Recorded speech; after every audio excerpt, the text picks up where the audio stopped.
If you like the story, you can support the author on Patreon. Link is in the description. Chapter 251, Steve. Chapter 250. Dio, is everything Mr. Steve said true?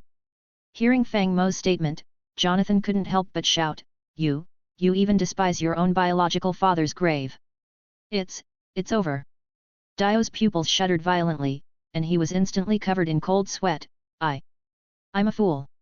I actually let such words slip out by accident. It's terrible, this is bad, so bad. Dio. I'm going to tell father about this. Seeing this scene, Jonathan next to him immediately shouted, I'm going to show him your true face.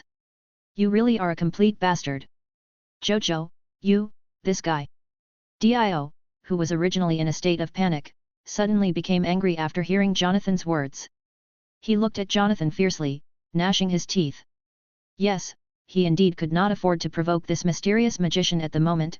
After all, he was still a child, with no power to contend with adults or anything, but since when did Jonathan dare to step on the head of him, Dio the Great? But Dio knew that he must not be impulsive at this critical moment, he had to stay calm. So, in the next second, all the hatred and ferocity on his face mysteriously disappeared, replaced by an expression of grievance and sadness, and he knelt on the ground with a plop. Mr. Steve. I was wrong. Dio knelt on the ground, trying to show a sobbing and tearful appearance. I shouldn't have done that, but father really went too far. It was he who killed mother. What? Jonathan, after all, was still a child, and was also shocked by Dio's statement. Explain in detail. Fang Mo's expression didn't change much. Father developed the bad habits of gambling and heavy drinking, and when he lost at gambling, he would take it out on mother, hit her, and even took all the money from the house to pay off debts. Ever since I can remember, my mother has not had a full meal a day, and the money she earned from working hard was also taken away by father to buy alcohol. Dio accused with tears and sobs, it is because of his exploitation and coercion that mother died early in the cold and hunger. How could this be possible? Jonathan, upon hearing this, also showed an incredulous expression. How can there be people in the world who treat their own family like this? Of course, Jonathan was also a bit puzzled. Didn't Mr. Steve say that Dio's father loved his mother very much? But the situation now doesn't seem to look like that at all. What exactly is going on? However, before Jonathan could figure it out, Dio suddenly looked up sharply, crying as he looked at Jojo. Jojo, I was wrong about what happened today, please forgive me. Dio said this and directly pressed his forehead to the ground, his hands clutching the soil so hard that veins bulged, and his shoulders trembled non-stop. I didn't mean to do that to you, my upbringing was just so harsh, so seeing you, I was too envious, please forgive me. Jonathan had never seen such a display before, and the small grievances in his heart instantly vanished. It's okay, Dio. Jonathan took a step forward and crouched down trying to comfort him. If I had grown up in a family like yours, perhaps I would have been the same. I forgive you, Dio, let's be friends from now on. Jojo. Dio did not look up, just clenched the soil in his hands even tighter. Fang Mo watched this scene silently without speaking. He had read the original story and knew about Dio's family situation. The other party wasn't lying, Dario was indeed a real scumbag, indeed it was his squandering and alcoholism that led to his wife leaving this world early. But how to put it? This part of Dio's story was indeed not a lie. But his apology to Jojo and such, not a single word was heartfelt. You see Dio kneeling on the ground, looking like he is repentant, but in fact, it's all out of anger. Why does he keeps his head down? Most likely because he's so angry he could have a cerebral hemorrhage, his eyes all red. Haven't you seen his hands constantly digging into the soil? Does a normal person apologize by squeezing the soil so hard? Is he trying to emulate Nuwa creating humans? That's where Dio's cunning lies. He's only 12 years old, yet he can already weigh the pros and cons, to yield or to stand tall, to temporarily show weakness when facing an unbeatable opponent, to find an opportunity for revenge later on. Jonathan thought Dio was apologizing to him to put their past differences aside and become friends. But Dio didn't think so. In his view, it was all Jonathan's fault, it was because of Jonathan that he had been humiliated, and now he wished he could chop up his opponent and feed him to the dogs. It's just that he didn't have the ability to do so yet, so he had to endure it for the time being. Dio. Fang Mo looked at tearfully weeping Dio, thought for a moment, and then said, I don't intend to comment on your childhood or personality, I just want to teach you one thing. What? Dio wiped his face and looked up at Fang Mo. Only those who are prepared to be shot have the right to shoot. Fang Mo walked slowly up to Dio and said calmly, I don't know if you can understand or are willing to believe, but I just want to remind you of one thing. No matter who it is, if you do something wrong, you will definitely face the consequences. Today you threw a stone and hit Jonathan's leg, causing him to sprain his foot, which was your fault, so I will make you suffer the same injury. As he spoke, Fang Mo bent down to pick up a stone and threw it at Dio's leg.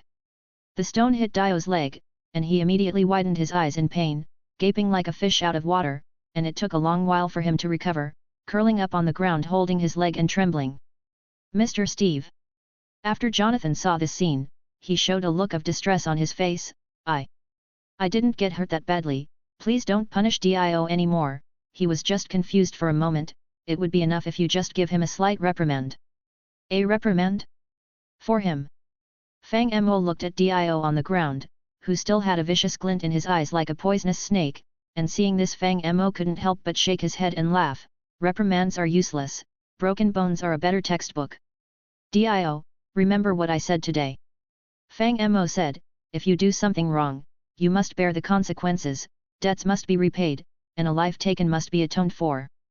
This has been an iron rule since ancient times. I won't pursue the things you've done to Dario in the past, I know your brain works better than Jojo's, so I hope you think carefully and don't do anything foolish on an impulse again. Dio on the ground was still holding his leg and enduring the severe pain, but when he heard Fang Mo's words, something clicked in his heart, and an extremely bad guess came to mind, making his face turn pale. This guy. Could it be that he even knows how the old thing died? Chapter 252, Steve Chapter 251. To be honest, Fang Mo wasn't very good at educating people. After all, when he died, he was just a salaryman. At most, he played games and followed anime series, he had no experience of being a parent. But even so, Fang Mo knew that trying to reform Dio with love was useless. To tell the truth, Fang Mo didn't know whether Dio was just arrogant and conceited, or purely evil. Anyway, Dio would never think he was wrong. He would always put all the blame on others. He had no so-called morals. To do evil was for him like a conditioned reflex. In fact, this has already been portrayed in the original work. George Joestar treated Dio as his own, spoiling him greatly. If it were a normal person, they probably would have already started treating the other as family, right? But then look at the good deeds Dio has done. He actually secretly poisoned George Joestar, the old gentleman. Of course, Dio's own father, that is, Dario Brando, was also poisoned and killed by him. Thinking about it this way, Dio really did treat George as his own father. He even used the same poison. Jonathan has been speaking in Dio's favor since the beginning.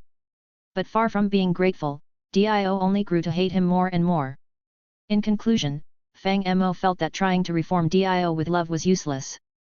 To deal with such a person, you have to make them know fear, because Dio was actually very afraid of death. As long as Dio thought of doing something bad, he would immediately think of the terrible state of his own death. Then no matter how evil he was, he would weigh his actions. In any case, after being intimidated by Fang Mo, Dio actually became much more honest. After all, he was very guilty. Seeing that Dio had restrained himself, Fang Mo did not continue to torment Dio but instead enthusiastically began to teach magic to the two of them. Come, take a look at this. While speaking, Fang Mo took out 2 gems from his hand. These were 2 pigeon egg-sized gems, oval-shaped and looked very smooth and lustrous. Inside, there seemed to be a misty energy flowing, only one was orange-red, and the other was azure-blue. Teacher, what is this? Jonathan curiously looked at the 2 gems, they're so beautiful. Consider them a kind of magic tool, Fang Mo said while extending his palm to Jonathan, come on, pick one. I'll take this one.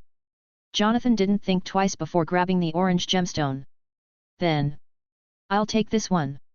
Dio looked a bit nervous as he glanced at Fang Mo, then reached out and took the cyan gemstone. Is this how you choose? Seeing this, Fang Mo also nodded, okay, then. Dio, you can go back first and come find me after it gets dark. Yes, teacher.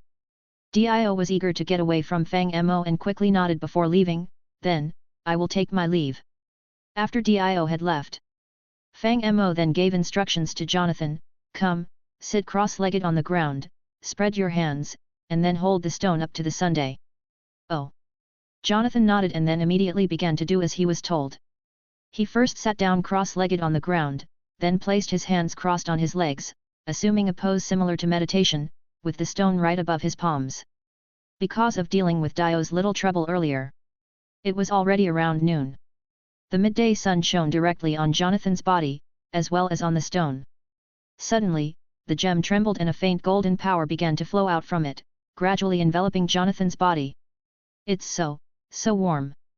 Jonathan immediately showed a surprised expression. What's going on, Mr. Steve? This is a sunlight stone. Fang Mo explained, if you want to learn magic, you must first learn to meditate. From now on, you need to take a few hours each day to meditate during daylight, to absorb the sunday. To absorb the magical elements between heaven and earth. Oh, I see. Jonathan is indeed straightforward and didn't ask much. Instead, he expressed his amazement. Magic is really too wonderful. Is that all you think it is? Hearing Jonathan's remark, Fang Mo couldn't help but laugh. If I get the chance later, I'll make you a Nichiren sword using the sunstone, combined with the ripple breathing technique. That would be really awesome. Even the pillar men would be no match for you. Yes, this is the magic training Fang Mo has designed for the two of them. He rummaged through Steve's backpack last night for a long time, finally finding the right cultivation tools for them. That is, the minerals that come with the Tinker's Construct expansion mod, the Sunstone and the Moonstone. According to the Tinker's Almanac, the Sunstone possesses the power of the sun and combustibility, while the Moonstone has the power of the moon and a moonlight quality. The power of the sun and the power of the moon. These qualities simply mean they restore durability during the day and night. Honestly, these properties seem pretty lame in Minecraft, but when they become reality, they defy all logic. Fang Mo's Flame Demon Sword, Leviatine, includes sunstone as one of its materials.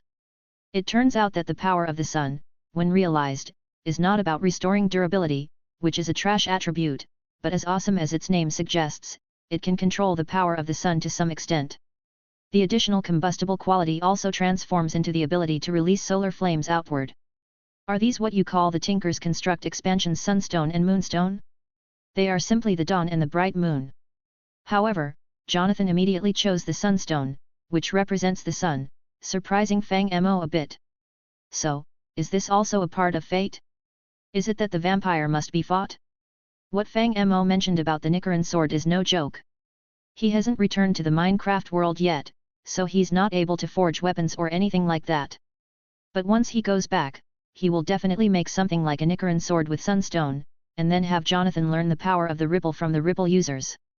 If he really gets the hang of it, he could probably go after the Demon King Musin and Demon Slayer. There's no helping it, after all, if any demon sees a sun running towards them, they would probably be scared out of their wits, right? The point of doing all this is to have fun. The Joestar family's destiny is to fight vampires, and it would be even better if they could form a marital connection with the Belmont family in the future. In any case, Fang Mo, the mischievous teacher, has taught everything he should. Jonathan is straightforward enough, just lying there in the sun until it sets. Whew, what a marvelous feeling! After standing up, Jonathan shook his arms. So this is meditation. Although I don't know what's going on, my body feels so comfortable, as if I've been exercising for a month straight, filled with endless energy. Speaking of this, Jonathan suddenly noticed a stone on the ground. Not knowing what he was thinking, he suddenly let out a low shout and punched hard towards it, only to hear a bang as his fist was skinned, beginning to swell at a speed visible to the naked eye. Ouch, that hurts. Jonathan quickly withdrew his fist, unable to help crying out in pain. I am teaching you to be a vampire hunter, Fang Mo commented on this scene, unable to help but facepalm and complain, wasn't it supposed to make you into a Superman? Hey! Jonathan said somewhat embarrassedly, I thought I could do it. So what's the deal with these two disciples of mine?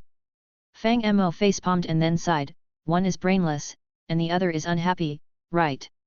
After giving Jonathan minor treatment for his wounds, Fang Mo didn't let him stay long and sent him straight home for dinner. Coincidentally, Ah Shui had also prepared a table full of dishes, so Fang Mo took this opportunity to have a meal. Night fell quickly. Dio took advantage of the night to visit Fang Mo. Of course, the routine was the same, holding the stone and meditating was fine. It has to be said that Dio was indeed much smarter than Jonathan. He did not punch the stone but tried to feel the energy inside his body. By the time it was almost dawn, he could actually release a faint moonlight from his fingertips. Of course, this was just a simple glow and had no attack power. Even so, it proved that Dio's talent was indeed very excellent, at least much stronger than Jonathan in this respect. After the day was completely bright, Dio also bid farewell to Fang Mo and went back for breakfast. The two took turns practicing at Fang Mo's place for a few days, and then Fang Mo completely sent them away. The method of practice had already been taught by himself. It was called meditation, but in plain terms, it was just about holding the gemstone to catch the light. Jonathan and Dio were still children and needed to learn other knowledge. There was no need to waste all their time at Fang Mo's place. After all, Fang Mo was too lazy to watch over them every day. Now that the two had left, Fang Mo could finally plant the time sword in the ground to affect the time flow of this area. Fang Mo felt as if only a day had passed on this side. But outside, a month had already gone by. Fang Mo did a quick calculation and figured that he could stay for a few months at most. By then, Jonathan and Dio would be almost grown up, which was much better than always having to find excuses to go back for retreats. However, just as Fang Mo was happily making these calculations, Jonathan suddenly came to find him. Thus, Fang Mo had to temporarily close the time sword and went out to see what was up with this guy. Mr. Steve. Jonathan was not in a good state at the moment, his face swollen in a large patch, and his left eye still bleeding, clearly having been beaten up, looking both ragged and helpless. Ah, this. Fang Mo glanced at Jonathan and immediately realized, was it Dio again? Yet. Holding his boxing gloves, Jonathan said with his head down, today I went to box with friends in town, but Dio suddenly wanted to be my opponent. He not only defeated me but also told the others that I like to snitch, making everyone isolate me. Why couldn't you beat him? Fang Mo asked in return. Jonathan hesitated, then said, I didn't use my full strength because I was afraid of hurting him. Ah, my disciple, that's where you're wrong. Upon hearing this, Fang Mo immediately placed his hand on Jonathan's shoulder, speaking with deep sincerity, do you think by holding back, you are being a gentleman? You are wrong. This is even more disgusting, even more infuriating.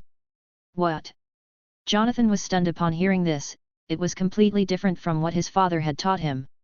Do you know why Dio behaves this way towards you? Fang Mo asked. No. I don't know. Jonathan shook his head blankly, not understanding why Dio was so hostile towards him, as if he hated him enough to want him dead. Because you have insulted his honor as a warrior. Fang Mo spoke with righteous indignation, it's like in the night novels where he isn't afraid of losing, nor of pain, but you, because of so-called gentlemanly grace, deliberately pulled your punches. This is the greatest insult to a warrior. What? Do you look down on him? A true gentleman, during a duel, will always give his all. This is the greatest respect to both the opponent and oneself, understand? Is that so? After listening, Jonathan asked with a bit of surprise, so Dio is angry because I didn't give it my all? Of course. Fang Mo smiled, then asked, by the way, how is your training progressing recently? Can you use the Sun Fist yet? Sun Fist? What is that? Jonathan scratched his head awkwardly and then raised his palm, saying, I've only figured out this. After saying that, a faint orange-red glow suddenly appeared in Jonathan's palm. The light wasn't strong, but it gently enveloped his hand like a flame, surprisingly similar to Ripple Chi. Oh, it's this. Seeing this, Fang Mo immediately nodded and then gave Jonathan's shoulder a firm pat, earnestly advising, next time Dio challenges you to a duel, use your flame fist against him. Chapter 253, Steve Chapter 251, 2. Note, I'm following the chapter numbering of Kidian. There are 251. After Fang Mo's encouragement and advice, Jonathan found his courage again and left with his head held high. Out of curiosity, Fang Mo chose not to fast forward time this time but quietly followed along. However, Although Jonathan had regained his confidence, ready to take on Dio again, the truth was Dio no longer wanted to pay him any attention. This was also one of Dio's schemes. The dynamics within children's circles can sometimes be quite peculiar. As mentioned before, Dio was very good at acting, deceiving kids of his age was like playing a game for him. So, he quickly became the king of the local kids, spreading rumors that Jonathan was a tattletale and such. Tattling was one of the things kids hated the most. So, it wasn't long before everyone started to distance themselves from Jonathan, like a form of postmodern school bullying. According to Dio's plan, loneliness could hollow out a person, so he would stop at nothing to take everything away from Jonathan. Whether it was friends, paternal love, or even his pet dog, which was his emotional support, he aimed to isolate Jonathan completely, both spiritually and physically, until Jonathan could no longer bear the torment and would become a dejected waste of life under his own fears. If Jonathan were to become such a waste, it would be much easier for Dio to seize the family fortune once he came of age. After all, George was an easy fool to deceive. A little poison would kill him, and then he could get rid of Jonathan, who would be like waste by then, and completely take over the Joestar family fortune without raising any suspicion. Just thinking about this scenario made Dio almost too excited to handle. He even feigned an interest in the study of law, planning to study it further in order to lay a more solid foundation for the legitimate seizure of the family estate. But Jonathan was in great pain, unlike the ecstatic Dio Brando. There he was, lying on the grass, holding the sunlight stone, practicing and pondering over recent events. Damn that bastard Dio! Jonathan furrowed his brow and muttered to the sky, it's like he's constantly invading me. I wanted to confront him, but now he's ignoring me. While he was talking, suddenly there was a sound of footsteps on the road above. Jonathan looked up and saw it was a few youths from the town, with whom he had played before. Ah, it's you guys. Seeing them, Jonathan sat up from the grass and greeted them warmly, where are you headed? Want to come and play? But upon seeing Jonathan, the youth showed expressions of disgust. Hey, that guy seems to be talking to us, said one of the darker-skinned youths, frowning and whispering to his companions, what should we do? Should we respond? Don't bother with him.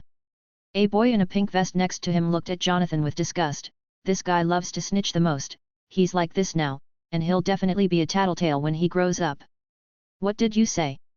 Hearing this, Jonathan couldn't sit still anymore, he was about to rush up and ask for clarification, who did you say is snitching? Run, he's angry from embarrassment. Seeing this scene, the others scattered all at once, and while running, they mocked, haha, snitch Jojo is angry, run, or this idiot will tell everything to the adults. Wait, come back. Jonathan tried to defend himself from behind, I've never snitched on anyone. Ha ha ha. Jojo is a stupid tattletale. Right, nobody plays with him. He even hits people when he's angry. Shameless, and he claims to be some kind of gentleman noble, it's laughable.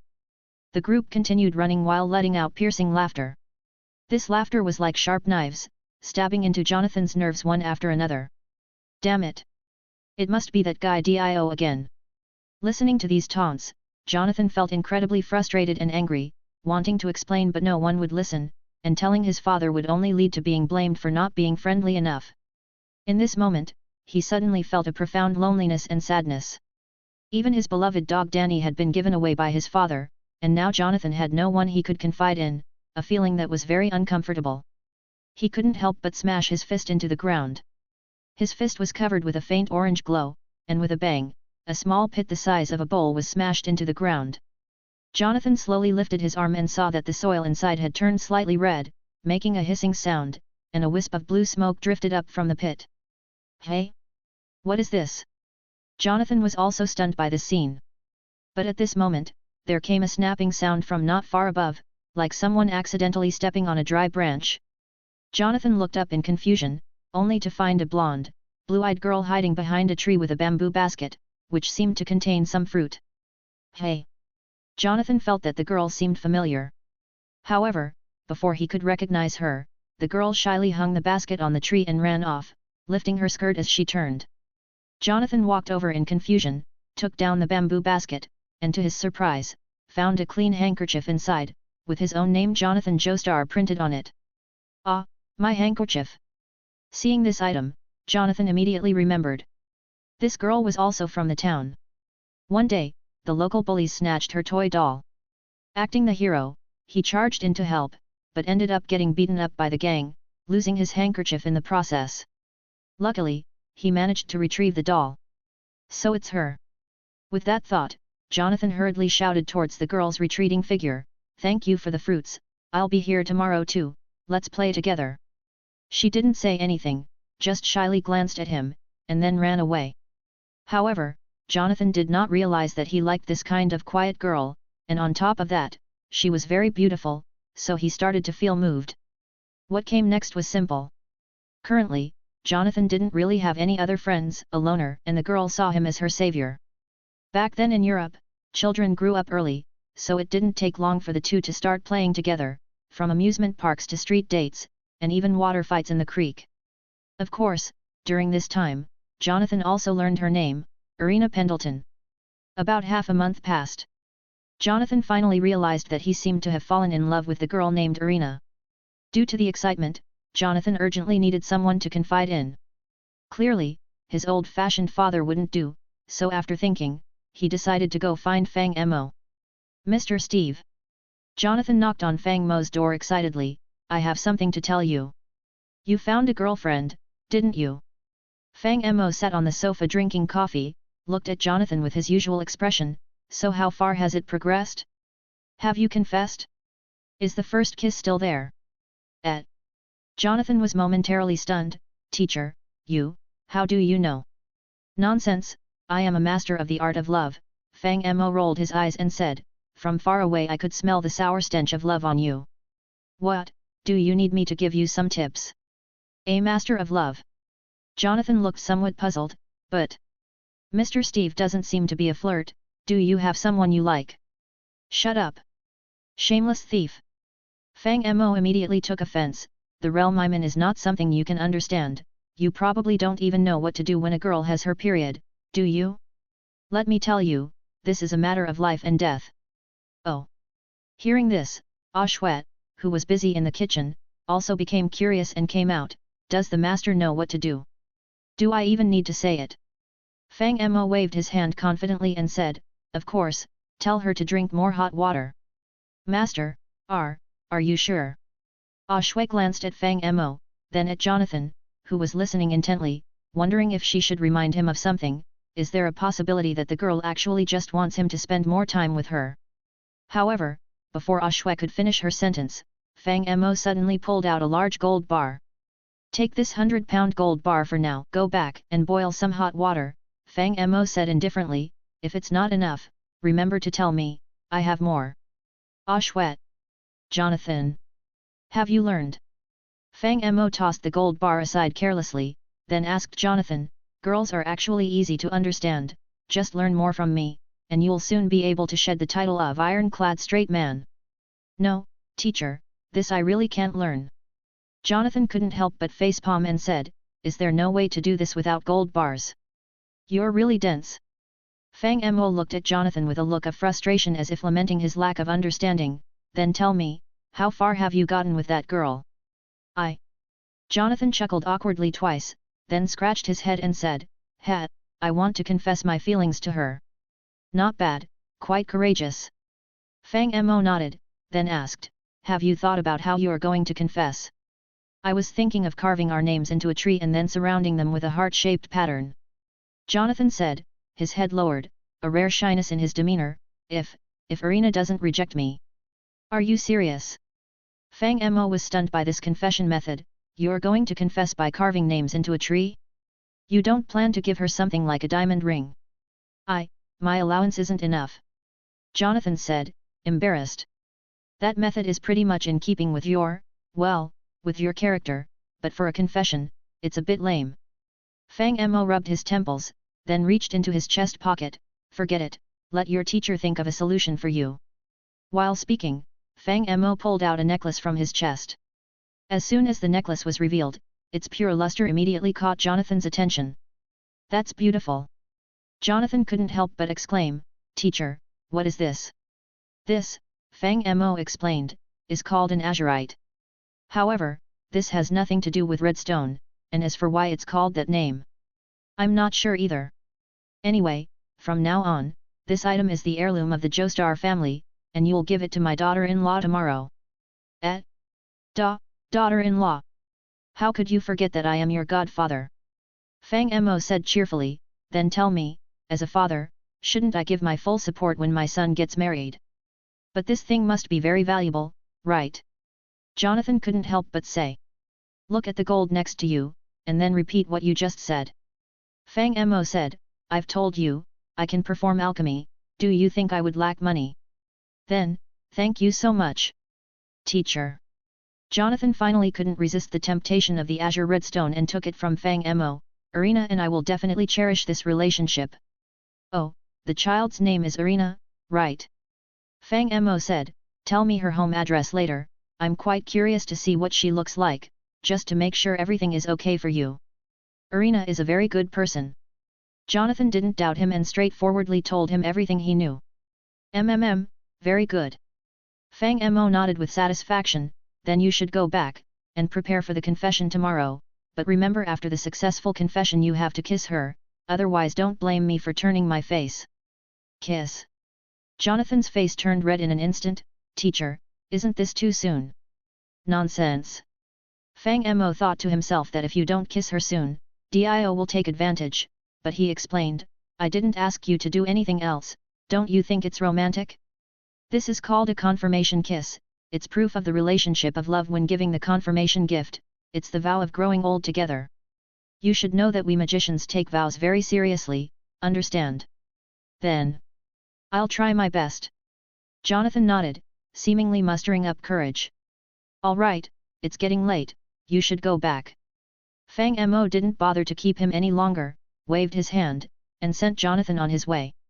However, as soon as Jonathan left, Fang Mo stood up in a flash. Let's go, Ashwet. Fang Mo excitedly beckoned to Ashwet, come on, let's go have some fun. Master, what are you planning to do now? Ashwet, seeing Fang Mo so impatient, immediately guessed something. You wouldn't be thinking of dealing with Irina, would you? Spit it out, you're talking nonsense. Fang Mo said, what do you mean dealing with her? I'm clearly doing this to deal with Dio. Stop nagging, hurry up and come with me to witness the birth of a demigod. Demigod? Ashwet was stunned, Master, what exactly are you going to do? Can't you tell? Fang Mo smiled as he pulled out an enchanted golden apple and a bunch of essence berries, chuckling, of course, it's to turn Irina, the wife of Big Jojo and the grandmother of little Jojo, into a goddess among men, after all. I'm not a demon. I just want to see the scene of Dio forcing a kiss on her. Chapter 254, Steve Chapter 252. At midnight, in the town. Fang Mo was taking Ashwet to the residence of Irina. Not really, Master, are you so sure that Irina will eat essence berries? Ashwet couldn't help asking Fang Mo, who was leading the way, while holding a small bamboo basket. I've tried them too, and all I got was a mouthful of bitter taste. Anyone with a sane mind wouldn't be able to swallow it. You're cursing again. Fang Mo clenched his fist after hearing this. I didn't ask you to chew it, can't you just swallow it directly? How can I swallow something that melts in the mouth? Ashwet complained with a headache. Seriously, Master, this is the hardest thing for Ashwet to swallow. Even other things are not so hard to swallow. There's no other way, good medicine tastes bitter. Fang Mo spread his hands and said, this is all my full love for you. So, do you also have full love for Irina? Ashwet asked back. Cough cough, that's different. Fang Mo immediately shrank his neck in defeat and argued in a low voice, playing tricks can't be considered love. Can doing things for fun be called love? In the midst of their conversation, the two had already arrived in front of a two-story building. It was said that Irina's father was a doctor, and this building was his clinic in the town. Of course, the building had 2 floors, the first floor was used for treating people, and the second floor was where Irina and her parents lived. We're here. Fang Mo patted Ashwet's little head, I'll leave the rest to you, Ashwet. After all, it was a girl's boudoir, and it wouldn't be proper for Fang Mo to break in the middle of the night, so some things had to be left to Ashwet to handle. Okay. Ashwet nodded and then stepped on a piece of ice, flying towards the window. Perhaps because the girl was very cute, even when Ashwet climbed through someone else's window, it didn't seem like she was doing something sneaky, but rather like she was doing something legitimate. In any case, about half an hour later, Ah Shui came out through the window with a confused Irina. Relying on ice chunks floating in mid-air, Ah Shui brought the other person down in front of Fang Mo. However, Irina had clearly never seen magic before, and her little face was filled with shock at this moment. How did you bring her out? Seeing Irina, Fang Mo couldn't help but ask. I've said everything that needs to be said, master. Ah Shui seemed a bit helpless, but she insisted on meeting you once she heard you were Jojo's master. Are you, that mysterious magician, sir? Irina looked a bit shy, but still took the initiative to speak to Fang Mo. Jojo often mentions you to me, saying you are a very powerful person. That bad guy named Dio always bullies Jojo, and you helped him. I want to thank you in person. After all, I am Jojo's godfather. Fang Mo smiled. I also heard from Jojo that he fell in love with a girl named Irina. I was a bit curious, so I came to see. It seems Jojo has good taste indeed. You are even more lovely in person than in animation. No, I mean, more lovely than what Jojo described. You are a good girl. You flatter me. Irina said shyly, lowering her head. You've already passed my test, and I can help with Jojo's old man too. You two just take care of each other. As Fang Mo spoke, he took out an enchanted golden apple from a basket beside him. This is a meeting gift I give to my future daughter-in-law, eat it quickly. After saying that, Fang Mo handed the enchanted golden apple to Irina. What is this? Irina subconsciously took the enchanted golden apple, only to find its weight was beyond her expectation. She almost couldn't hold it with one hand and had to use both hands to stabilize it. Ever heard of Greek mythology? Fang Mo was still very kind to the child, now smiling as he explained, this is the food that even the gods would fight over, the golden apple. This must be very valuable, right? Irina was stunned, then quickly shook her head and said, no, Mr. Steve, I can't accept your gift. What a sensible and good child. Fang Mo reached out and ruffled Irina's hair before explaining, don't worry, I have plenty of these. Just eat as much as you want, you'll become beautiful after eating them. Really? Hearing the word beautiful, Irina was clearly tempted. Jojo will definitely like you even more. Fang Mo enticed her, if you eat this apple, you will become prettier than anyone else and your strength will also grow. No one will dare to compete with you for Jojo anymore. After all, Irina was just a child, and since Jojo always mentioned that Fang Mo was a good person, she had no suspicions and couldn't resist biting into the enchanted golden apple. The next second, she was captivated by its taste. It was more delicious than anything she had ever eaten. Could it really be the food of the gods? Initially, Irina only intended to take a bite to try it, but before she realized it, she had eaten the entire enchanted golden apple, leaving only a small pure gold stem. I've eaten it all. Irina was stunned to see only the stem in her hand. But soon, she felt a very strange sensation.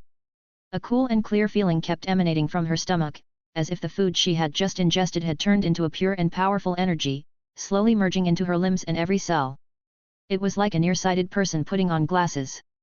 The previously blurry and chaotic world suddenly became incredibly clear.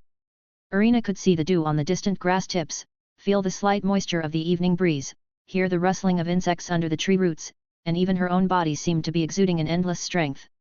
What's happening? Irina looked at her hands in amazement. However, before she could understand what was happening, the dishonest Fang Mo suddenly summoned his stand, Steve, and quietly threw a bottle of splash-type weakness potion behind Irina's back. Since the weakness potion wasn't a block and hadn't been handled by Fang Mo, strictly speaking, it hadn't been actualized and wouldn't really splash liquid on Irina, at most it was just a visual effect. Accompanied by a crisp sound of shattering, Irina immediately felt a wave of weakness. I'm so tired. Irina's body swayed, and she almost couldn't stand. Strange, why am I suddenly so tired? And at that moment, Fang Mo immediately acted as if he was possessed by the spirit of drama, slapping his forehead and exclaiming, oh no, I almost forgot. The power of the golden apple is too strong for ordinary people to withstand. Oh no, what have I done? My daughter-in-law is going to perish on the spot. What? What? Irina was shocked as if struck by lightning and became stupefied. Mr. Steve. You're joking, right? Oh no, this is bad. Fang Mo was an old con artist, and at that moment, he pretended to be panicked and hurried, then suddenly as if he had an idea, he snatched the bamboo basket from Ah Shue's hand, took out a handful of essence berries and said, "There's no time to explain, eat these essence berries quickly." "Okay, okay." Irina was naturally panicked and quickly stuffed the essence berries into her mouth. But the next second, an incredibly disgusting taste, like that of a highly rotten liquid corpse juice, mixed with the swill of a sewer that had been fermented for 100 days, sulfur and a highly concentrated fart, rushed to her brain. Irina immediately threw up. "Damn, don't throw up, this is the thing that will save your life." Fang Mo also remarked upon seeing this, "Although this thing tastes disgusting, it can save your life. No worries, child, just pretend it's like eating stinky tofu. Pinch your nose and shove it into your mouth, come on, eat another one." Irina was indeed easy to deceive, hearing Fang Mo say so, she gritted her teeth and stuffed another one into her mouth. "Ah Shuet, pinch her nose." Fang Mo instructed Ah Shuet, and then in front of Irina, he grabbed a string of essence berries and stuffed them into his mouth without changing his expression. "Don't worry, daughter-in-law, this thing isn't poison, I'll eat with you, keep it up." It's unclear whether it was Fang Mo's action that encouraged her, or if it was because Ah Shuet pinching her nose played a certain role. In the end, Irina still finished all the essence berries, and just sat on the ground like a soulless person, but only 2 seconds passed before she threw up again. Perhaps it was just too disgusting, Irina couldn't help but scoop up a handful of dirty water from the mud pit, intending to rinse her mouth. Fortunately, Fang Mo was quick to stop her. "Isn't the power of fate in this Jojo world so outrageous?" While saying this, Fang Mo used a Tide amulet to get her a cup of clean water. "Can't cross the bridge with mud water to rinse your mouth, hey?" Irina didn't speak, she grabbed the cup and quickly began to rinse her mouth. As for Ah Shuet, who had witnessed the whole process, she was now watching Fang Mo with a subtle gaze. "What's wrong?" Fang Mo also noticed Ah Shue's gaze, couldn't help but ask, "Why are you looking at me like that? It still has to be you." Ah Shuet couldn't help but rub her forehead and complained. "Cough cough, anyway, the result is pretty good." Fang Mo also coughed. To be honest, tricking the child into eating essence berries was too wicked, even he felt a bit embarrassed, "Although it's a bit messy now, believe me, Irina will definitely thank me later." "You said it yourself, gratitude comes later." Ah Shuet sighed helplessly, "As for now, Master, I suggest you apologize to this child first." All right." Fang Mo nodded his head and then slowly squatted down, speaking to Irina, "I'm sorry, young lady, you might not believe what I say, but actually, I really did it for your and Jojo's sake. By the way, have you heard of divination? Predicting the future?" After rinsing her mouth, Irina felt much better, and when she heard the other party mention Jojo, she was stunned for a moment. "Did you see something related to Jojo? What happened to him?" "He will die in the future," Fang Mo said. Chapter 255, Steve Chapter 253. The second day, early in the morning. Fang Mo was lying lazily in bed, half asleep. Suddenly, the next moment, the blanket was unexpectedly flung off by someone, and the faint coolness made him immediately wake up. Upon opening his eyes, he saw Ah Shuet, dressed as a maid, standing by the bed. "Master, it's time for you to get up." Ah Shuet was holding Fang Mo's blanket in her hand. "It's already 9 o'clock, breakfast has gone cold, and didn't you say you were going to watch a play today?" "Isn't. Who taught you to wake people up like this?" Lying in bed, Fang Mo couldn't help but yawn. "If you didn't speak, I would have thought my mother had traveled through time and space to wake me up. Is that not okay?" Ah Shuet tilted her head. "I heard from the butler of the Joestar family that Mr. George Joestar often uses this method to wake up Jojo, and it seems he has no objections." "Nonsense, George is his father, could he have objections?" Fang Mo rolled his eyes and said, "If you were my mother, I wouldn't dare to defy you, okay? If the master wishes, I can learn." Ah Shuet said. "This. Let's not." After hearing this, Fang Mo directly wiped his face. Although he was a bit of a lecher, he wasn't crazy enough to casually call someone else mom, even though characters like Kokoro and Kagura Nana are indeed very cute. No need to learn. Ah Shuet thought for a moment and asked again, "Then how does the master like to be woken up in the morning?" "I think a good morning is quite nice," Fang Mo said without a second thought. as the saying goes, the plan for the day is best started in the morning. If awkward issues could be resolved, I'm sure I would wake up as refreshed as on the morning of New Year's Day, greeting it in new underwear, and would be willing to get up from bed. What if you can't get it up in bed? Ah Shui asked. How bold! Fang Mo slapped the bed and said, you dare doubt my kidney function. That's not what I meant, master. Ah Shui helplessly held her forehead. I mean, if you still don't want to get up from bed then? What if you insist on lying in bed until noon, lazing around and goofing off? What should I do then? Pour a bucket of lava on the bed, okay? Fang Mo spoke directly. Okay, I got it. Ah Shui nodded earnestly, then asked, so, have you gotten up now, master? Ask me again, Fang Mo said. Ah Shui blinked in confusion and repeated, so, master, have you gotten up now? However, to her surprise, Fang Mo simply lay down again, sprawling in the shape of the character on the bed, looking seriously at Ah Shui. No. Ah Shui. As for what happened next, it's not quite appropriate to elaborate on this website. By the time Fang Mo started to munch on the love-filled sandwich, it was almost noon. Fortunately, Ah Shui's cooking skills honed over the years were quite good, so even a cold sandwich was tasty. Actually, Ah Shui intended to throw away the breakfast and make a fresh lunch for Fang Mo. But influenced by some cultural aspects from his previous life, Fang Mo was quite against wasting food, especially since they were running late. Losing the chance to watch the drama just for making lunch would be a real loss. So, after finishing the sandwich, Fang Mo went out directly. The town where the Joestar family lived was actually quite large, but Jonathan had lived on the outskirts of the town since he was a child. After all, his family's manor was too big to be convenient in the center of the town. Since he had already asked Jonathan yesterday, Fang Mo had a rough idea of their itinerary. In short, the plan was to play in the town first, go to amusement parks, have meals, shop, and such. Irina's home was in the town, and the two would probably part ways on a dirt road near the outskirts, then each would return to their own home. According to Jonathan, he planned to confess to Irina before leaving. Fang Mo first searched the town and couldn't find the two, so he simply went back to wait on that dirt road, as they would have to pass through here eventually. But this waiting turned out to be exceedingly long. Out of sheer boredom, Fang Mo started to half-heartedly rummage through Steve's backpack, looking for something to materialize and play with. However, just as Fang Mo took out a magic bean, he saw the figures of Jonathan and Irina. Seeing them, Fang Mo had to stuff the materialized magic bean into his pocket and hid in a dark place to observe their actions. Truth be told, the two returned quite early. This made Fang Mo a bit puzzled since a normal date would surely end with a reluctant parting at nightfall. But soon Fang Mo understood, because instead of parting, they took off their coats, rolled up their trouser legs, and jumped into the stream, frolicking and splashing each other with water. Jonathan was laughing foolishly, looking like a fool blinded by love. However, looking at Irina, although she was also happy, the occasional glances she gave Jonathan hid a trace of worry. Those so-called prophecies from the night before would surface in her mind from time to time, things like the men of the Joestar family being doomed to early deaths. How could she not worry? After playing in the water for a bit, they quickly grew tired and decided to go ashore to rest for a while.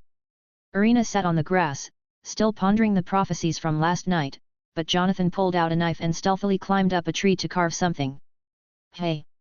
Irina snapped back to reality and saw this scene, curiously approaching.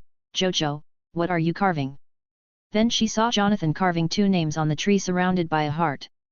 Irina's face turned red in an instant, and she turned away shyly. Jojo, you. You're mean. I'm not talking to you. Jonathan, seeing her reaction, scratched his head awkwardly, muttering softly, is it not good after all? Yes, Jonathan was also quite stubborn. Yesterday, Fang Mo had already given him the azurite redstone, but he stubbornly thought that carving names on a tree must be very romantic, deciding to try this first with Irina before bringing out the redstone. So, today he tested Irina's reaction, and it really didn't go well. Scratching his head, Jonathan decided not to carve anymore and quickly ran over. Irina, let me show you a magic trick. Irina wasn't angry but shy, and she half-heartedly glanced at Jonathan. Then she saw Jonathan perform a trick, first putting his hands together, and then opening them to reveal a necklace sliding from his palms. with a beautiful pendant hanging just in front of Irina. The orange-red evening sky shone on the azurite red stone, reflecting a dazzling light. So beautiful! Irina was stunned, covering her mouth involuntarily. No, Irina. Jonathan looked at Irina with a silly smile. In my eyes, you are the most beautiful. I've liked you for a long time. Jojo. Hearing this, something stirred in Irina's heart. She was moved and looked at him. Despite her shyness, she lowered her head and whispered, "Could you help me put it on?" Jonathan was startled, then dumbly agreed, Okay. Being a pure-hearted boy, Jonathan fumbled for a while but managed to put the necklace on her. Before he could take a breath, he was captivated by the sight in front of him. With the azurite red stone as a backdrop, the girl in front of him seemed even more beautiful. Jonathan watched her, his heartbeat accelerating unexpectedly. He suddenly remembered his master Steve's instruction to kiss when giving a necklace, calling it a love token, and the kiss representing a vow of love, something about a magician's tradition. Subconsciously, Jonathan swallowed hard. Seeing Jonathan like this, Irina also realized and felt embarrassed. But remembering the words of the magician last night, about the short-lived men in Jonathan's family, to cherish the present, as every day with Jojo was one less day to have, she felt a bit sad. Looking at the big boy in front of her, Irina took a deep breath. Then she gently closed her eyes. Jonathan, being kind and simple, was not foolish. Seeing this, he took the opportunity well. In the afterglow of the sunset, the two sealed their lifelong commitment with a kiss. Fang Mo, hiding not far away, watched this scene like a loving father, with a relieved smile. Then he took out his phone and captured this classic moment. After the kiss, the atmosphere between the two became somewhat delicate. Since both Irina and Jonathan were innocent and shy, they didn't know what to say in this atmosphere, both feeling their hearts beating fast, happy yet embarrassed, so they soon parted ways. And just then, a sneaky figure suddenly appeared. Chapter 256, Steve Chapter 254. Just as Jonathan and Irina parted ways. Behind the stout trees, Dio watched the scene with an iron-blue complexion. He stared at Irina not far away, his fingers constantly caressing the notches on the tree, feeling the rough heart-shaped traces. A hint of sinister cruelty emerged on his face. Yes. He was very displeased right now. He didn't know who this suddenly appeared woman was, but he could see that Jonathan had been noticeably happier lately and no longer appeared dejected and disheartened. And she was the instigator of it all. This blonde woman. It was this detestable woman who had thwarted his plans. Dio's goal had always been clear. From the moment he brought Dario's letter to find George, he had been plotting to take over the other's estate. Of course, that strange magician called Steve made him very wary. The other's methods were indeed very peculiar, whether it was the so-called alchemical potion or the magic stone that could absorb moonlight, Dio found it all very miraculous. Actually, for a short time, Dio had changed his mind. Like seriously following this strange magician to learn, believing that if he mastered those weird methods, plus his intelligence which far surpassed Jonathan's, given time, he, Lord Dio, would definitely become superior to others and earn more money than all of George Joestar's estate. After all, that was a supernatural power. There was nothing in the world more attractive than this. But before long, Dio's thoughts changed again, especially after that damned magician always targeted him. He had been through more in the slums than that fool Jonathan and understood the ways of the world better. In fact, Dio had a vague sense of something being wrong when he was bitten by the dog, and it became clearer after being educated with a thrown stone by the other and being asked to visit him for lessons at night. Dio's conviction grew stronger. Compared to himself, the magician perhaps liked that fool Jonathan a little more.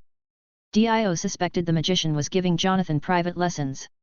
After all, their lessons were separate, the mountain was full of strange things said to be ice sprites or something, and he, Dio, didn't dare to sneak up during the day to peek. Sometimes at night, while holding the moonlight stone for practice, Dio would also think. Even if he mastered supernatural powers, if the magician secretly taught Jonathan more skills, then even with his talent, he was destined to be suppressed by that damned guy. Originally, Jonathan was the son of a noble, with a distinguished status. Now, if he received the true teachings of the magician, mastering more supernatural powers, wouldn't Dio forever be trampled underfoot by that fool? What would be the point of earning more money then? Just the thought of someone in the world being better than himself made Dio unbearably irritable. Looking at the moonlight stone in his hand, even the bright moonlight seemed to have turned dark and cold, just like the unlit dark side of the moon, as if reflecting Dio's current heart.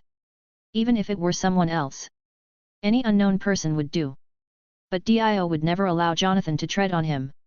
So he started to make small moves behind the scenes again. Of course, due to the fear of being detected by the magician, Dio was initially quite subtle. Nothing more than studying harder, learning aristocratic etiquette, and practicing magic day and night. But after a while, Dio realized that the magician didn't seem to care much about these things, so he used boxing as an excuse to beat Jonathan up severely, ostensibly to vent his anger, but actually to test the magician's attitude. If the magician questioned him, he would just say that he couldn't control his strength during the match. However, to Dio's surprise, the magician didn't react at all, as if he was immersed in his own mountains every day, not knowing what he was doing. On reflection, it made sense since the other person was a true great wizard after all. It was already quite remarkable for him to take on a disciple and provide guidance. He must be busy every day researching alchemy or studying new magic.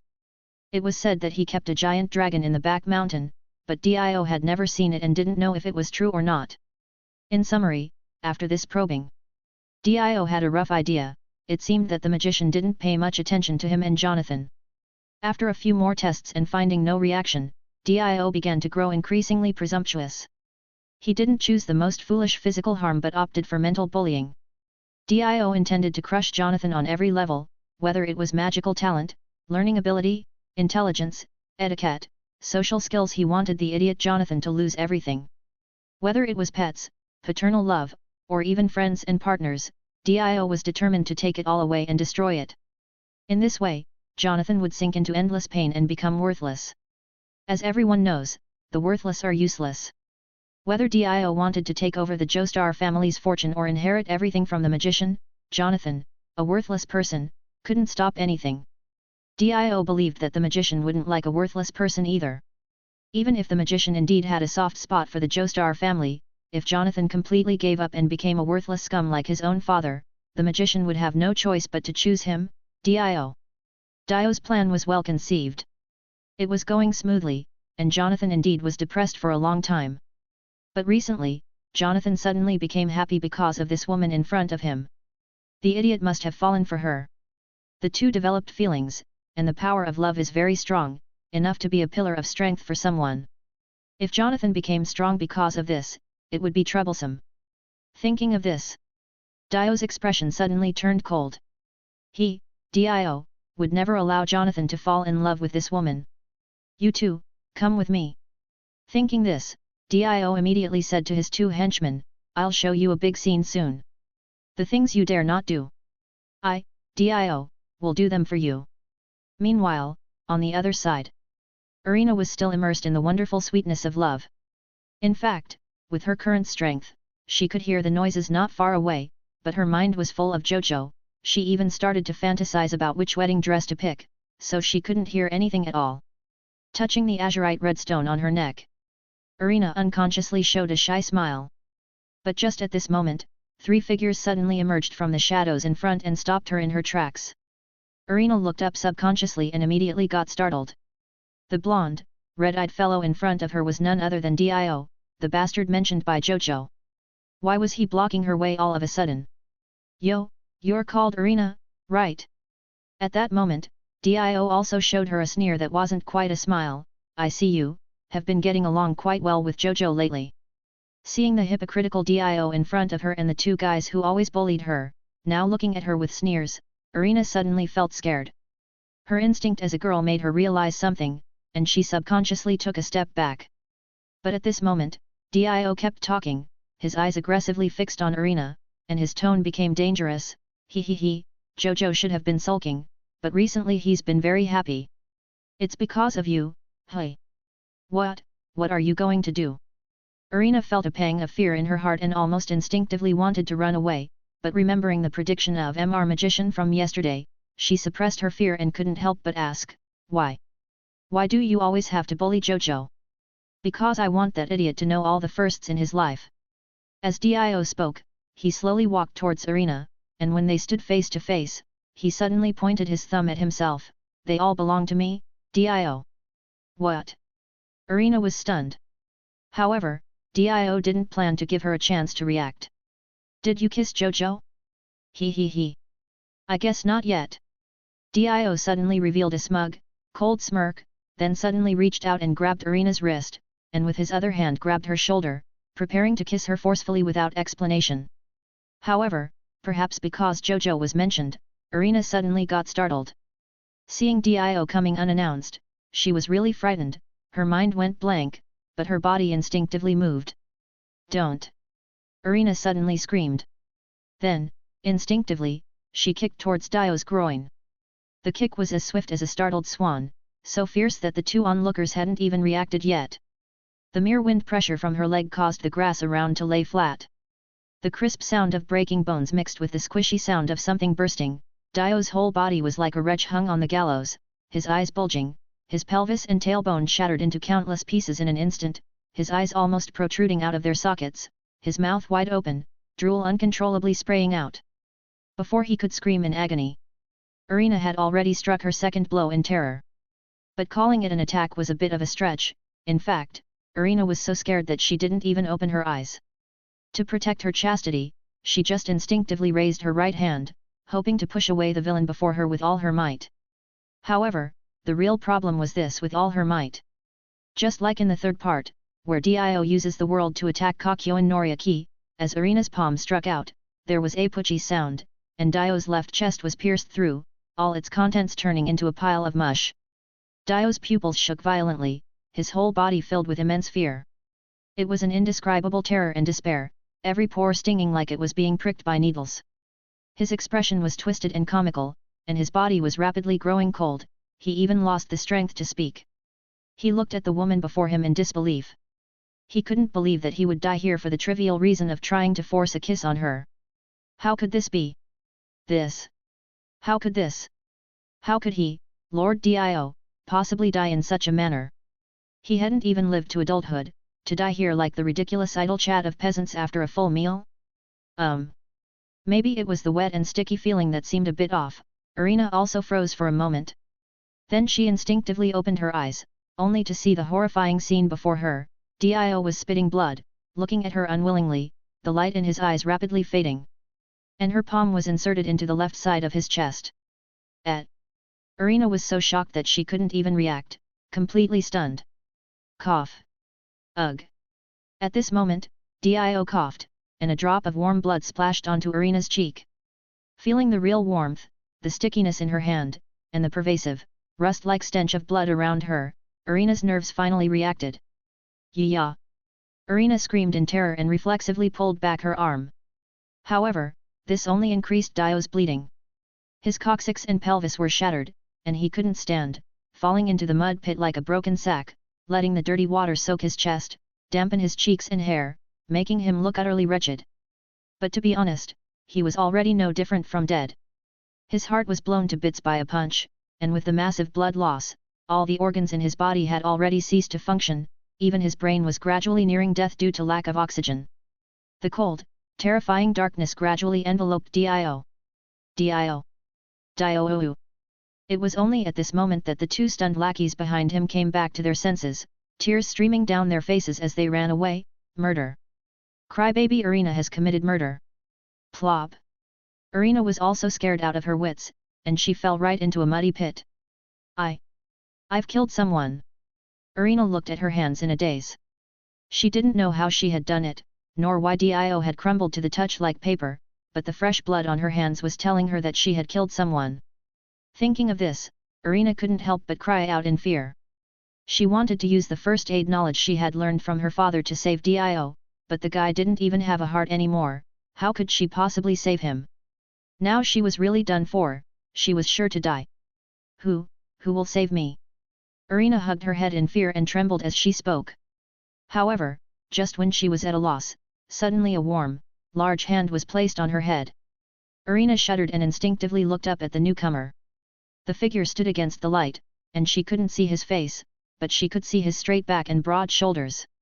The afterglow of the setting sun cast a pale golden silhouette around him, as if he could hold up the entire world, giving her an immense sense of security. Don't be afraid, I've come to save you. The calm voice came from the figure, causing Irina to be momentarily stunned. But before she could relax, she saw the figure slowly walk over to Dio, then squat down, stroking his chin while making a thorough assessment. Tisk tisk, Dio, I never thought you'd have your day. How does it feel to be pierced by a fist with both A-rank power and speed? After saying this, the figure also took out an emerald and threw it onto Dio. Haha, Kakyoin Noriaki. Hey! Irina was also baffled, and then upon closer inspection, she realized that the person was actually Jojo's godfather, Mr. Steve. Chapter 257, Steve Chapter 255. Mr. Mr. Steve. Irina was momentarily stunned after seeing the person in front of her. Is it you? Don't panic, young lady. Fang Mo simply comforted Irina, then glanced at Dio's eyeballs, whose pupils were already dilating, clearly not far from death. So, you're just going to die like this? Actually, Fang Mo was curious as well. What would happen if Dio really died here? After all, the force of fate in the world of Jojo is so strong that it's ridiculous, with Irina drinking muddy water, Jonathan carving a large tree, Dario dying suddenly, and Dio attempting to forcibly kiss Irina. It's as if there really is such a thing as destiny. Even with Fang Mo's presence, a lot of things have been affected. But the overall direction of the plot has not changed. Fang Mo originally thought that after Dio witnessed his extraordinary powers, he would give up targeting Jonathan, but for some reason, Dio still insisted on targeting him. Is it because he can't stand to see Jonathan better than himself? If Fang Mo does not intervene, Dio will certainly continue to target Jonathan, which will lead to the ultimate fight of fate, taking over Jonathan's body to sleep under the sea for 100 years, and then the plot will connect to the third part, Stardust Crusaders. But if this is just a possibility, what if Dio is directly killed by Irina's punch? Will this fate be cut off? Or will some kind of force prevent Dio's death? Fang Mo was genuinely curious, so he did not treat Dio immediately but decided to delay further to see if this so-called fate would try to save him or something. Fang Mo had previously tested that the healing potion works on the brain of living beings. That is to say, as long as there is no complete brain death, even if the head is chopped off, it can be restored with a regeneration potion. Mr. Steve, I didn't mean to. And while Fang Mo was deliberately delaying, Irina couldn't hold back anymore. Tremblingly she started to explain, I don't know why it happened, I just lightly pushed Dio, but his body somehow became as soft as dough. Is there a possibility? Fang Mo looked at Irina, stroked his chin, and said, that is to say, it's not that Dio's body is too soft, but that your fist, Irina, is too hard. How is that possible? Irina almost subconsciously wanted to deny it, but then she suddenly remembered the enchanted golden apple she ate last night, that feeling as if she had the whole world in her sight, full of strength, and Irina suddenly froze. Could it be? If we're talking about physical quality alone, you could already go to the Nordic region to be a god. Fang Mo smiled and said, however, considering this is Great Britain, I do have a better suggestion. What? Irina was a bit confused. You should be called Irina Pendragon, right? Fang Mo smiled as he pulled out a beautifully crafted great sword from his embrace. I suggest you abandon your surname and change it to Irina Pendragon, then I can, as a sprite of joy, give this sword of joy to you. Pendragon. Irina was completely baffled. As a British person, she definitely had heard of the legend of King Arthur, but what did that have to do with her? So she hurriedly said, but. However, before she could finish, Fang Mo directly tossed the great sword to her. Irina was startled and instinctively wanted to dodge, but the sword seemed to fly towards her at a slow pace, and subconsciously, she reached out and grabbed the hilt of the sword. Mr. Steve, please stop joking with me. Holding the exquisite great sword, Irina said a bit frantically, I'm not any Pendragon, I'm just an ordinary girl who will grow up to be a nurse. Nonsense, the sword in the stone has already acknowledged you as its master. Fang Mo waved his hand and said, and yet you claim you are not the king of Great Britain. What is all this about? Irina, anxious and frightened, said, you should first think of a way to save Dio, a life is at stake here. First admit it, then I will think of a way to save him. Fang Mo said cheerfully. Irina glanced at the mysterious long sword in her hand, hesitated for a moment, but quickly realized the urgency of saving a life and stomped her foot, saying, I admit it, now please save him. Hey, no rush, Fang Mo waved his hand, I'm keeping an eye on his condition. As for you, I need to properly introduce the origin of this sword to you. This sword is called the Spring Sword, also known as the 10 Springs Sword. It is forged from metal from another world and contains astonishing power. Look closely, there is a line of inscriptions on the blade. What? Upon hearing this, Arena looked at the blade and, indeed, found a line of round and neat strange fonts. This was not English. Each letter was round and neat. To be honest, Arena did not recognize which country's writing it was, but she mysteriously understood its meaning. Play games with a smile, hey paratrooper number 1. This is... Arena didn't quite understand the meaning and looked at Fang Mo for help. You can think of it as a kind of blessing, Fang Mo said cheerfully. Remember, Arena, as the Queen of Great Britain, no matter what difficulties you encounter, do not be afraid. Face it with a smile. Arena didn't know what to say at that moment. Come on, Arena, let me teach you the correct way to use this sword. As Fang Mo spoke, he gestured and the sword flew back to him. This sword has a certain self-awareness. It likes most to offer loyalty to those who are qualified to be emperors. Look, even if you throw it away, it will automatically fly back to your side. Saying this, Fang Mo threw the great sword outward, and it stuck in a nearby tree, then flew back to him with a gesture. Also, this sword has the ability to create hot springs, though this ability is a bit dangerous. Fang Mo dug a hole in the ground and demonstrated a little to Arena. Unless the spring water exceeds the blade, it will keep producing hot springs infinitely. You must have seen the Bible when you were a child, so you understand what I mean, right? What do you mean? Arena suddenly felt a sense of foreboding. Actually, this is a weapon specially made by the devils of hell to mock God, Fang Mo smiled. Things like the Great Flood of the Apocalypse. You understand now, right? After saying that, Fang Mo threw the sword back to Arena. However, this time Arena dared not catch it and stepped back in fright. There was no choice, after all, the more Fang Mo spoke, the scarier it got. In this era, people were still very taboo about the word devil. Fang Mo's earlier mention of elves and the like was still okay, but once the Bible was brought up, Arena immediately got scared. After all, you can't just casually talk about devils. The problem was that the sword seemed to have a mind of its own, hovering directly in front of her. And just as Arena was at a loss, Fang Mo, who had been paying attention to Dio, also noticed a sudden change. As mentioned earlier, to observe the changes in fate, Fang Mo deliberately delayed saving Dio, and unexpectedly, an accident occurred. Because of the previous delay, the sun had completely set, a new moon was rising, and Dio's body, under the moonlight, inexplicably began to glow faintly. Normally, a pierced chest would mean certain death, but now, for some reason, Fang Mo felt that Dio's condition had stopped worsening. Of course, this did not mean he came back to life on the spot. In fact, there was no sign of improvement in Dio's wounds, and he hadn't regained consciousness. He still lay on the ground, devoid of all signs of life. But the moon was exceptionally bright tonight. Under its light, Dio seemed to be hanging on to life by a thread. Perhaps he would still die at dawn, but at least for tonight, Dio was not going to pass away. If a mad scientist came across him and decided to use his body for experiments, maybe patching him up with some organ transplants, Dio might actually have a chance to survive. Is his life really that tough?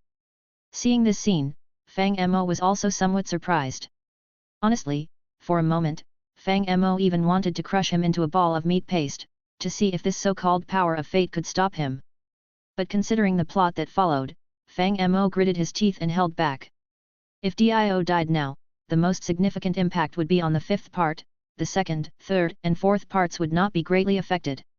In the second part, they fight the Pillar Men, in the third part, the Stardust Crusaders wouldn't need to go to Egypt to fight Dio, and at least Kakyoin wouldn't have to die, right? The fourth part is similar, it doesn't really concern Dio. But the protagonist of the fifth part, Jojo, Giorno Giovanna, is Dio's son. Now, killing Dio would be simple for Fang Mo, but it would mean erasing Giorno as well. Who could bear that? Fang Mo was still hoping to get the stand arrow with Giorno. Damn it, could this also be within the calculations of fate? Fang Mo looked at Dio lying in a pool of blood and suddenly felt annoyed. He never cared this much in other worlds, but fate in the world of Jojo was too sinister. No. I won't accept this. Thinking it over, Fang Mo still didn't want to let Dio off so easily. So, after withdrawing his surgical tools, he also took out a bag of conversion powder from Steve's backpack. I don't believe in this evil today. Fang Mo said this while cursing and began to operate on Dio. Chapter 258, Steve Chapter 256. I must say, this transformation powder is really mysterious. Initially, Fang Mo thought it was a powder that made people younger or cuter after experimenting with Ashwet, but after using it on Dio, he dismissed that idea. Fang Mo sprinkled an entire bag of transformation powder on Dio, but unlike Ashwet, Dio did not become younger. Nor did he turn into a blonde vampire Lolita as Fang Mo had expected. If anything, only his clothes changed. Dio was no longer wearing the traditional nobleman's attire. For some reason, he was now dressed in a blue sweater with gold trim and a hat that had 3 metal letters spelling out Dio. Ah, this! Fang Mo was stunned for a moment. But soon, he remembered exactly who this person was. If he wasn't mistaken, this man seemed to be Diego Brando, a character from the 7th part of Jojo, essentially a parallel universe's Dio. Fang Mo couldn't quite recall, was he a member of the protagonist group? Looking at Dio now in his new attire, Fang Mo felt somewhat frustrated. He actually wanted to turn Dio into a different blonde vampire, like Shinobu Ashino, Arcuid Brunstud, Eri, or Letitia, for instance. Fang Mo had even prepared his lines, planning to greet Dio upon awakening with "You're awake, congratulations on becoming a girl," and then sit back to enjoy the show, to see what would happen between Dio and Jonathan, whose fates were said to be intertwined. Come on, merge and let me see. However, the effect of the transformation powder was not as expected. With no other options, as he hadn't unlocked the gender swap mod yet, Fang Mo had no choice but to start surgery. Sadly, in Dio's current state, he was as good as dead, unable to protest or anything, so Fang Mo couldn't play the role of a miracle doctor anymore. He quickly healed Dio with a potion combined with beacon energy. After healing Dio, while the other was still unconscious, Fang Mo took the opportunity to chat with Irina. Young lady, you should take up this sword. Fang Mo advised Irina, I told you before, right? The men of the Joestar family are generally short-lived. So, do you want to watch him die before your eyes, or summon the courage to draw your sword and challenge fate like a warrior? Challenge, fate. Hearing Fang Mo's words, Irina seemed to pause. She looked down at her hands, feeling the surging power within her. Use my power to protect. Jojo. At that thought, Irina subconsciously touched the azurite red stone on her neck, and her expression gradually became determined as she reached for the sword hilt in midair. I understand, Mr. Steve. Holding the sword, Irina spoke earnestly, please teach me swordsmanship, I want to protect Jojo. The matter of becoming the Queen of Great Britain. No, I can't do that. Irina touched her forehead, please forgive me for not having such grand ambitions. Aren't you going to consider it anymore? Fang Mo smiled and advised, this Queen of Great Britain is indeed very long-lived. If you eat the enchanted golden apple and then practice Ripple, you might even join the fight against that witch in Egypt. There's no need. Irina firmly shook her head, I just want to grow old with Jojo. Tisk tisk, such faithful and beautiful love. Hearing this, Fang Mo did not press Irina further but instead waved his hand in resignation, all right, remember to visit me on the mountain when you have time. For now, go home. I'll clean up this mess. Then. I'll take my leave now, Mr. Steve. Irina hesitated for a moment, then, holding her sword, she ran off. There was no helping it, after all, the events of the day were too outrageous. Even if she tried to stay calm, she was almost at her limit. Staying any longer, she felt she might break down. Not long after Irina left, Dio woke up. He sat up from the ground with a yell, instinctively covering his chest with both hands. My wounds, they're gone. Dio touched his chest with a cold sweat, and then his lower body, saying in a disturbed tone, was it a dream? Or perhaps. At that moment, Dio also noticed Fang Mo not far away. Teacher Steve. Seeing Fang Mo, Dio immediately realized that he had been saved again by the other's mysterious methods. He breathed a sigh of relief but then felt a bit guilty, especially since he had kissed Irina first. Who knows what Irina might have said while he was unconscious. However, guilt aside, Dio knew he had to keep up appearances, so he deliberately asked with feigned confusion, "Teacher, was it you who saved me? You're really brave." Fang Mo glanced at Dio and asked on purpose, "Didn't you know that Arena has divine strength?" "What?" Dio was also stunned upon hearing this. He had no idea. "Her bloodline is that of the Pendragon clan, blessed with the fortune of Great Britain," Fang Mo said. "Why would you go and tease her? Now look, you were almost kicked to death." "Teacher, I didn't mean to." Dio hurriedly explained when he heard the words, "I heard that Arena and Jojo are quite close, and I am very concerned about Jojo. I just wanted to tease her." "Really?" Fang Mo smiled indifferently, "You can say whatever you want, just remember what I told you back then, you have to bear the consequences of your mistakes, it's because of you, your basket has borne burdens it shouldn't have at this age." Dio lowered his head and clenched his teeth, not speaking. After this, Fang Mo couldn't be bothered to waste more words on Dio. With a casual wave of his hand, he let Dio go home, while he himself flipped through his phone and returned to the villa. There were quite a few classic scenes captured today. In addition to Jonathan and Arena's definitive kiss, he also got footage of Dio being beaten up. At the moment, Fang Mo hasn't decided on the future development.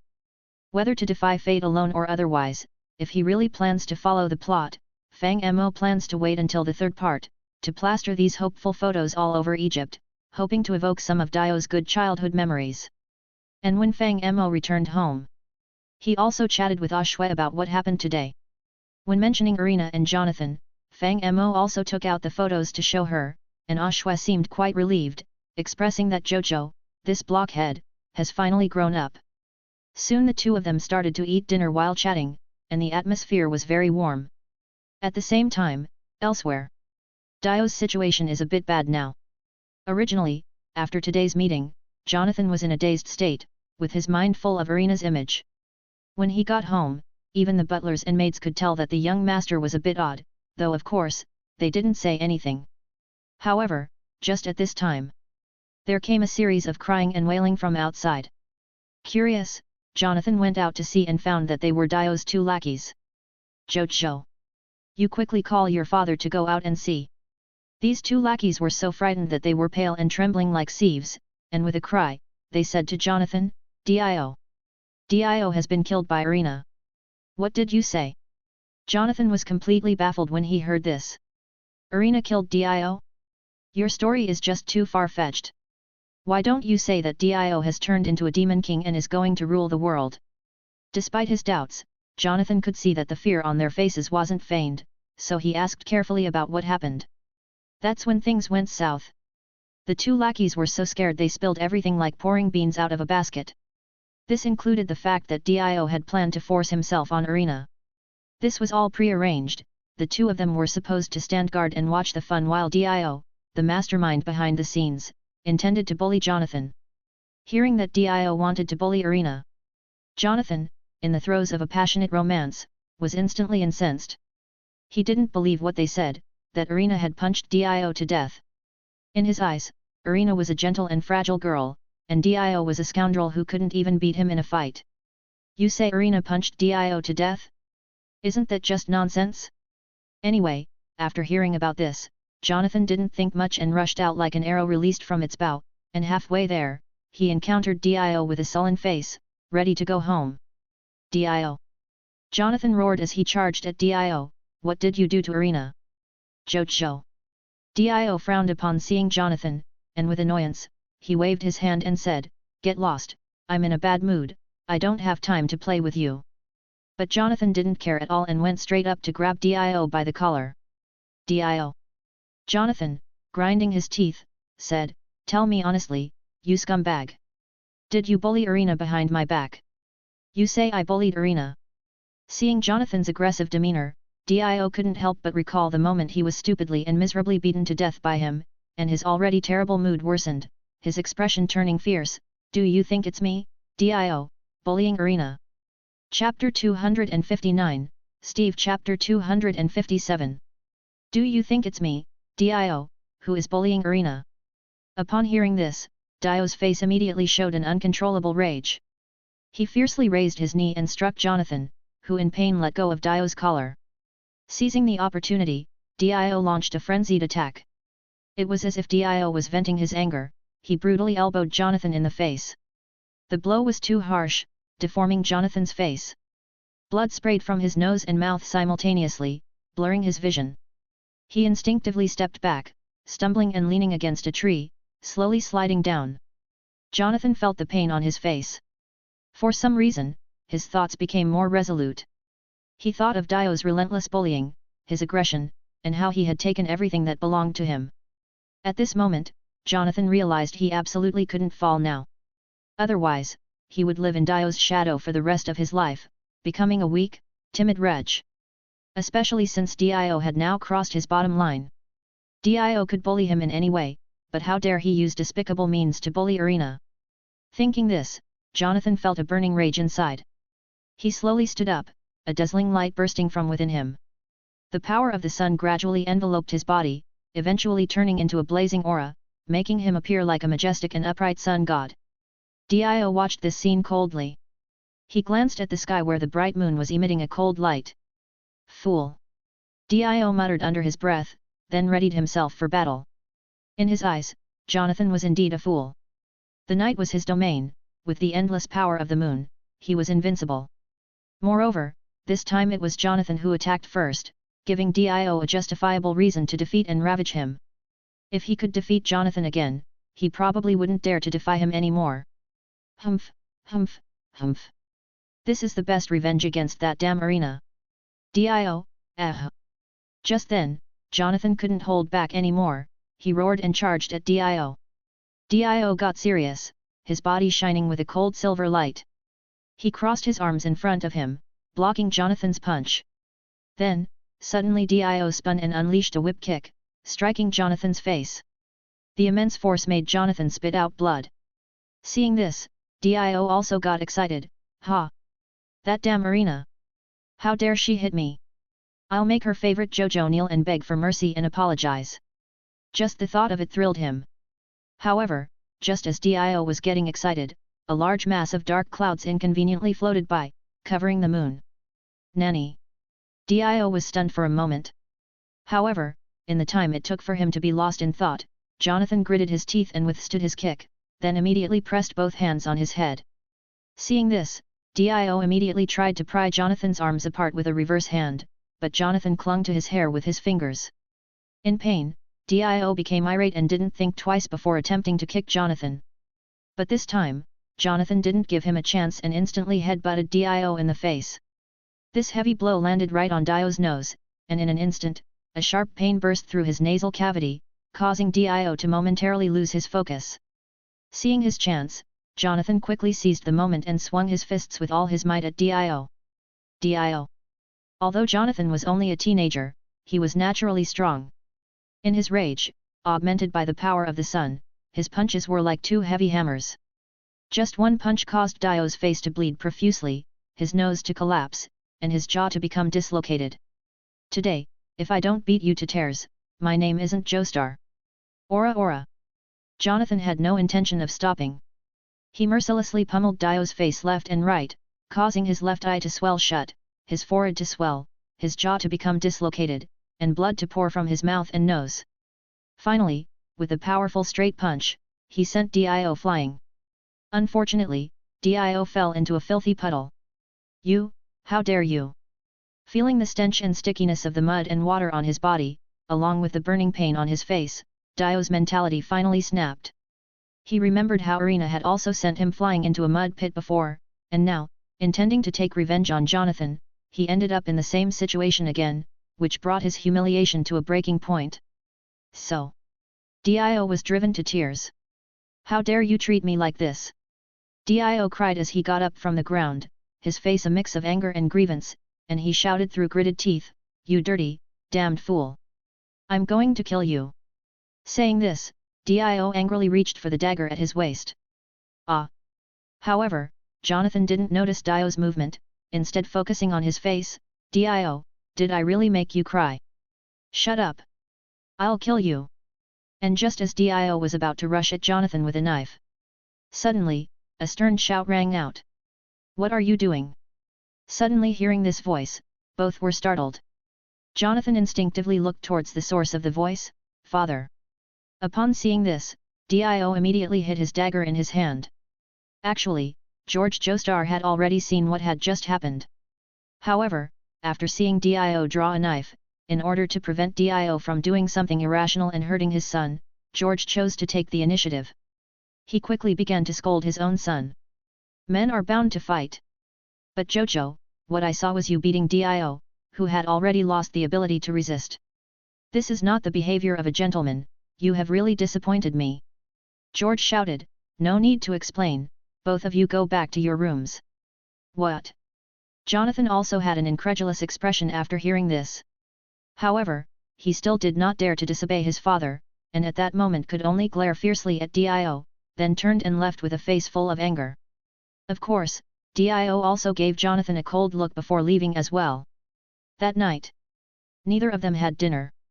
Dio told the butler he was seriously reflecting on his mistakes, while Jonathan was simply angry. He felt that his father did not understand him at all, always favoring Dio, and in a fit of anger, simply chose not to eat. However, it must be said, Dio really wasn't lying this time. Lying in bed, he held the moonstone and practiced magic, while summarizing his mistakes. Yes, the events of today were indeed too many and too complicated. Dio needed to seriously sort them out. He realized he had underestimated Jojo. The other party had such explosive strength when angry, even Dio was no match for him. It seems his past approach was a bit misguided. Jonathan was the type of person who became stronger the more he was oppressed. The bullying he had done to him had actually made his spirit more resilient, which was not good news. Then there were his own shortcomings. Dio calmly analyzed and realized that every time he was embarrassed or made a fool of himself, it was because he was easily provoked. This was something he had to change. It would be best to maintain a neutral expression of both joy and anger, to avoid further losses. However, the events of today weren't all bad news. At least after seeing Jonathan's methods, Dio realized one thing: the other party seemed to only have mastered the magic ability of the Sunstone. This was good news for him. It seemed that the mage had not taught Jonathan any special techniques. Thinking seriously, Dio realized that his previous actions were indeed too reckless, trying to bully Jojo into a useless person. Doing these things was too blatant. If George and that mage found out, it would be troublesome. Now that he thought about it, he should pretend to be friends with Jojo. With his talent and abilities, it would only take a few years to completely surpass him, and then find a way to deal with this damned guy once and for all. Just as Dio was reflecting on himself. On the other side, Fang Mo and Ashwed were also planning their return. Of course, it wasn't to another world, but to the MC world to get some things, like the witch mentioned before. Fang Mo was curious about what kind of magic this creature would have after being materialized. "Master, will it also be over 10 years here when we return this time?" Ashwed asked while tidying up the house. "Probably not," Fang Mo replied, holding a notebook and sporadically writing down things he planned to bring. "The story here is almost over. If I remember correctly, when we return next time, it should be 7 years later, which is when the Phantom Blood storyline officially starts." 7 years. Ashwin nodded. "It seems like a long time. During this period, I wonder if Jojo will be bullied by Dio." "Probably not," Fang Mo tilted his head. "Irina has become a demigod. If Dio really tries something, she'll probably brandish her sword and shout something like X curry stick. Instead of worrying about that, Ashwet, why don't you help me think about what else I should bring? Aren't we bringing the witch?" Ashwet suggested, helping to think. Didn't the master also mention the Nikaran sword before? "Oh right, I should get more weapons. The spirit of craftsmanship is eternal," Fang Mo agreed and continued writing in his notebook. "Well, I'll bring a few villagers too. I've always wanted to see what these ghostly things look like when materialized. They can't really be uranium-titanium people, right? Are we only bringing NPCs?" Ashwa looked at Fang Mo. "Master, why not bring more monsters to try out? Didn't you say monster girls are also possible?" "Oh, we can bring a few to try out," Fang Mo nodded and then wrote in his notebook. "Anyway, we need to catch at least 2 humanoid creatures to make up a mahjong table. Otherwise, it's too troublesome to pass the time every day. I really want to dig out the stand arrow soon, so I don't have to keep an eye on this place. Stand arrow? What's that? Ashwet asked curiously. It's a powerful item in this world that can evolve stands, Fang Mo explained. Although I'm not sure if it will work on me, it's still worth a try. So, where is it? Ashwet asked. Do you need me to bring it back for you? I wish I could find it. I only know it's buried underground in Egypt, Fang Mo said sadly. As for the exact location, I have no idea. Why not bring more monsters to help you find it? Ashwet asked curiously. The creatures in that forest are good at finding treasures, like the goblins and gnolls in the Goblin Fortress. If that's not enough, aren't there many strange monsters in the main world? Master, why not try bringing a few more types? Chapter 260, Steve Chapter 258. Upon hearing Ashwet's suggestion, Fang Mo immediately felt enlightened. Ashwet had explained to him a long time ago that she, and every other creature entity in the game, viewed Fang Mo as a godlike existence, showing almost absolute loyalty to him. Thinking about it carefully, this was indeed an incredible ability. Not only the villagers, the NPCs, but even the monsters obeyed him, which was extremely powerful. The goblins in the Twilight Forest were natural miners, and then there were wraiths who could move freely underground. If he could find a way to bring a bunch of hard laborers, perhaps he could dig up the stand arrow in Egypt 100 years earlier. Of course, besides the monsters in the Twilight Forest, Fang Mo also had the monsters from the Gaia Codex and various original monsters. The Gaia Codex even had monsters like mummies, sphinxes, Anubis, and giant desert ants, all of which matched Egypt perfectly. And as for the original side, anyone who played MC knew that the original version had a creature called a silverfish.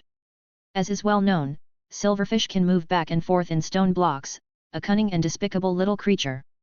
If the nether or mod is added, it spawns the big cousin of the silverfish, the formidable nether silverfish, in the nether. This little bug was born to be the guardian of the relics. No creature was more suitable than it to constantly traverse the desert underground, searching for relics and treasures for Fang Mo. Of course, the main reason Fang Mo valued it was that the silverfish in the game had a corresponding spawner, right in front of the end portal. And bugs are relatively hidden.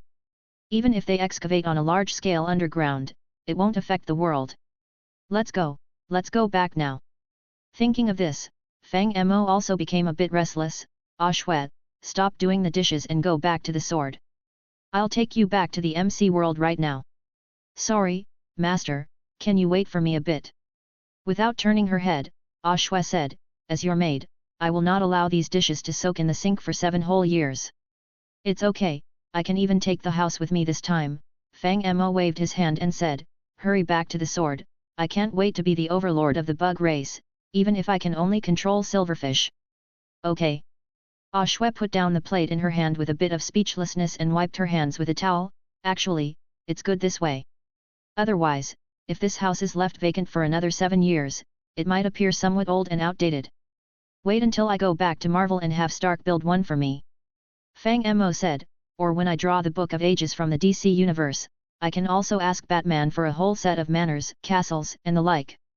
If he dares not give it to me, I'll tell him hell jokes related to him, like asking him what goes into an alley with 6 legs and comes out with 2 and so on. Wow, even the Joker would kneel before you. After hearing this, Ashwet directly held her forehead. Fang Mo had previously chatted with her about Batman's story, so she could understand, Gotham would lose more than half of its fun without you. It's up to the heavens when they wish to let me go to the DC Universe. Fang Mo laughed casually, then took out the ice sword. Rahab, come on, let's go inside and talk. Okay. Ashwet nodded, then turned into a streak of light and entered the sword. Fang Mo put the ice sword into the storage space, then left the villa, closing the geocache nearby. The brightly lit villa instantly disappeared, replaced by a barren and rugged mountain road. Seeing the desolation of the cliff, Fang Mo was a bit unaccustomed for a moment. Shaking his head, Fang Mo also turned and walked towards the dragon's nest. The Ender Dragon was sound asleep, and he did not wake it up. Instead, he placed a few geocaches, calculated the dimensions a bit, and then packed the entire Ender Dragon's nest inside. After sorting all these things out, Fang Mo summoned his stand, Steve, and right-clicked to open the linking book. Black particle effects continuously poured out from the book, quickly enveloping Fang Mo and Steve. As the black mist dispersed, everything on this cliff ceased to exist, as if it had never been there. A familiar feeling of weightlessness came. Quickly, the black particles receded like a tide. Upon reopening his eyes, Fang Mo had returned to the MC world. Since this time he wasn't coming back for a vacation, Fang Mo didn't ask Steve to unload cargo or mine. After a simple inspection of his territory, he immediately began to pack things into his backpack. First was the previously mentioned Nichiren sword. Fang Mo planned to use a tinker's construct katana to represent the Nichiren sword. The crafting of the katana required 2 wide sword blades, a tough handle, and a tough binding, surprisingly consuming a lot of materials.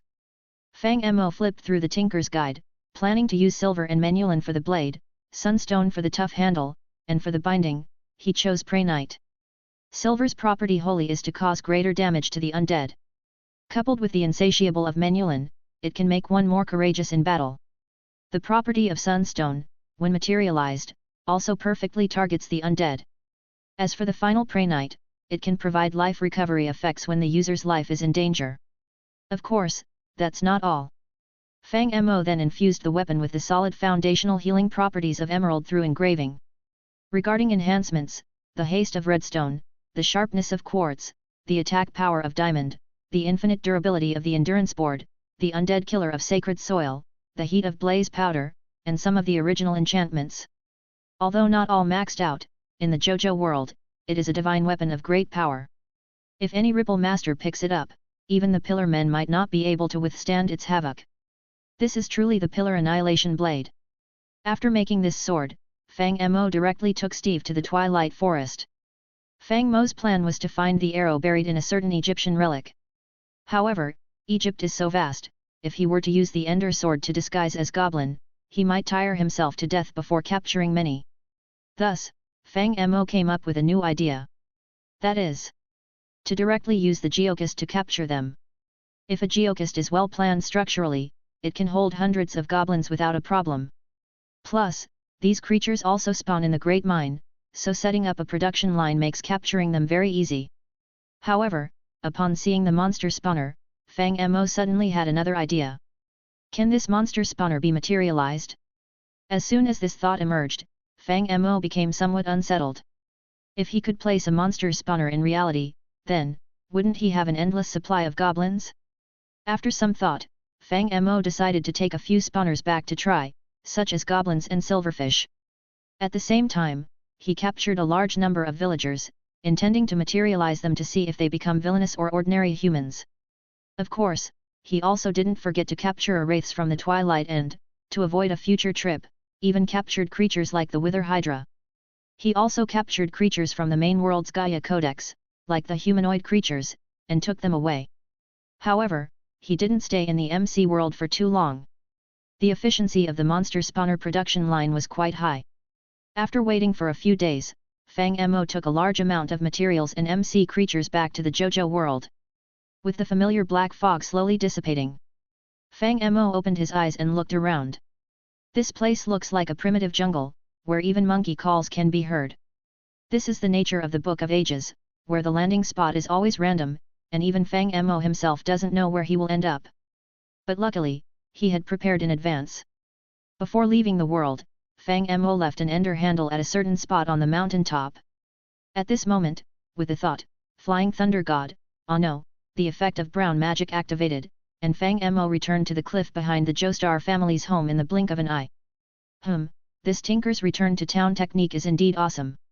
After returning to the cliff, Fang Mo nodded in satisfaction, then subconsciously glanced down the mountain. Let me see how the Joestar family is doing. Whoa! It was better not to look, for Fang Mo immediately realized something was terribly wrong. Because the Joestar family's mansion was now engulfed in blazing flames. Chapter 261, Steve Chapter 258, 2. Just making sure I'm following Gideon. Damn, why did it start burning? Seeing the Joestar mansion engulfed in flames, Fang Mo was also stunned. To be honest, the Joestar family's house catching fire was indeed part of the plot. But shouldn't there be many other plots before that? First, it should be Dio and Jonathan becoming adults. Dio, in order to take over the Joestar family fortune, studied law specifically. It turns out that studying law too much can cause one to lose their humanity. So, Dio began to poison George Joestar but was caught in the act, and eventually, the police came to arrest him. Out of desperation, Dio had no choice but to put on the stone mask and become a vampire. And Jonathan, seeing this scene, immediately fought with him, which led to the Joestar mansion being devoured by the raging fire. According to the previous routine of traveling between two worlds, the Book of Ages should have thrown Fang Mo back to when the two had just become adults. But for some reason, the plot jumped forward so much this time, and Fang Mo himself couldn't understand it. Could it be that only this scene is considered the important plot time node? Anyway, let's save people first. Although puzzled, Fang Mo couldn't care about that now. After all, saving people was urgent. With the instant teleportation ability of the Void Ring, Fang Mo flashed and arrived above the Joestar estate.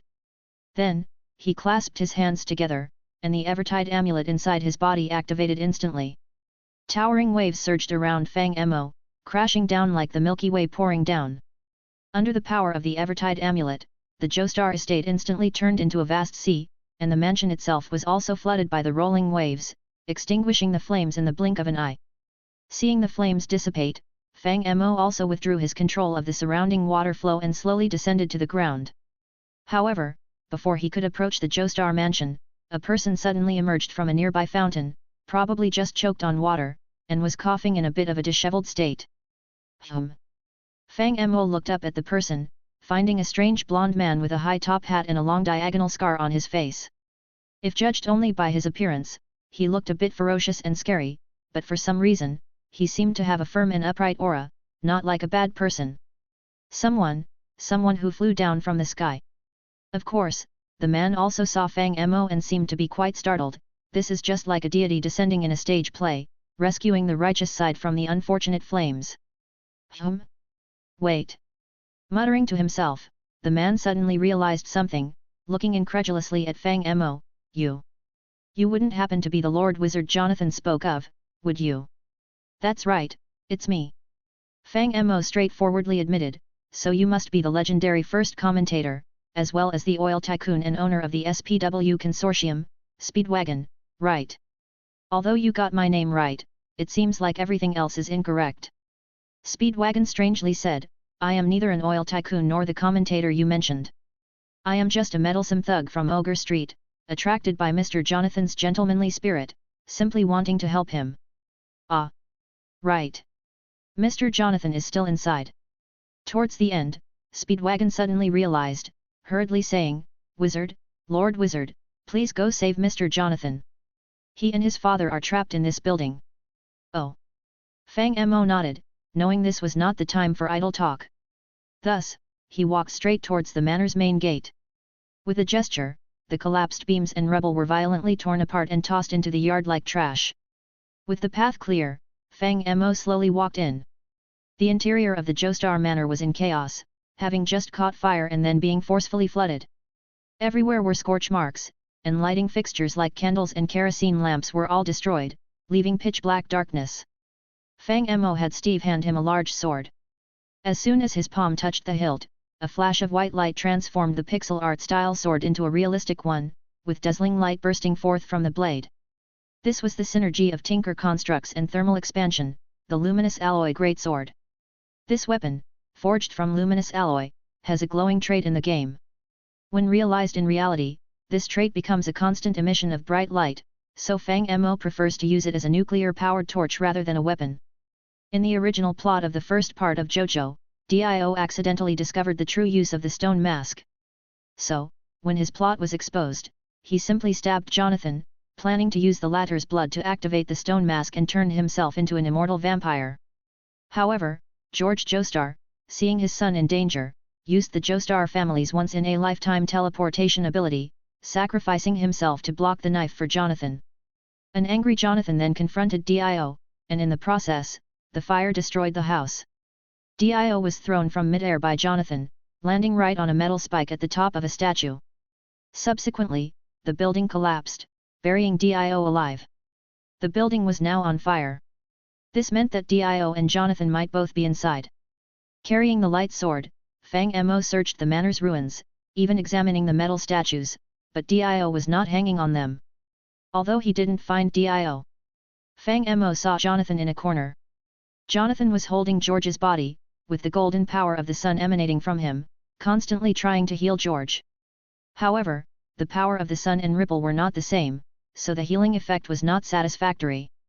At this moment, George Joestar had completely passed out, barely breathing.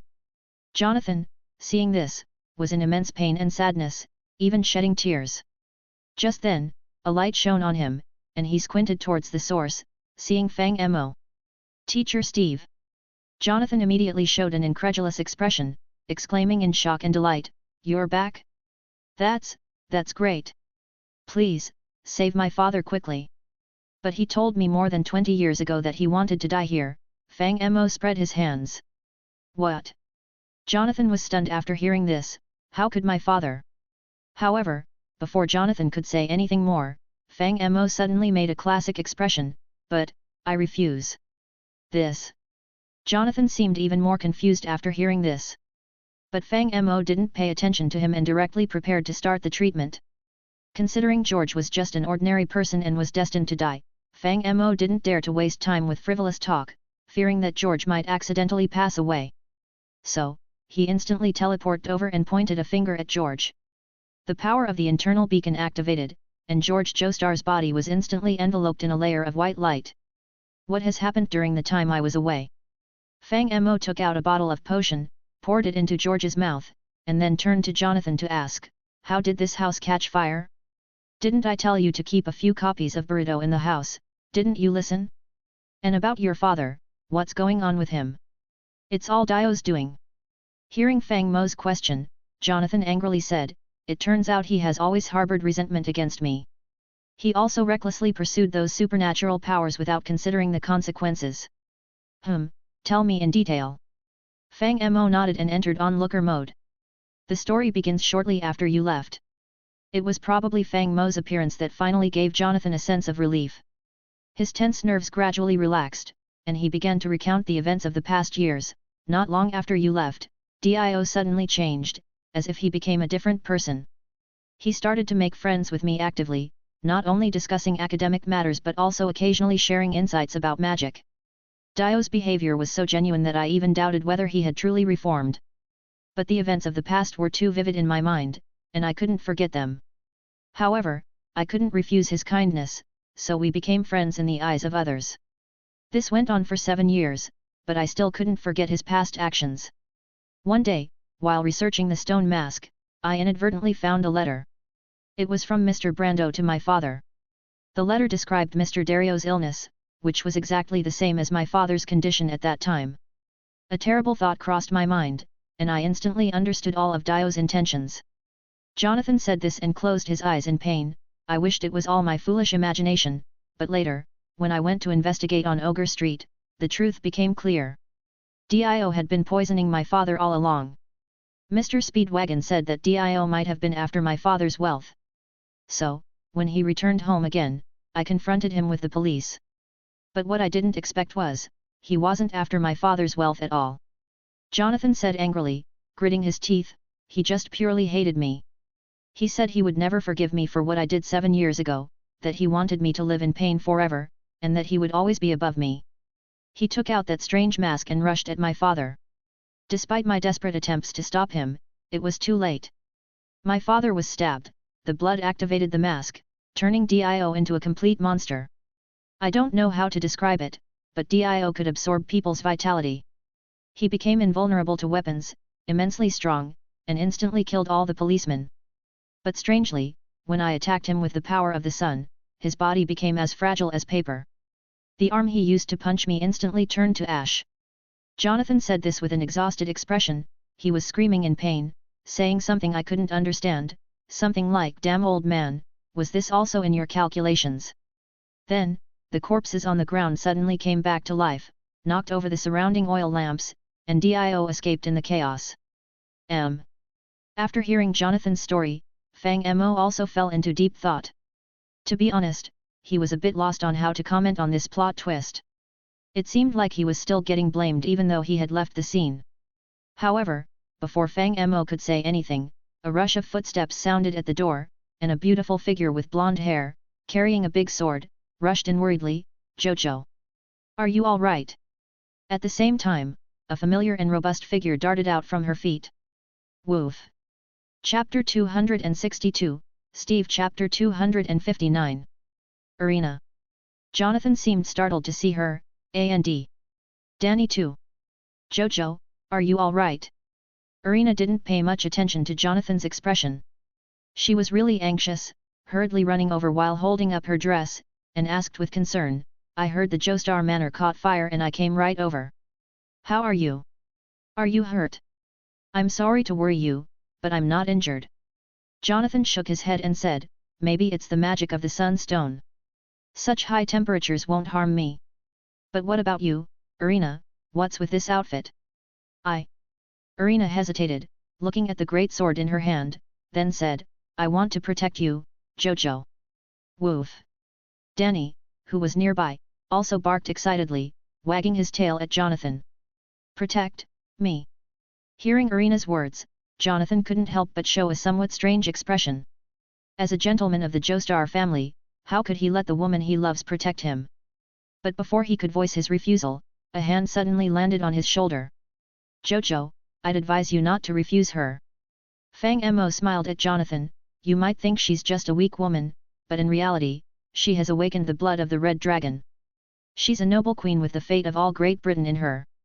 One punch from her, and you could very well die." "Hey!" Jonathan was completely stunned after hearing this. "Mr. Steve." Hearing Fang Mo's voice, Arena finally came to her senses, looking at him in surprise. "You're back? When did this happen?" "I just arrived." Fang Mo smiled, "Sorry, I had to leave in a hurry last time and didn't get a chance to say goodbye, and now you've all grown up so much. Mr. Steve still looks the same, as young as ever." Arena politely said, then turned her attention back to Jonathan. "Jojo, what happened to Uncle George?" "Father was stabbed by Dio." Jonathan, hearing this, immediately clenched his fists in anger. "I will never forgive him. It was that bastard Dio, wasn't it?" Hearing Jonathan's words, Arena nodded and then suggested, "Maybe Uncle George should go to my family's hospital. It's probably not safe to stay here anymore. Is Uncle George badly hurt?" "Mr. Steve." Hearing Arena's question, Jonathan also subconsciously looked up at Fang Mo. According to his original fate, he was supposed to die here, Fang Mo said, suddenly pulling out a lighter and snapping it open with his mouth, causing a burst of flame. While everyone looked confused, Fang Mo continued leisurely, "But I played a trick on him." Everyone was somewhat baffled by the scene. To be honest, gas lighters were rare in those days, so they didn't know what Fang Mo was up to. Could it be some kind of magical ritual? Finally, Jonathan broke the awkward silence. "Mr. Steve, is my father all right now? Just need some rest for a while." Fang Mo stroked his chin, thoughtfully saying, "Well, but for safety, I suggest you give him a grand funeral." "Hey!" The two were baffled again and couldn't help asking, "Why?" "Metaphysics." Fang Mo explained, "Your Joestar family has a history of short lives. You can only survive by deceiving fate, like your grandson, who's over 60 and still having affairs." "What?" Jonathan was stunned. "My grandson? Teacher, what are you talking about? Is this also a prophecy magic?" Arena reacted, being more clever than the simple and kind Jonathan. She couldn't help but hold her forehead. How could that child do such a thing? Didn't he inherit the gentlemanly lineage of the Joestar family? "If you want to talk about this, I'm not sleepy anymore." Fang Mo was delighted. "Your great-grandson is fighting and fleeing, at 65 he's still messing with women. Your great-great-grandson, a minor, ended up in prison, with the unique talent of smoking 5 cigarettes at once, eating without paying, beating up a 100-year-old man in Cairo causing his death, and about Giorno, well, it's a bit complicated to explain his relation to the Joestar family, but he dreams of becoming a mafia boss." Is this all true?" Jonathan was dumbfounded, trembling slightly. How could the gentlemanly bloodline of the Joestar family turn out like this? "Ha ha ha, so you better live well." Seeing their troubled expressions, Fang Mo couldn't help but laugh. "Jojo, if you could grow old with Arena, perhaps you could slightly influence their characters." "I will definitely try my best to survive." Jonathan, hearing this, nodded firmly. I won't allow them to forget the gentlemanly spirit of the Joestar family. All right, then strive for that goal. Fang Mo smiled and then raised his lumen sword, but now, you two go out for a while, I still have to perform a surgery on old Joe. Jonathan was startled, isn't he already cured? Do you think just a cenotaph is enough for a burial? Fang Mo retorted, you think you can deceive fate with such little sincerity? Then, Jonathan was about to say something more, but in the next second, Irina grabbed his hand. Jojo, let's go outside to talk. Irina smiled and said, you should trust Mr. Steve. I've been hiding many things from you over the years, but now it's time to be honest with you. Aren't you curious about what's been happening to me? All right then. Jonathan thought for a moment and eventually left with Irina. After they left, Fang Mo made his move on George, who was on the ground. Despite George being a gentleman worthy of respect and having expressed his willingness to die over 20 years ago, Fang Mo decided to save him after some thought, as he couldn't bear to see a family member die. Taking advantage of George's unconscious state, Fang Mo used a beacon in combination with a regeneration potion to recreate George Joestar. As for the headless corpse on the ground, which was still twitching as if it wasn't completely dead, Fang Mo pondered for a moment and poured another healing potion on it. Surprisingly, it grew a new head soon after. What the heck? Seeing the two Georges on the ground, one real and one fake, Fang Mo was at a loss. This. Fang Mo, stroking his chin and talking to himself, said, what if both wake up? Should I send one to Dio as a father? After pondering for a while, Fang Mo decided to seek external help. So, he took out a small bone knife from his pocket, and with a wave of his hand, accompanied by a burst of dark, cold mist, a skeleton walked out. This was the lich that Fang Mo had brought from the Twilight Forest.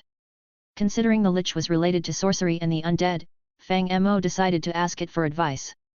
Come here, Nioziu, I have a question for you.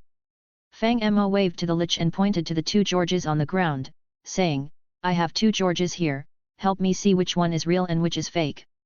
The lich didn't speak but slowly approached to observe. Almost instantly, the lich extended its dry skeletal finger, pointing to the George whom Fang Mo had treated from scratch. Its jawbone clicked as it moved. A dry and deep voice came from its mouth. His soul is here. The lich said, the other one is just an empty vessel. Oh, I see. Hearing this, Fang Mo also breathed a sigh of relief. It seemed that although the regeneration potion could regenerate the body to some extent, it couldn't replicate the soul. But then, how would this be explained with the people from the world of Bleach, who are supposed to be souls? So, the regeneration potion couldn't affect a person's subjective consciousness? Forget it, never mind. Shaking his head, Fang Mo didn't bother to think too much about it. He wasn't a scientist like Orochimaru, obsessing over understanding everything clearly. Fang Mo's people always valued practicality. If it works, it's good enough, why bother with so many principles? He retracted the lich back into his bone dagger and gently lifted the two Georges on the ground with a gravitational field, walking outside. Meanwhile, near the gate of the Joestar mansion, Irina was explaining to Jonathan about how, years ago, Dio tried to force a kiss on her, but instead, she ended up killing him with a slap. Jonathan, having heard this, finally realized. No wonder Dio looked so wronged back then, he hadn't bullied Irina at all but instead got beaten up by her. That explained why he shouted, do you think I, Dio, am bullying Irina? Since Irina had spoken, she didn't plan to hide anything from Jonathan. So, she straightforwardly told him about Fang Mo giving her the golden apple and the sword of joy, along with the prophecy magic. She revealed that the Joestar family had a history of short lifespans, which made her determined to protect Jojo. And then there was the battle pet, Danny. This dog had been sent to another city by George, but since it had eaten the golden apple, it was like the stand dog Iggy from Part 3, ordinary people couldn't control it. So, it ran away that very night. Irina said she met it in the forest a few years ago, initially thinking it was just a stray. But the more she looked, the more it resembled the Danny Jonathan had mentioned. So, she tentatively called out Danny, and the dog, being psychic, immediately responded and got excited. But when Irina tried to take it to meet Jonathan, it refused to go, biting a table leg and not letting go, probably fearing being captured by George again. Jonathan quickly accepted this setup. After all, he had encountered a wizard in his youth, who always claimed that magic was omnipotent. Under such influence, he found it easy to accept this sort of setup. However, Jonathan was indeed curious about how strong Irina was. After all, he himself had natural strength, plus the solar magic from the Sun Stone. He didn't think Irina was much stronger than him. But when Jonathan tried arm wrestling with Irina, he found that he couldn't match her strength even with both hands, leaving him dumbfounded. Was his girlfriend really that strong? Just as Jonathan was in shock, Fang Mo came out, and Jonathan breathed a sigh of relief, finally able to alleviate the awkwardness with Irina. But when he saw the two Georges following Fang Mo, he was struck as if by lightning. That, your father just accidentally fell into the water. Fang Mo wiped his face and said, the river god Tam is an old friend of mine. He just gave me two Georges. So, which one did you lose, this golden daddy or this silver daddy? Chapter 263, Steve Chapter 260. Is this golden daddy or this silver daddy the one you lost? Fang Mo pointed to the two identical Georges behind him and asked Jonathan. Jonathan was also stunned at the sight, and subconsciously said, the one I lost, is the real daddy who was just stabbed by Dio. The daddy who was stabbed by Dio? Okay, arranged. Upon hearing this, Fang Mo also snapped his fingers, and then pulled out a dagger from his bosom. Let me first teach you a call from Dio, Jojo. I don't want to be human anymore. Wryyyyyy. Saying this, Fang Mo raised the small knife in his hand. Wait a minute. Jonathan was immediately startled and hurriedly stopped him. Teacher, that's not what I meant. Hearing Jonathan's words, Fang Mo also stopped his action. Isn't that what you said? You want the daddy who was stabbed by Dio, and my favorite thing is to fulfill others' wishes. Sorry teacher, I misspoke just now. Jonathan hurriedly said, actually, what I mean is, I want my real daddy. Mr. Steve, what's going on here? Irina, who was also watching this scene, was also confused. Uncle George, how did he become two? After all, I am the real divine doctor, not like the desperate poison doctor blah blah. Fang Mo shrugged and said, my medical skills are unprecedented and superb, saving one, reviving two, so it's understandable that this kind of situation happens occasionally. After hearing this, Irina was dumbfounded and barely said after a long while, I have been learning medical knowledge with my father since I was a child, and I have never encountered such a situation. Today is really an eye-opener. So do I have two fathers from now on? Jonathan was also a bit stunned and subconsciously asked Fang Mo. Not necessarily. Fang Mo shook his head and explained to the two, actually, you still have only one father, as for the other one, that's for burial. Jonathan's eyes widened, burial? Teacher Steve, are you sure? I've said that a ceremonial tomb cannot deceive fate, we must take out the real stuff. Fang Mo nodded, then said, not only must he be buried, but we must also make it grand. After all, George was a noble, and as his son, you must not be negligent in his funeral. It's best to personally ask his opinion, see how to do it, whether in Chinese or Western style, what wood for the coffin, whether to use andesite or diabase for the tombstone, you must ask all these. Hearing this, Jonathan felt his head buzzing. However, Fang Mo didn't stop at all, and was still earnestly instructing, if you do it in Chinese style, then you have to prepare paper effigies quickly. Of course, with George's large family and business, we don't need paper effigies, I'll find some uranium, titanium, silver, and slaves to burn for him. I heard that burning slaves is not illegal now. But uranium, titanium, silver might be a bit troublesome, but we can wait until World War II to burn them. I'll engrave your dad's name on that big furnace I have in Poland, and whatever is burned there in the future will be counted as your dad's living sacrifice. Hearing this, Irina next to him was already so scared that she covered her mouth. This is too terrifying, isn't it? Teacher Steve, please stop scaring Irina. Unlike Irina, Jonathan had been in contact with Fang Mo for a while and knew that he liked to joke. Jonathan, although slow-witted, was gradually catching on and guessed that the other party was joking again. Ha ha ha. Fang Mo himself couldn't help but laugh.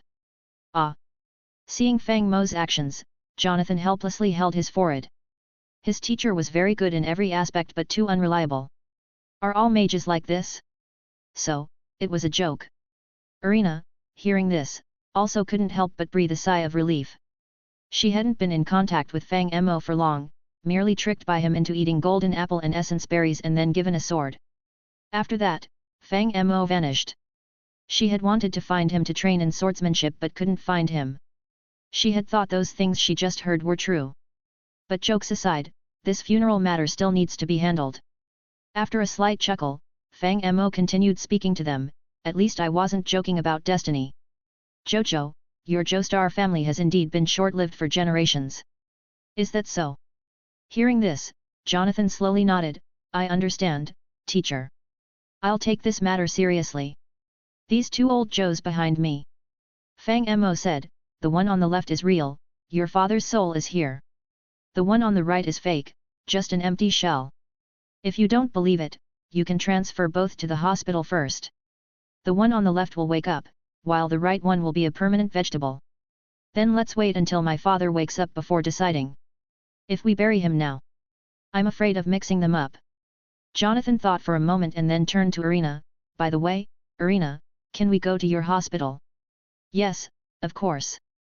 Irina immediately nodded, this matter is too strange. Instead of us deciding, it's better to let Uncle George decide after he wakes up. Let's settle on that then. Jonathan nodded and then looked at Fang Mo, Teacher Steve, is that okay? Oh, I don't mind. Fang Mo spread his hands, curing and saving people is just for fun.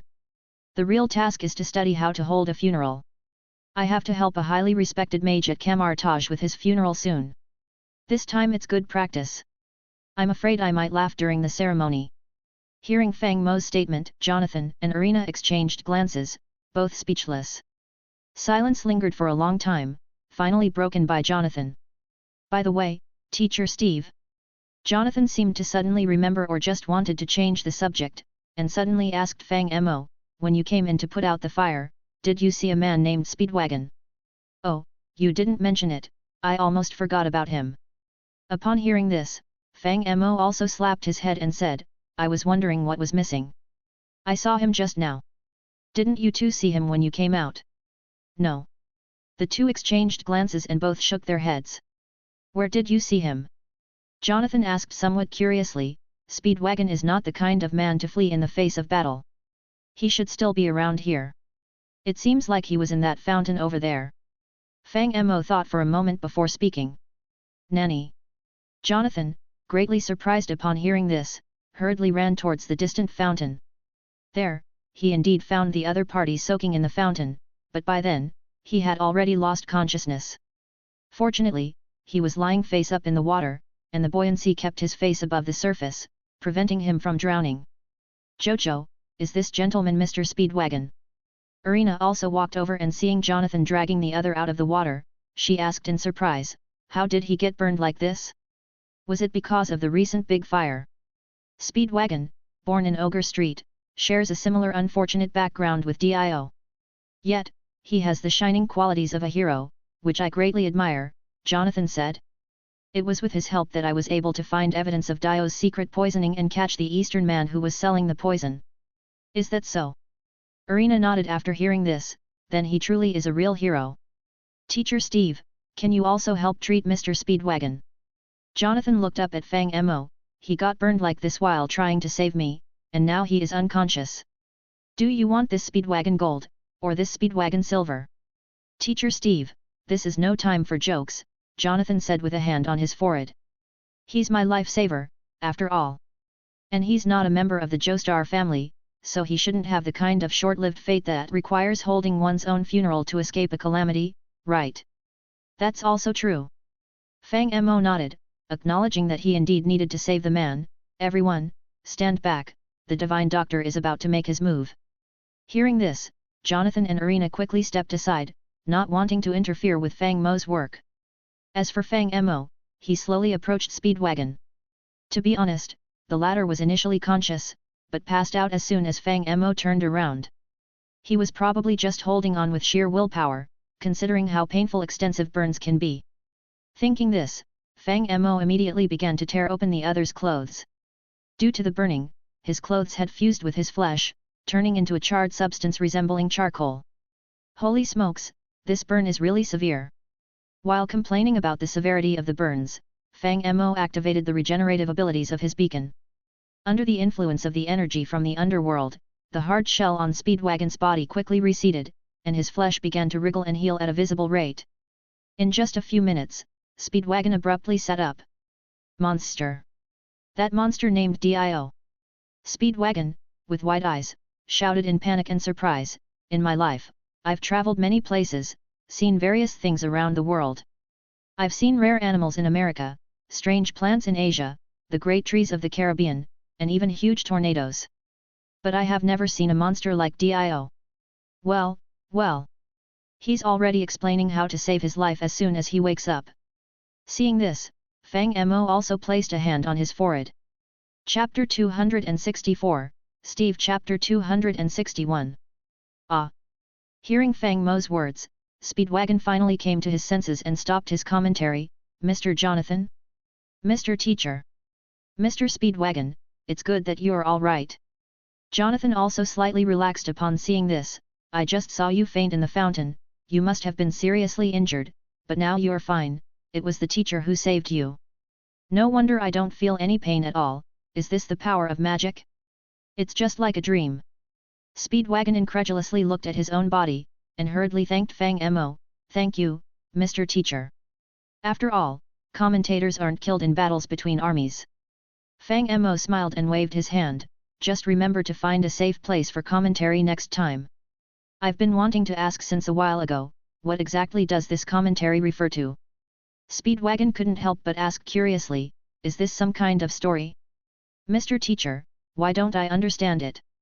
It's magical jargon, it's normal that you don't understand it."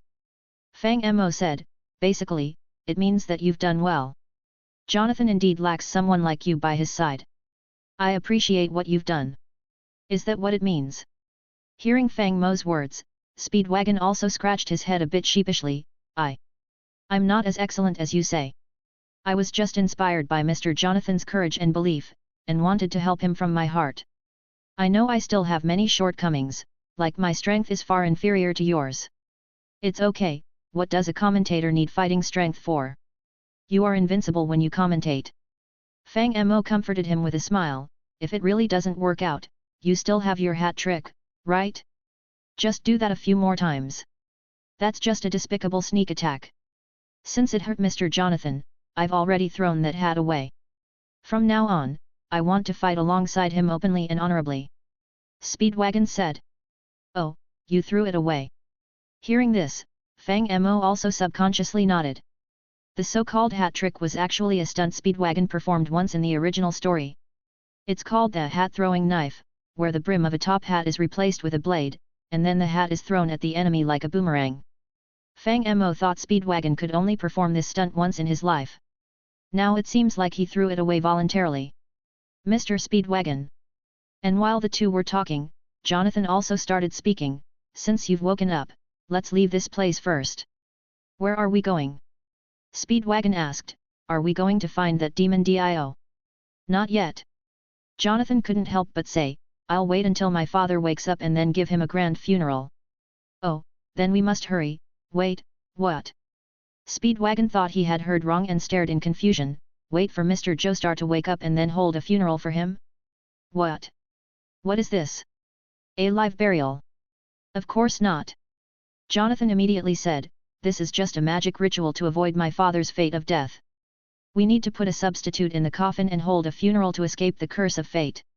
This is the method my teacher told me." As he spoke, Jonathan pointed behind Fang Mo. "Hey!"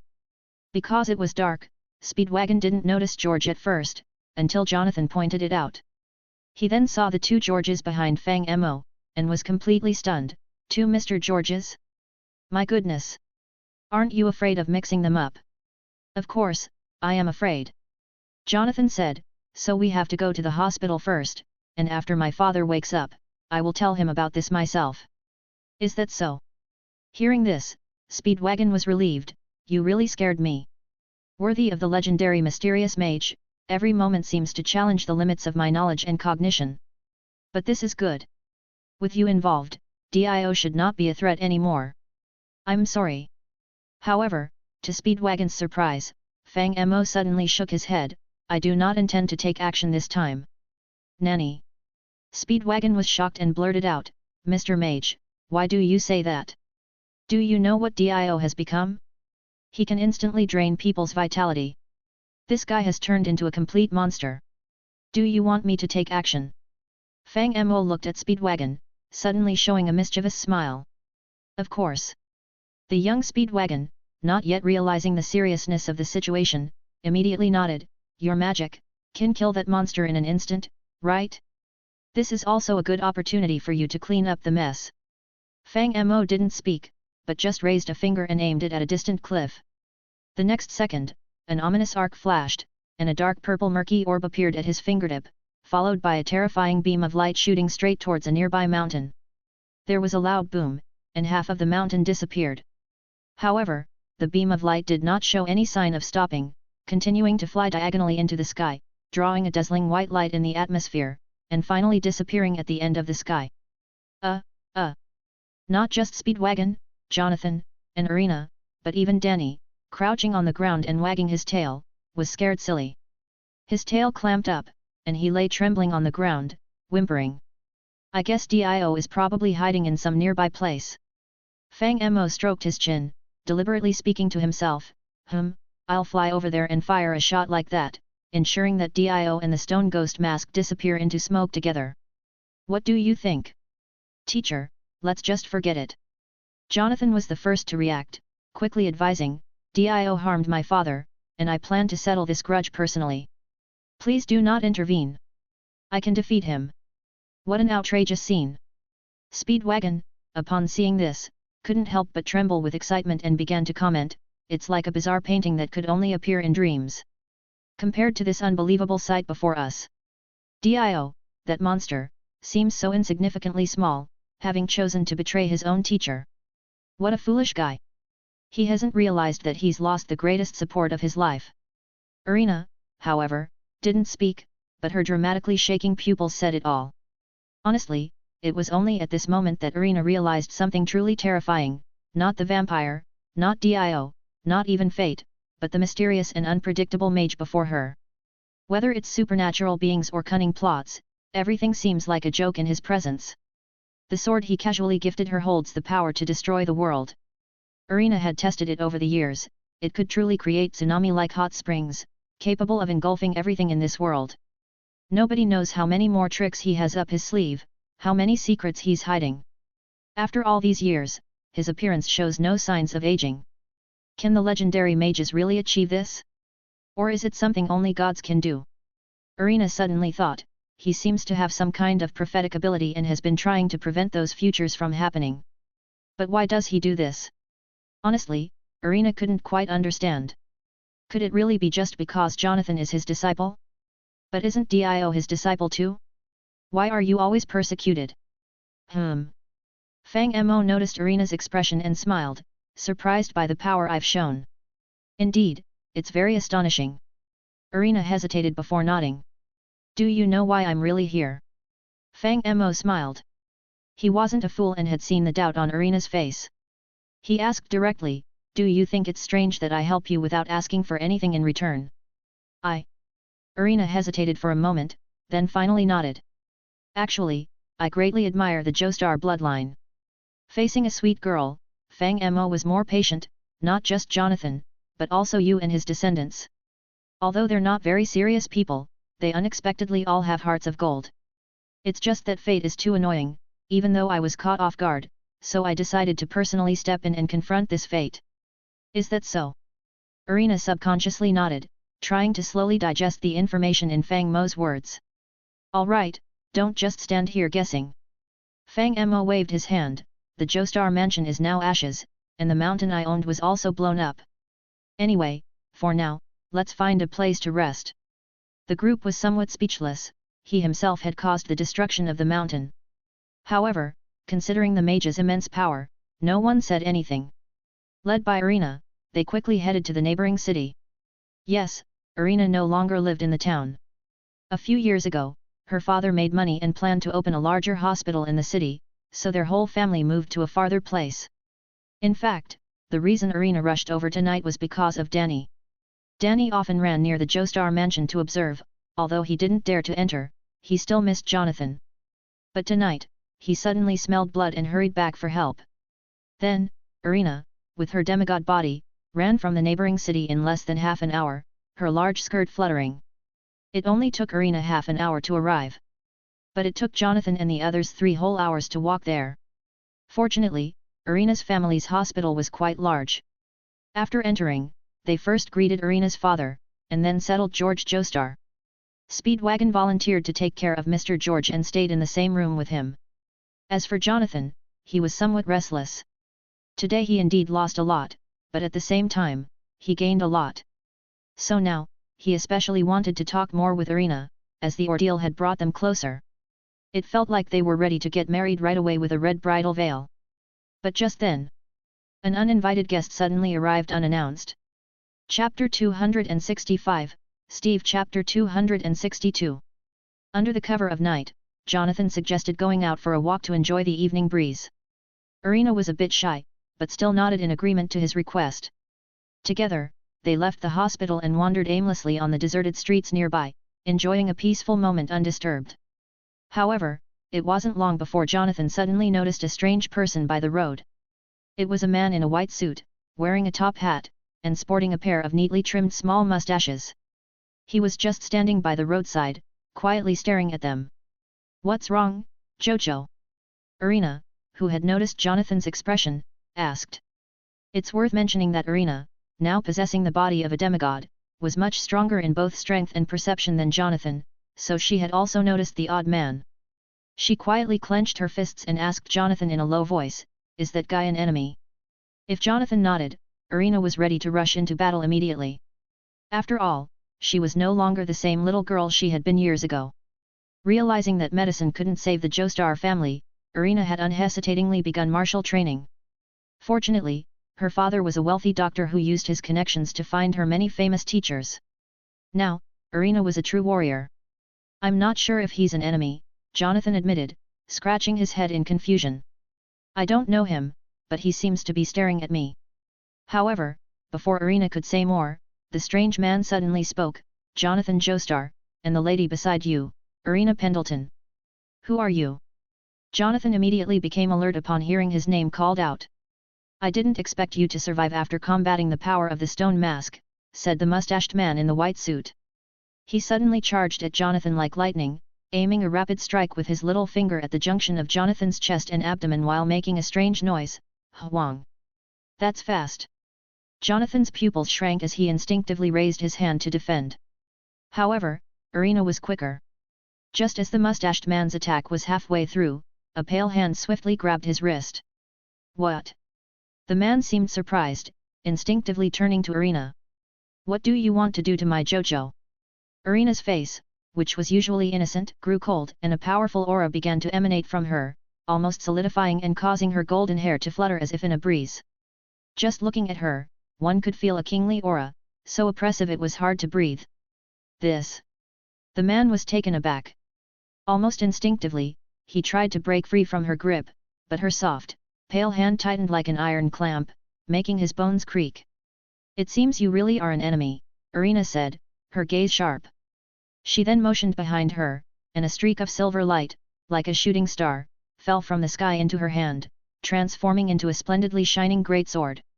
Irina raised the sword, ready to strike. "Wait! Wait a minute!" Witnessing this scene, the little mustached man couldn't hold back any longer and hurriedly said, "I am Baron Zeppeli. I am a Ripple user here to investigate the truth about the stone mask. I am not your enemy." "Stone mask?" Hearing the little mustached man, or rather, Baron Zeppeli's words, Jonathan paused, then quickly grabbed Irina. "Wait, Irina, he seems not to be an enemy. But he just attacked you." Irina, staring intently at Baron Zeppeli, spoke seriously and cautiously, "The gentleman who taught me fighting skills said that mercy towards an enemy is cruelty to oneself.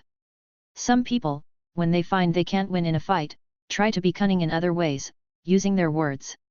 However, before Irina could finish, suddenly a voice rang out. "Is the person you're looking for named Joseph Joestar?"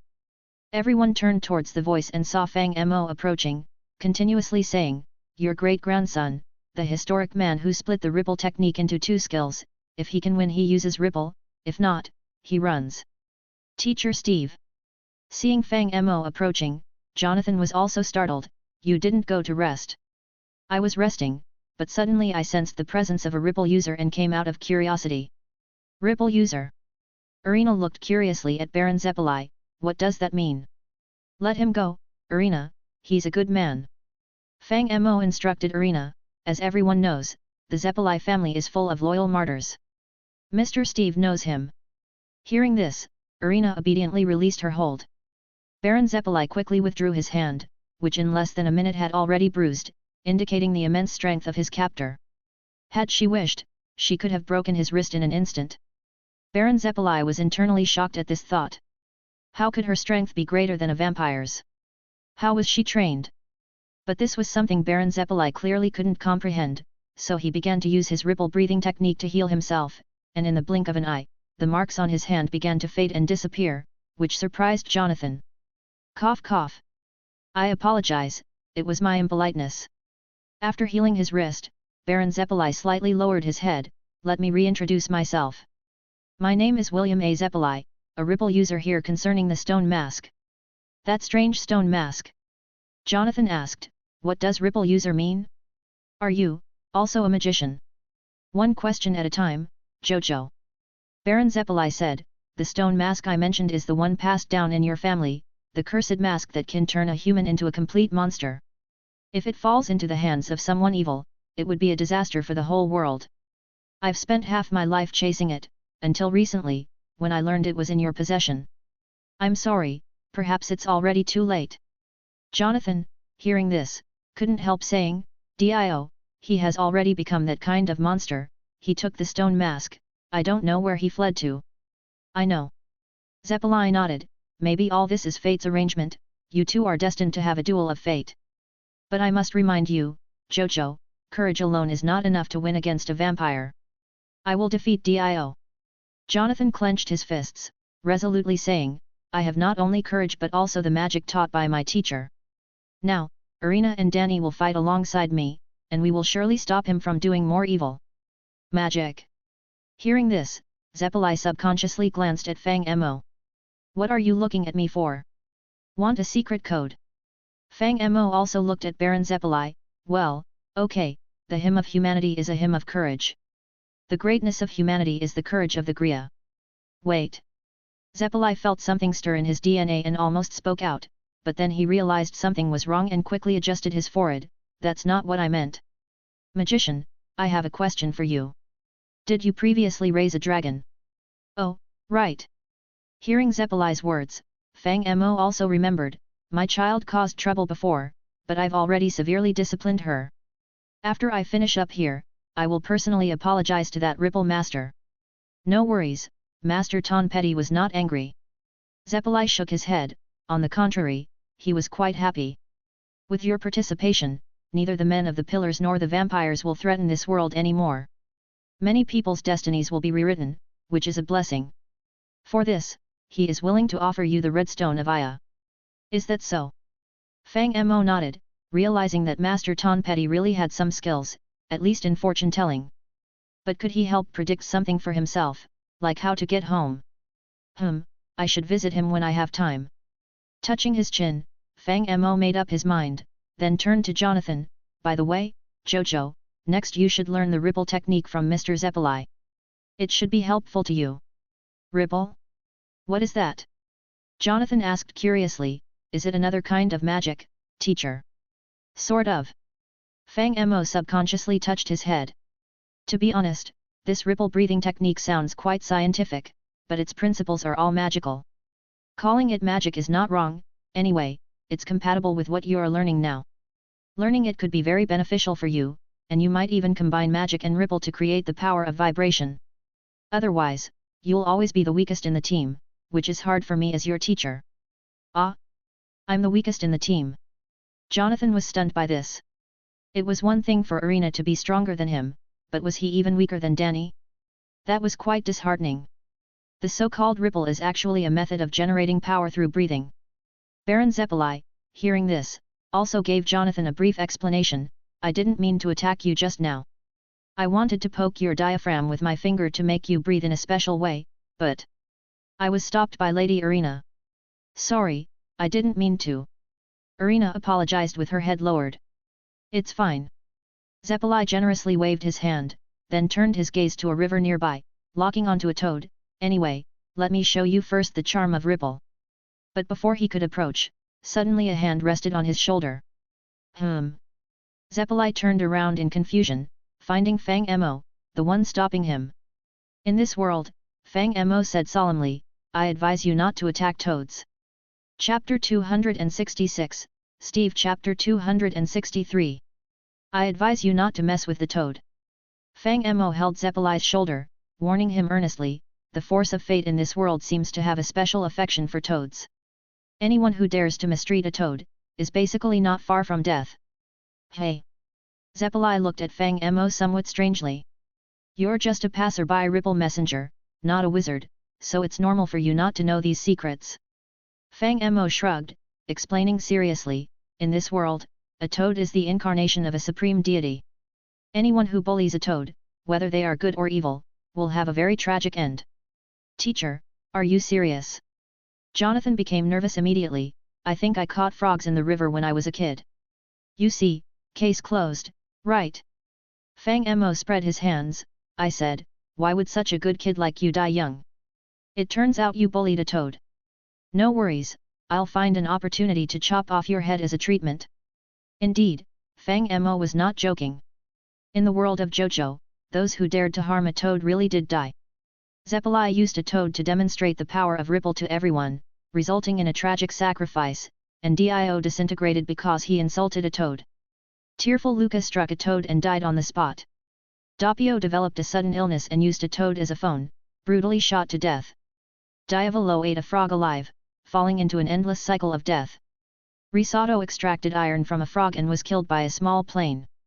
Even the invincible Stardust Crusaders of the third part suffered tragedies because of eating a toad banquet, including but not limited to Kakyoin being punched through the chest, Afdal being consumed by void fog, Iggy beaten to death, Polnareff losing everything including friends, his body and his stand, Joseph suffering from dementia, and Jotaro dying heroically to protect his daughter. Even Father Pucci, the final antagonist of the sixth part Stone Ocean, died unexpectedly at the moment his final wish was about to be fulfilled, due to causing a frog's head to explode. It is well known that the author Hirohiko Araki likes to depict the death of animals in his works. However, toads seem to have exceptionally good luck, leading to an enthusiastic netizen proposing the famous Araki toad hypothesis after some careful deliberation. What's the principle behind this? Zeppeli, after hearing Fang Mo's explanation, was also somewhat baffled. Why would fate be tied to a toad? Magic doesn't care about principles, we only focus on the actual effects that occur. Fang Mo shook his head. Those of us who practice magic are similar to those who code. We don't know why this generation, this magic works, but it just does, so all you need to know is to avoid provoking it. Anyway, just steer clear of it next time. That sounds really absurd.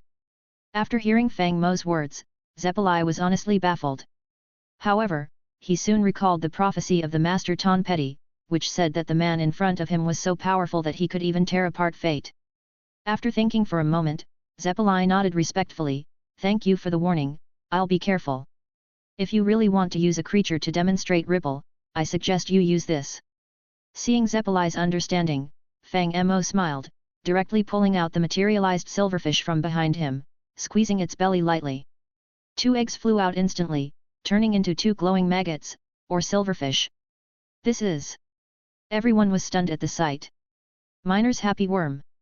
Fang Mo said, in any case, it's a kind of magical creature that can be used as a torch. Alright, Mr. Zeppeli, hurry up and show your Ripple to Jojo. Okay. Zeppeli didn't hesitate. He took a deep breath and then punched the silverfish. However, the expected scene of the worm exploding didn't occur. The worm remained unharmed, but the rock beneath it suddenly cracked, with several finger-thick fissures radiating outward. What? What? Jonathan was visibly shocked. The miner's happy worm is unharmed. Do you really like calling it that name? Zeppeli adjusted his hat, thinking the boy was too straightforward. Anyway, this is my immortal technique, which strengthens the body through Ripple energy. My ripple used the worm's body as a conduit to pass through and shatter the rock. This energy can not only heal the flesh but also has the same wavelength as the sun, capable of killing those stone-faced demons. The same wavelength as the sun. Jonathan suddenly froze, remembering the scene where he broke Dio's arm. Wait. Mr. Zeppeli, does that mean the sun's power can kill those monsters? Of course. Zeppeli immediately replied, those dark world creatures, upon seeing the sun, will be incinerated to ash. That's why I want you to learn Ripple, otherwise, you'll never be able to defeat. Before Zeppeli could finish, a dazzling golden light suddenly shone from Jonathan. Mr. Zeppeli, is this the kind of energy you're talking about? Jonathan's voice came from within the light. This? What? Zeppeli's face showed incredible shock. This blinding light, like the sun, what is it? Ripple? No. This is more intense than ripple energy, like a mighty sun's power flowing in the blood. At this point, Zeppeli seemed to suddenly think of something and turned to look at Fang Mo. Did you do this? Zeppeli asked. Yes, this is magic taught to me by my teacher. Before Fang Mo could speak, Jonathan himself explained, when I was very young, my teacher taught me the magic of the Sunday. Right, teacher, I can now release the sun fist. Zeppeli fell silent upon seeing this. Only then did he realize the deeper meaning in the words of Master Ton Petty. The man before him truly possessed the power to tear apart fate. He might have known about the vampires long ago, so he taught Jonathan the power of the sun from a young age. Now, Jonathan seemed like a natural nemesis of vampires. If he taught him Ripple, perhaps this child could indeed save the world. With this thought, Zeppeli felt a surge of excitement. So, in the following period, Zeppeli earnestly taught Jonathan Ripple. George woke up not long after and was startled to see another himself on the next bed, thinking he had become a ghost. But luckily, Speedwagon was with him all the time and quickly explained everything. Then Jonathan came back and also explained Fang Mo's words about deceiving fate. George Joestar quickly calmed down after listening. He had been prepared for death, as Fang Mo had warned him more than 20 years ago that he would die in his son's arms after his son came of age. So, when that moment came, his heart was actually very peaceful. What George Joestar didn't expect was to come back to life. After hearing his son's suggestion, George didn't refuse but nodded in agreement.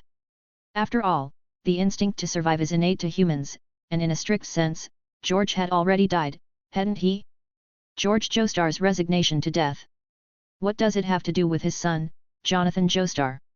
Anyway, very soon, George's funeral went as scheduled. However, it's worth mentioning that Fang Mo did not actually attend the funeral. He only briefly returned to stab George's corpse and then left again. Consequently, the funeral was presided over by Speedwagon. Although the Joestar family mansion was burned down, the Joestar fortune wasn't limited to just that house. Therefore, Jonathan bought a good plot for a grave and seriously held a funeral for his father, following Fang Mo's advice. He commissioned a craftsman to carve a tombstone made of nice for his father. Afterwards, Jonathan devoted himself to learning Ripple. As for Fang Mo, he was working as a miner in Egypt at that time. After all, he had no interest in Ripple, a technique that used breathing to generate energy from the blood. Since Fang Mo didn't have a drop of blood in his body, what was the point in learning it? Instead of staying there as a mere spectator, he thought it better to go to Egypt and stir things up. Despite living comfortably in the world of Jojo, Fang Mo knew he didn't belong there. His only two purposes for being there were to change misfortunes and to obtain the stand arrow. Now, with his influence, the misfortunes in the original story should have been resolved. So, he shifted his focus to the stand arrow. While Jonathan was learning Ripple, Fang Mo went to Egypt to make arrangements, hoping to unearth the stand arrow soon and not waste more time here. Due to a previous suggestion from Ashwet, Fang Mo brought many monsters from the MC world this time. Utilizing the translation capabilities of the Chinese mod, combined with the financial power of gold, Fang Mo quickly established a small force in Egypt and began experimenting with the real-world adaptation of these monsters. The first creatures to be adapted to reality were the goblins. After being adapted to reality, the goblin looked almost identical in appearance. They were less than a meter tall, slightly hunched, carrying a pickaxe, wearing a small red hat, with weird yellow-green skin. Although they had human-like facial features, they always looked sneaky and often made annoying laughs like hee hee hee or ha ha ha. Fang Mo, looking at these sneaky goblins, fell into deep thought. He, master, the goblins laughed mischievously, then started speaking to Fang Mo all at once, please give us your orders, we will, ha ha ha, complete the mission. Really? But why does your laugh sound so unreliable? Fang Mo wiped his face. Then show me your talents, let me see what you can do. He. Alright. The goblins exchanged glances and began their performance. One of them started digging with its pickaxe and quickly made a narrow tunnel-like hole, then disappeared into it. Another started tilling the ground with its pickaxe as if preparing to plant something. The last two, exchanging knowing looks, suddenly pulled out 2 large dynamite sticks. Before Fang Mo could react, they lit the fuse with flint and, laughing strangely, turned and ran. The whole process was smooth and left Fang Mo stunned. No. Oh crap. Boom. Chapter 267, Steve Chapter 264. Boom. With a massive explosion, the shockwave kicked up a great amount of dust and debris. The courtyard walls and the house where Fang Mo was located were demolished, leaving a huge crater in the ground. Caught off guard, Fang Mo got a mouthful of sand. Fortunately, his current strength was strong enough to avoid injury from such a blast. Damn! Spitting out the sand, Fang Mo couldn't hold back any longer. He immediately drew out his Menulan sword, you damn goblins are practically asking for death. However, as the dust settled, there was no sign of goblins. All that was left on the ground, aside from the deep crater from the explosion, were a few narrow caves. These goblins were clever enough to dodge the explosion swiftly. It was a good thing that these goblins were brought out from MC by Fang Mo and their loyalty to him had been forcibly maxed out. So, not long after the explosion, they poked their heads out from underground, sneaking up with mischievous grins, and stood again in front of Fang Mo. Master, he. The group of goblins cheekily approached him, chattering excitedly, this is what we're good at. I've already seen that, Fang Mo wiped his face. You all are quite talented. So, what about those explosive packs? Do they regenerate automatically? They are our own creation, master, the goblins explained. When we were living in the tombs, we accidentally discovered the formula to make these things. They're much more effective than pickaxes for attacking enemies, so we usually carry some with us to ambush our foes when they're not paying attention, hehe. It's so much fun. Oh, so they don't regenerate. Fang Mo nodded subconsciously upon hearing this. In the game, the goblins would sneak TNT near players when they were not paying attention, light it, and then quickly escape. Fang Mo was quite surprised that this mechanism had been brought into reality. But it seemed that only the mechanism itself had been brought out.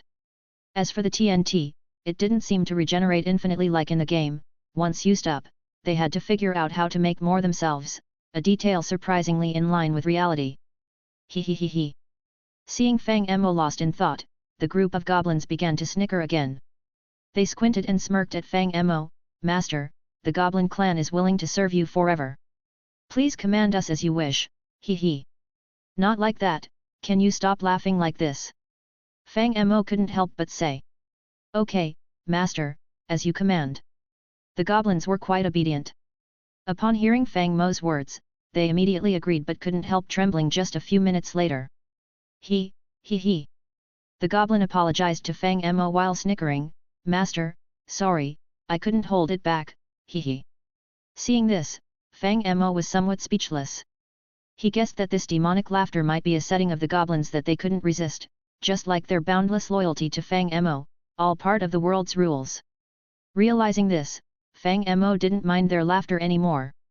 After giving them orders to renovate the walls and houses, Fang Mo began to study the materialization of the villagers.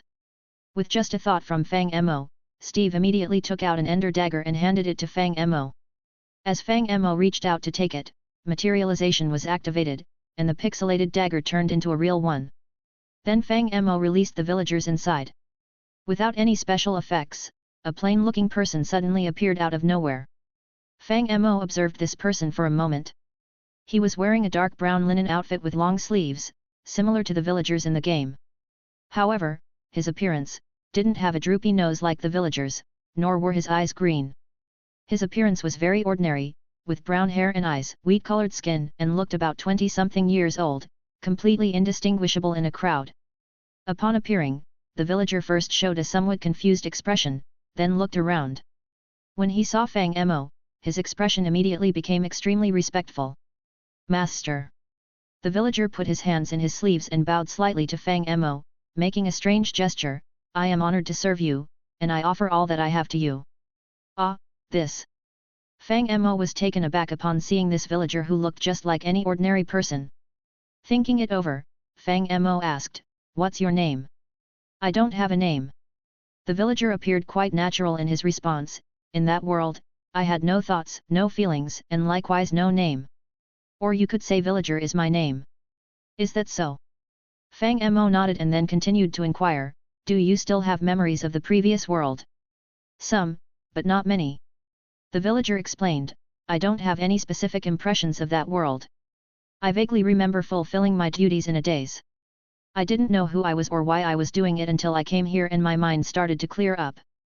Oh, it seems similar to Ashwet. Hearing the villager's explanation, Fang Mo subconsciously nodded, do you remember being thrown into the Tinker Construct furnace to be refined into a gemstone while alive? It seems I have some impression of that. The villager tilted his head, but I don't have any bad memories or feelings about it. On the contrary, if it pleases you, Master, I would willingly endure it for 1,000 years more. After all, that is my only purpose of existence. Really? Hearing this, Fang Mo also felt somewhat relieved. It seemed that these MC mobs were only granted life after being materialized in reality, like a cluster of data endowed with intelligence. The world's rules forcibly transformed something that did not exist into a living being with a soul. This was actually good news for Fang Mo. Before being materialized, all MC mobs were just a mass of nothingness, data without real emotions, memories, souls, or self-awareness. MC is a world of one person, where everything around is a false creation to make that person happy, just simple settings of MC rules. Fang Mo could still create production lines or kill monsters in the MC world. As long as he materializes them with goodwill towards these MC mobs, what happens in the game, even these mobs themselves don't care. MC mobs, you just go ahead and build your power generation device, we love to see you happy and excited. After heaving a sigh of relief, Fang Mo then materialized several villagers. Their appearances were different, some were handsome blonde, blue-eyed men, and others were middle-aged women with black hair and eyes. Fang Mo observed and found that their appearances seemed random, with any ethnicity possibly appearing. Fang Mo even materialized a dark-skinned villager who was a simpleton. Of course, by simpleton here, it means in the game context, a villager with no profession, unable to trade, not that he is mentally deficient. This villager had no problems with normal communication, he just lacked a means of livelihood. Yes, the villagers materialized by Fang Mo all had innate professional abilities.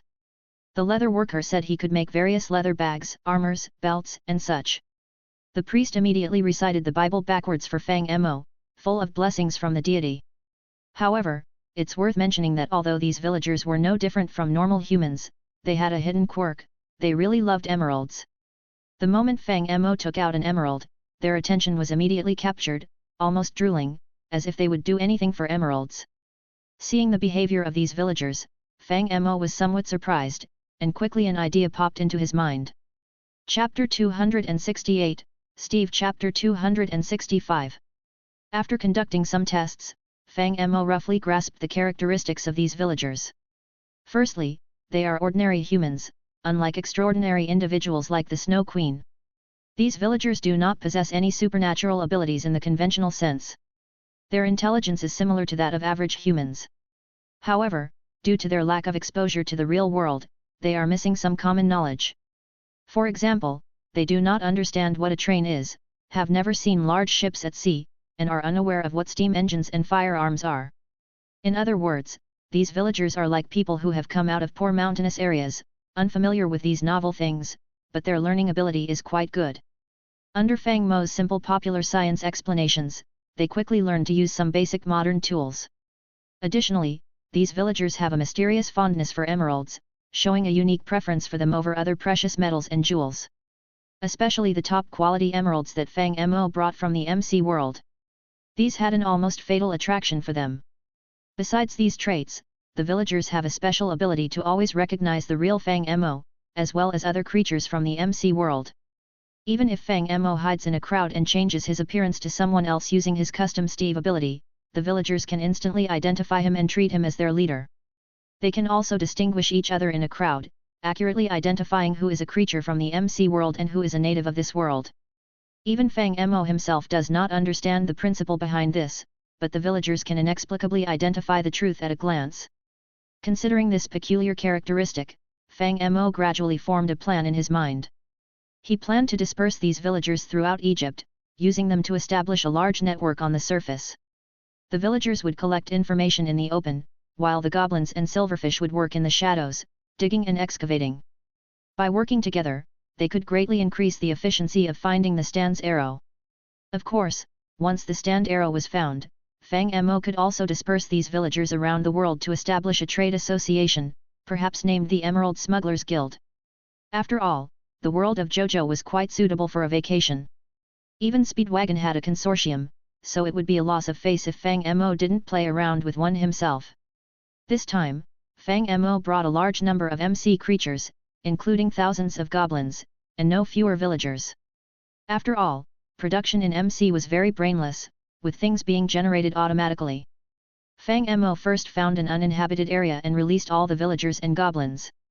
The goblins turned out to have surprisingly good construction skills, quickly bringing in a lot of stone and wood, and they were not picky eaters, eating almost anything. Along with the villagers, they could quickly build a village on the spot. As for the source of food, it was mainly potatoes and corn. Fang Mo had the Ring of Arcana, and in the mode of the Goddess of Harvest, he could ripen hundreds of tons of potatoes in minutes. As MC players single-handedly managing an entire industrial chain was not just talk. During this time, Fang Mo also tested the silverfish. With a flash of white light, a cute, large bug appeared at Fang Mo's feet.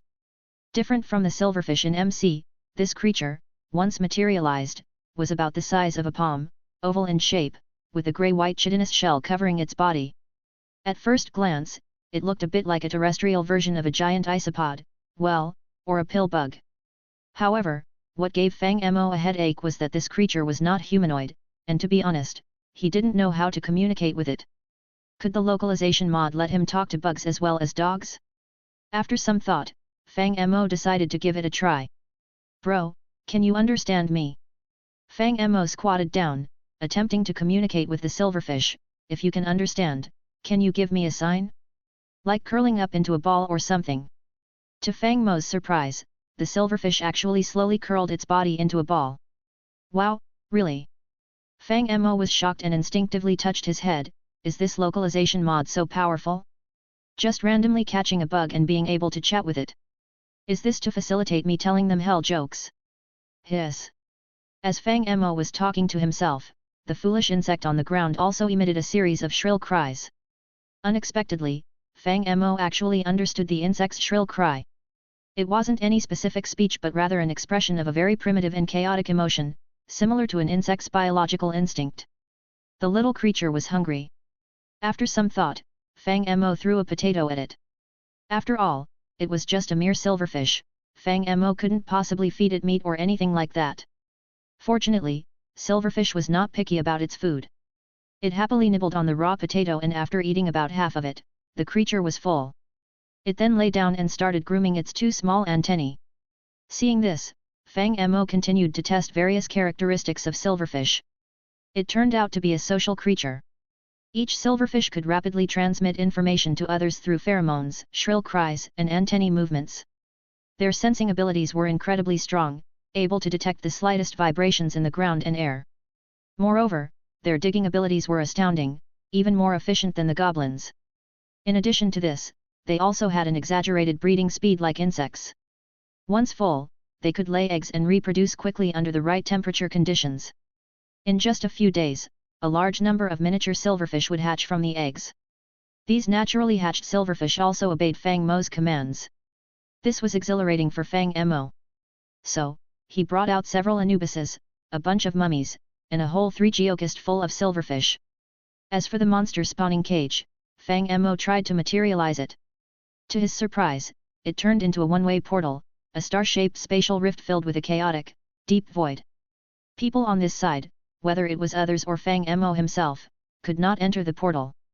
However, goblins would emerge from the portal at intervals, joining Fang Mo's goblin army with a sleazy laugh. To help these creatures find the stand arrow more quickly, Fang Mo even paired them with a lich as a magical guide and gave them a set of golden apples. These were mainly for the villagers to eat, not to enhance their strength but to rapidly improve their learning abilities after their bodies were strengthened by the golden apples. In this way, they could quickly integrate into human society and learn knowledge. Considering it was still the year 1890, and there was hardly any modern high-tech in Egypt, these villagers could quickly blend in and search for the stand arrow for Fang Mo with terrifying efficiency. After all, Anubis and the mummies were originally from Egypt, so having them help with grave digging was like Egyptian trickery. Egyptian trickery? That sounds weird, doesn't it? Anyway, things on this end were quickly settled. Fang Mo left the task of finding the stand arrow to these MC creatures. Since they now had their own intelligence and could communicate across species, there was no need for Fang Mo to keep an eye on them all the time. Soon after, Fang Mo teleported back to England. However, what he didn't expect was that he had just returned and found himself in a carriage. But embarrassingly, the carriage was already full. Irina and Jonathan sat on the left, Zeppeli and Speedwagon on the right, and a dog was lying in the middle. Fang Mo teleported in suddenly with no place to stand, almost crashing into Irina's arms. Luckily, he reacted quickly, twisted his hips, and plopped down on Danny's lap.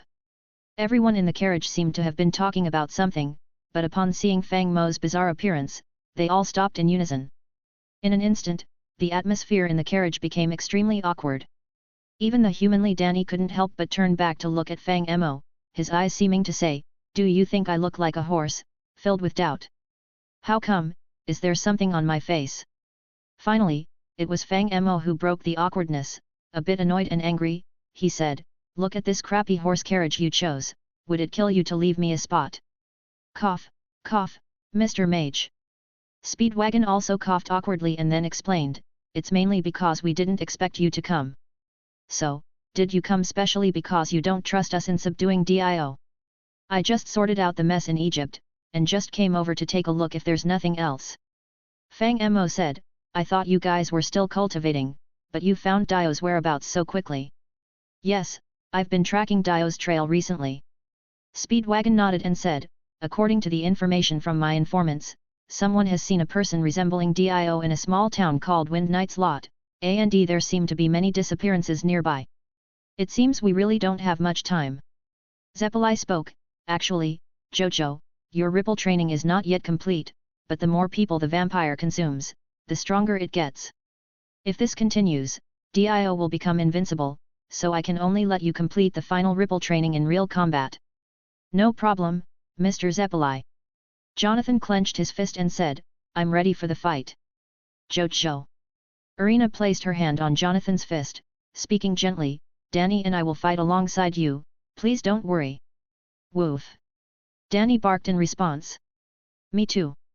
Speedwagon immediately shouted, "Mr. Joestar, I will try my best." "You better not." Fang Mo, hearing this, also glanced at the spirited Speedwagon. "Our lineup's output is enough already, even 100 heads wouldn't be enough for Dio to die. You just need to calmly do the commentary." "So what exactly is commentary?" Before Speedwagon could finish, the galloping carriage suddenly entered a cave. As darkness enveloped them, the carriage suddenly stopped, and a sense of crisis instantly covered everyone. Zeppeli and Irina quickly reacted, pulling their companions to jump off the carriage. In the next second, they witnessed a horrifying scene. The horse pulling the carriage suddenly started bleeding profusely, followed by a sound, and a long wound appeared on its stomach, with a pair of hands slowly reaching out, then the wound was torn open, revealing a sinister and evil smiling face. "What the hell is this? How could it lurk inside a horse's body?" Speedwagon, who a second ago didn't know what commentary was, awakened his talent seeing this scene, uncontrollably shouting, "Mr. Joestar! This guy is tough to deal with. He's even more cruel and insane than Dio. You said you can't do commentary."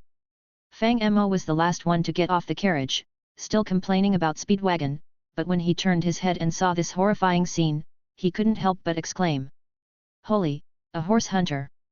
Chapter 269, Steve Chapter 266. "I can't believe it, a horseman hunter. Fang Mo couldn't help but exclaim when he saw this precious object. In fact, Fang Mo's reaction was still quite good. Others were already a bit stunned when they saw this scene, especially Jonathan, who widened his eyes in disbelief. Dio, he's actually already creating such companions. However, being the protagonists, some quickly calmed down. Like Zeppeli and Arena here. You all back off. Zeppeli suddenly took out a bottle of wine, pouring it into a glass while speaking, this time, let me fight. Jojo, remember, there are some things I will only demonstrate to you once. After speaking, Zeppeli slowly walked to the opposite side of the monster. You, must be a zombie, right? Zeppeli coldly looked at the muscular man opposite him, feeding on humans, gaining eternal life and power, but being commanded at will by the stone mask. In the end, you're nothing but a living puppet. He, let you first experience extreme fear.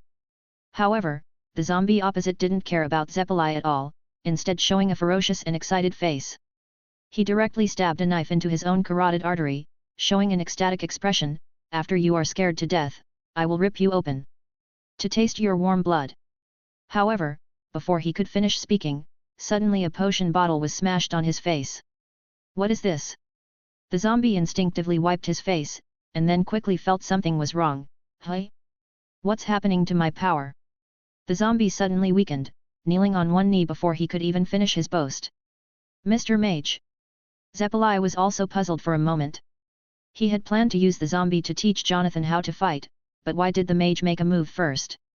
Sorry, this villain is just too stupid. I really couldn't control myself. Fang Mo slowly walked over, grabbed the zombie's head with one hand, lifting him from the ground, and with the other hand casually squeezed, crushing the other's jawbone in an instant. There should be other practical tests later, so just leave this guy to me for experimentation. You, dare. The zombie, in pain, mumbled something unclearly, then immediately pulled out the knife from his neck and stabbed Fang Mo. However, before he could raise his hand, a tremendous force forcibly pulled at his limbs. What? The zombie man was startled, but in the next instant, an overwhelming force tore his limbs apart, as if he was being quartered by horses, with blood spurting from the severed parts like it was free. The unbearable agony instantly flooded the zombie man's nerves, making him let out a series of screams. However, Fang Mo felt nothing. The man in front of him was a thoroughly evil bastard, so he casually pulled out a golden apple from his pocket and stuffed it into the man's mouth. Since the man's jaw was crushed and he couldn't swallow, Fang Mo considerately punched him in the mouth. This punch smashed the zombie man's teeth, tongue, and oral cavity, forcefully pushing the juice of the golden apple down his throat. Mr. Steve. Seeing this, Arena was also dumbfounded. She was the only one among those present who recognized the golden apple, so she couldn't help but ask, what are you trying to do? Oh, just a simple characteristic test. Fang Mo casually threw the zombie man to the ground, then wiped the blood off his hands. I want to see if zombies can be turned back into humans. But, this guy must have killed many people, right? After hearing this, Speedwagon was also stunned, then couldn't help but show admiration. Mr. Mage, are you trying to save him? Your heart is so kind, just like gold. No, I just purely want to torture him. Fang Mo chuckled and shook his head. When he becomes human again, his pain nerves will also regenerate. For such a deep well ice, just killing him is useless. To kill a person, you must crush their heart. As a doctor, what I'm best at is torturing patients. Whoops, I misspoke. Everyone fell silent. Cough cough. Fang Mo coughed and then asked everyone, you, didn't hear anything you shouldn't have just now, right? Not at all. Speedwagon quickly shook his head. We were all thinking about Dio just now, we didn't hear anything. Look. Something seems wrong with this zombie man. While they were talking, Jonathan suddenly pointed to the ground. Following his gesture, everyone instinctively looked at the unfortunate zombie man and discovered that he was convulsing. With convulsions like spasms, his sharp fangs began to fall out, and his muscles started to atrophy. Before long, he lost all his threat and turned back into a human. Scarlet Ripple Sprint. Zeppeli, unfazed, threw a punch directly at him, but the other party remained unharmed. Witnessing this, Zeppeli was shocked. What? He actually turned this guy back into a human. It actually worked. Even Fang Mo himself was slightly surprised at this moment. As everyone knows, in the MC world, zombie villagers can be turned back into villagers using a potion of weakness and a golden apple, and the discount machine operates on this principle. The moment Zeppeli uttered the term zombie, Fang Mo immediately realized something. In fact, the setting of vampires in Jojo is somewhat different from traditional vampires. Biting someone does not create a blood servant but instead produces something resembling a zombie. Since it's a zombie, then Fang Mo expressed that he was no longer troubled. And indeed, Fang Mo guessed right, the zombie had exactly the same setting as a zombie, and could even be saved with a golden apple, which was really incredible. Of course, turning an ordinary corpse-born human back into a human wasn't very interesting. But the problem is, according to Jojo's setting, vampires can awaken the dead sleeping on the earth. For example, in the original story, Dio Brando used his ability to awaken two knights from the Middle Ages, leading Jonathan and Zeppeli into a tough battle, with Zeppeli even dying in the end. In summary, Fang Mo came to a conclusion. If one wants to resurrect someone in the Jojo world, first dig up their corpse, then find a vampire to turn them into a corpse-born human, and finally Fang Mo just needs to throw a potion of weakness and a golden apple, and the person can be perfectly resurrected. Well, my stand is reanimation jutsu. Ha ha ha. Thinking of this, Fang Mo couldn't help laughing. Who would have thought? Dio. The real hunter is actually me, Fang Mo. Seeing Fang Mo suddenly get excited for no apparent reason, everyone was baffled. Speedwagon and Zeppeli looked at each other, with the former unable to help but ask, what's wrong with him? I don't know either. Zeppeli also rubbed his temples with a headache. Maybe he thought of something happy? Like how to deal with Dio or something. After all, he's a wizard, and I'm a Ripple user, so I'm not sure what he's thinking. But before everyone could figure anything out, Fang Mo returned to normal. Okay, my test is over now. Fang Mo cheerfully said, the magic test was very successful, let's keep moving forward. Then this guy. Jonathan pointed to the resurrected corpse on the ground. Oh, this guy is called Black Jack, the infamous Jack the Ripper criminal from London who has already killed many people. Fang Mo casually threw a dagger as he spoke.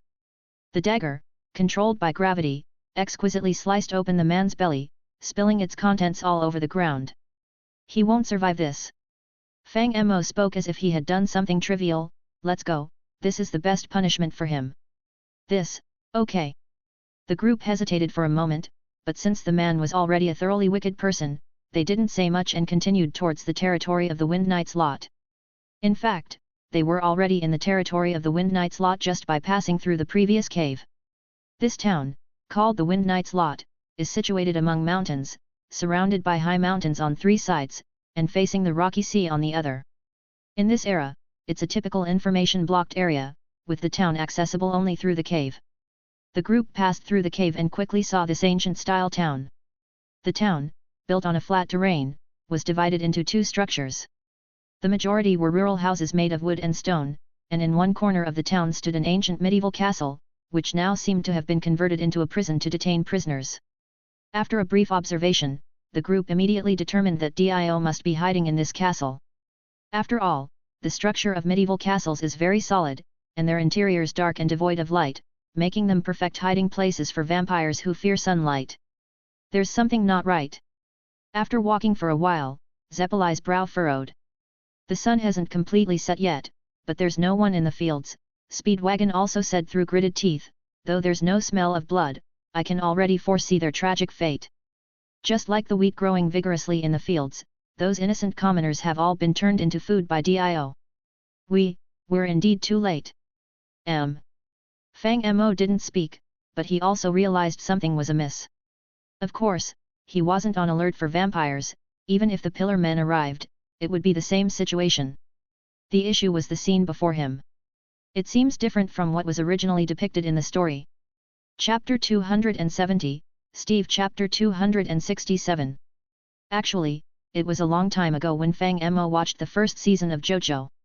To be honest, he couldn't remember some of the details, but even so, he still vaguely felt that something was not right. In the original story, after Jonathan and his companions arrived at the Wind Knight's lot, there were many people working here, some harvesting wheat, others fishing, and everything seemed normal. Then, suddenly, a child, hypnotized by Dio, swooped in like a Persian monkey and stole everyone's luggage, intending to lure them into a cemetery for a zombie ambush. But now, it seems that there's not a single living person around. Not just people, but it seems like other creatures have disappeared too. Fang Mo looked at the mini-map and found it unprecedentedly empty. This is a bit strange. Be careful, this place is filled with an eerie feeling. Zeppeli, being a Ripple user, also quickly reminded, we have delayed too long in the cave, and now the sun is about to set. Woof. Woof woof. While they were talking, their war pet, Danny, suddenly started barking loudly. Danny, what's wrong? Jonathan turned to look at his beloved dog. Have you found something you want to tell us? It says it smells something foul, right ahead. Fang Mo drew his Nicaran sword from his bag, then shrugged and said, actually, I think I smell it too. What? Speedwagon, surprised, blurted out without thinking, I can't believe that you, a Mr. Mage, can understand dog language and have a nose as sensitive as a dog's. That's truly amazing, just like a dog. Don't think I won't hit you just because you keep narrating. Before Speedwagon could finish, Fang Mo interrupted, when I get angry, I dare to desecrate even others' ancestral graves. Do you think there's anything I wouldn't dare to do? Believe it or not, I can use a Grum naming spell to turn you into an upside-down man. I'm sorry. Speedwagon quickly bowed his head in submission, I didn't mean that, Mr. Mage. Anyway, let's cross the river first. At the crucial moment, it was Jonathan who stepped forward to mediate, pointing to a small river on the opposite side. If Dio is in the castle, we must cross this river first. Good, I'll show you the versatility of the ripple. Hearing this, Zeppeli stepped forward, pressing his hands on the water surface. Watch closely, Jojo. As the power of the ripple infused, a strange ripple spread across the water surface, and Zeppeli, stepping lightly on these ripples, easily crossed to the other side. Oh! I'll try too. Jonathan's eyes lit up, and he suddenly leaped up. The power of the ripple burst forth under his feet, temporarily solidifying the river water into a mud-like texture. As soon as the water reached his ankles, he immediately stepped forward, quickly crossing over. Irina didn't say anything but looked around. She quickly found a rock, then with one hand holding her dress and the other carrying a great sword, she kicked the rock with her foot, sending it flying towards the river like a cannonball. And Irina herself leapt up like lightning, lightly tapping her toes on a stone mid-air, causing the stone to plummet into the water with a splash, creating thousands of water droplets. Irina elegantly reached the opposite bank of the river. She didn't master any ripple techniques, but merely relied on her own strength to cross the river bank. The two on the opposite bank were stunned by the scene. Even though I was mentally prepared, I'm still shocked after seeing this. Jonathan couldn't help but exclaim, Irina, your figure is so elegant and powerful, it's truly beautiful.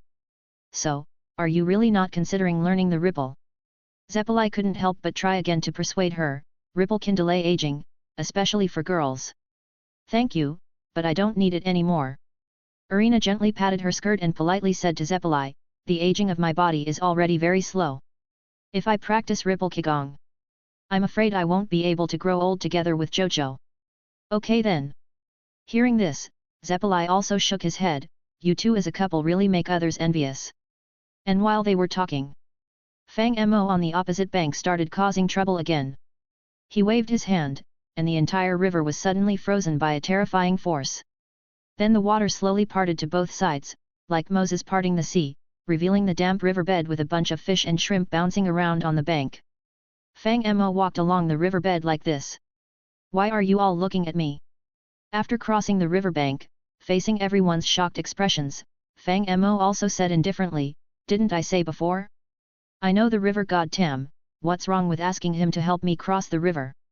After saying this, Fang Mo snapped his fingers. The water that had been parted behind him instantly converged and began to flow again. That! Jonathan quietly reminded, Teacher, Mr. Speedwagon is still on the other side. I know. Fang Mo nodded, I've left a boat for him. Oh no. However, not long after Fang Mo spoke, Irina exclaimed, Mr. Speedwagon's boat has sunk, and he's fallen into the river. In any case, Speedwagon eventually managed to cross the river.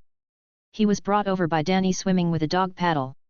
Speedwagon felt like he was being targeted by Fang Mo, but with no evidence, he could only try to wring out the water from his clothes with a bitter face. Fang Mo glared at him in revenge, and one can only say that the Bear Grylls really lived up to its mission. In short, after the river crossing incident, everyone decided to continue towards the castle, but just then, the last ray of sunlight disappeared below the horizon, and night fell. "This is bad, look at the terrain around us." Zeppeli looked around and immediately said in a deep voice. Jonathan looked up and was shocked to discover that they were surrounded by various graves.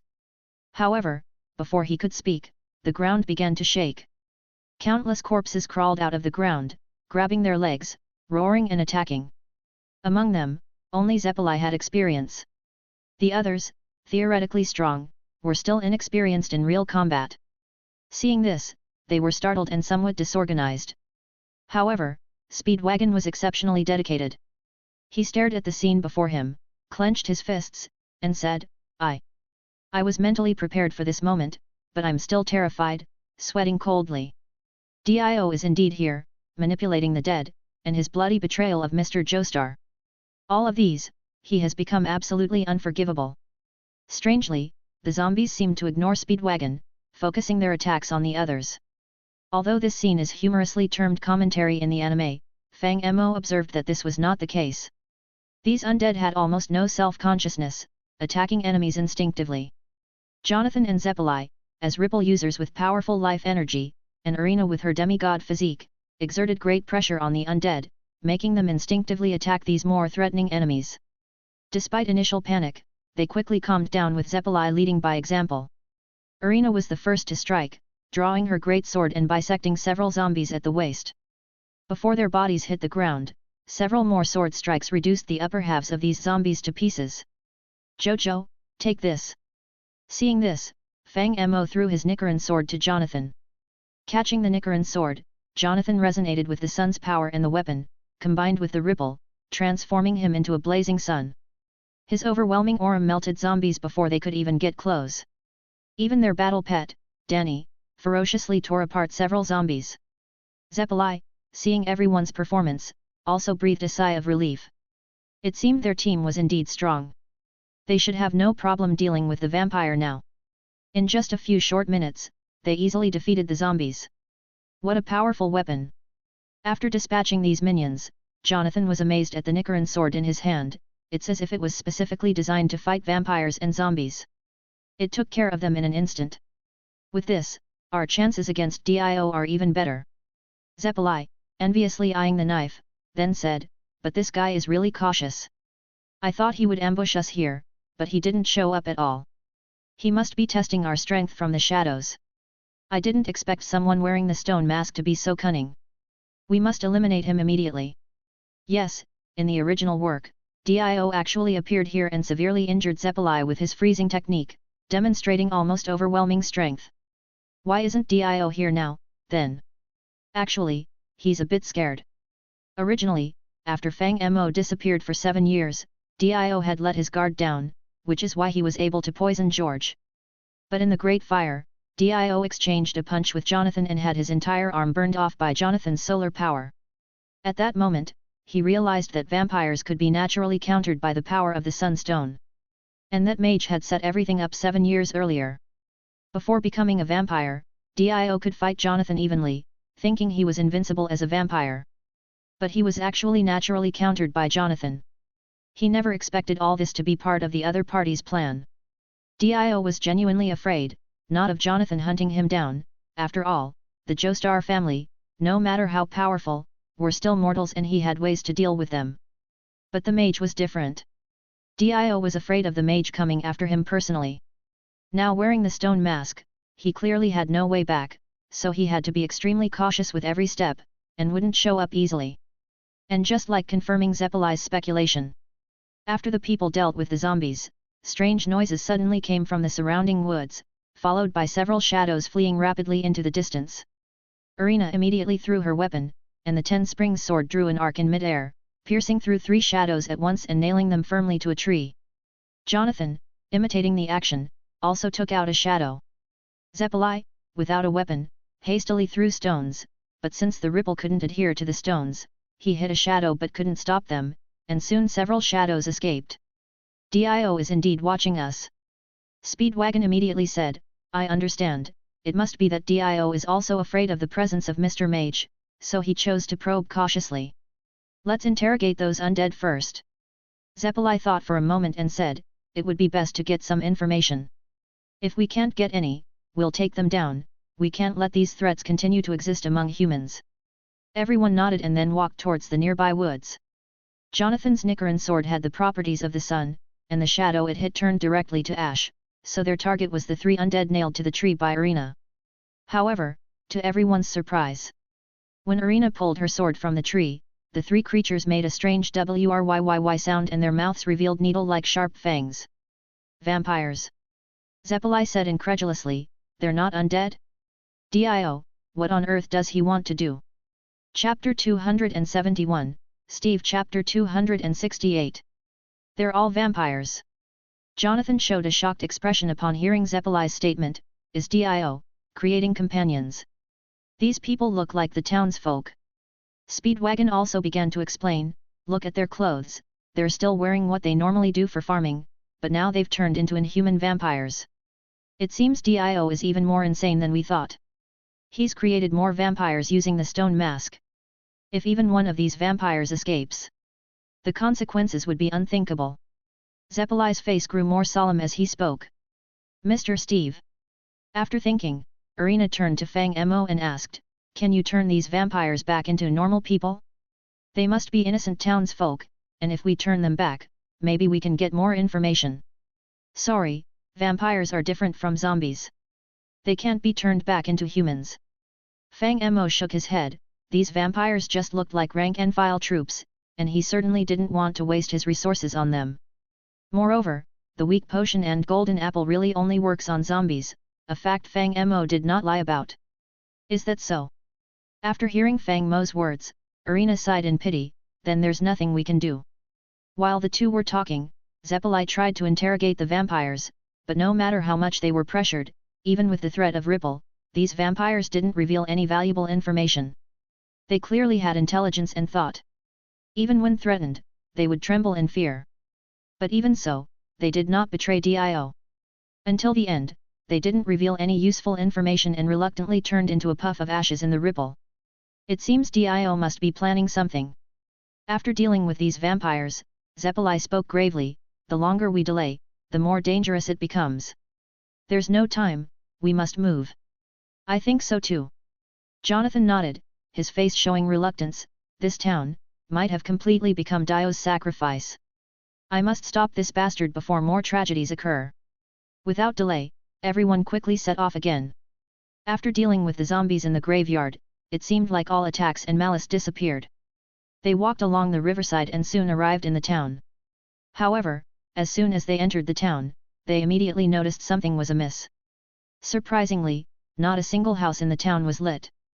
After the sunset, the entire town was plunged into darkness in an instant. There was not a sound in this dead zone, eerily quiet to the point of being chilling. As expected, everyone in the town has disappeared. Upon seeing this scene, Jonathan couldn't help but clench his fists tightly. Dio, what exactly has he done? Realizing the tragedy that had befallen the entire town, no one wanted to speak anymore. The atmosphere among the group became noticeably more oppressive, except for Fang Mo, who still maintained his usual composure, while the others subconsciously clenched their fists. After the group had walked for a while longer, suddenly, there were footsteps from up ahead. Looking up, they saw 2 men walking towards them.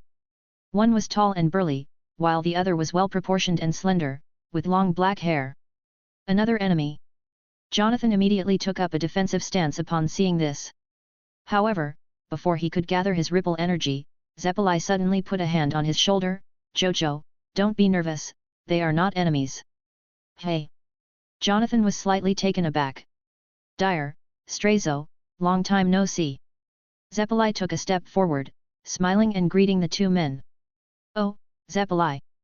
The burly man, upon seeing Zeppeli, immediately softened his previously cold and stern expression, revealing a hearty smile. Long time no see, you haven't changed a bit. Dire, you're not bad either. Zeppeli also smiled in response, you've come at just the right time. Yet. Strazo also started speaking, after receiving your call for help, we rushed over immediately. We originally wanted to bring Master Tonpetty along, but he didn't come, only saying that he entrusted everything to us. This time fate is on our side. Is that so? Zeppeli also breathed a sigh of relief after hearing this. Since Master Tonpetty has said so, then I can also rest assured. You mentioned a guy named Dio in your letter, he should be over there, right? Straizo raised his hand and pointed to the castle not far away. I can feel an astonishing evil, and an extraordinary vitality. It seems true as you described in your letter, the one with the stone demon mask is a wicked and cunning guy. We have already checked this town. Dyer also spoke solemnly, there are no survivors here, everyone has suffered misfortune. Damn it! Jonathan bit his teeth in self-blame upon hearing this. If only he could have stopped Dio earlier, so many tragedies wouldn't have happened. Jojo, don't think too much now. Zeppeli noticed Jonathan's expression and turned to comfort him. Vampires feed on human blood, perhaps some humans are imprisoned in the castle as food. Don't let anger blind you, remember, courage is humanity's greatest weapon. Yet. Fang Mo also patted Jonathan on the shoulder after listening, encouraging him, the best way to eliminate fear is to face it. Go for it, Ollie give. Anyway, with the arrival of new reinforcements, the morale of the team improved a lot. Since there were no enemies ambushing in the town, everyone walked quickly, and in just over 10 minutes, they arrived outside the main gate of the castle. This is a typical medieval castle, covered with various plants like roses due to disrepair, giving it a strange and dark gothic atmosphere under the moonlight, almost like arriving at the castle of a demon. Of course, the area of this castle is not large. It cannot be compared with the castle of a demon. Next, we will face a tough battle, everyone be extra careful. In front of the castle gate, Zeppeli also reminded everyone, Dio is a cunning guy, he might have set traps waiting for us to jump into. Don't worry, Zeppeli. Seeing this, Dyer smiled and comforted, we are Ripple warriors. As long as we work together, even a powerful vampire is not a problem. After speaking, he pushed open the main gate of the castle. However, in the next second, an incredulous expression appeared on his face, and cold sweat soaked his back instantly. In the center of the castle's main hall, dozens of dark gun muzzles were pointing towards the outside of the door. Chapter 272, Steve Chapter 269. Upon seeing this scene, Dyer was instantly frozen in place. However, the guy inside showed no mercy and pulled the trigger at the same time. Accompanied by deafening gunshots, countless bullets were fired instantly. Dyer's combat consciousness was still strong, and he quickly dodged at the first opportunity, but due to carelessness and hasty preparation, he was still instantly shot into a sieve. Dyer! Straizo and Zeppeli exclaimed in unison at the sight. However, now was clearly not the time to worry about teammates, as the others were also receiving the attention of the bullets. Irina quickly danced with her great sword, making it impervious, standing in front of Jonathan to block this round of attacks for him, while Straizo suddenly cut off his own hair, used the ripple to strengthen his hair strands into a barrier, blocking the bullets shot at him. After the enemy's volley was over, everyone finally had the chance to see the scene inside the castle hall clearly. There were at least 100 pairs of glowing crimson eyes staring at them. They were holding various types of firearms, even crossbows. The first row of people were lying on the ground, the second row was squatting, and the third row was standing, maximizing the ferocity of the firepower. What is this? Even with their strong mental fortitude, everyone was inevitably shocked by this astonishing scene. My goodness! These vampires are not playing with stone mask, they're studying military tactics. Even Fang Mo couldn't help but make a sarcastic remark, good heavens, the master is killed by random shots. Just in the hall alone, there are at least 100 vampires. Speedwagon's face showed horror, and he couldn't help but roar, Dio, he didn't eat these people, he turned them all into vampires. The simple villagers of the Wind Knight's lot, under his control, are forced to confront us with blades, and they even learn to use modern firearms. This guy is simply the most cruel and cunning demon in the world. The worst is yet to come. Straizo's face was also a bit pale, panting heavily, hundreds of vampires. It will be very difficult for just a few of us to defeat them. No, we can't delay any longer. However, at this moment, Zeppeli suddenly shouted, they are still changing bullets, we can't let them continue to use these guns. We must find a way to break the situation immediately. Saying this, Zeppeli immediately launched an attack. He suddenly took a drink of water, and then sprayed it out forcefully. Under the control of the ripple power, the sprayed water droplets turned into rapidly spinning circular water blades, ripple cutter. These water blades, spinning as they flew towards the interior of the hall, hit several vampires who couldn't dodge in time, and also destroyed a large number of firearms. But strangely, these vampires, clearly hit by the water blades with ripple power, did not die but instead kept emitting evil laughter, chilling to the bone. What? Zeppeli was also stunned by this. Before he could react, the vampires opposite had already launched their second round of attack. Yes, after all, there were more than 100 vampires on the other side. Zeppeli's interference was very limited, so many vampires managed to reload and began their second round of shooting. However, this time Zeppeli was prepared and quickly rolled to a position beside the main door. The enemy was shooting from inside the door, so as long as he hit in their blind spot, he would be safe. Seeing this, others also started to dodge the gunfire. But at that moment, Irina charged forward. "Irina!" Jonathan exclaimed in surprise. However, Irina completely ignored him. With her great sword, she created an impenetrable defense, and the bullets could only spark off it as she ferociously charged into the hall. What the heck is with this woman? Straizo was dumbfounded. Why is she so strong? She can block bullets with her body. Is she a vampire too? No, Irina is said to be a demigod, Jonathan answered earnestly. Hey! Straizo was even more confused. But Jonathan had no time to explain further, seeing his girlfriend charging into battle, he couldn't lag behind. He took a deep breath and shouted, "Silver Ripple Dash!" Ripples burst from his blood, merging with the Nicaran sword in his hand.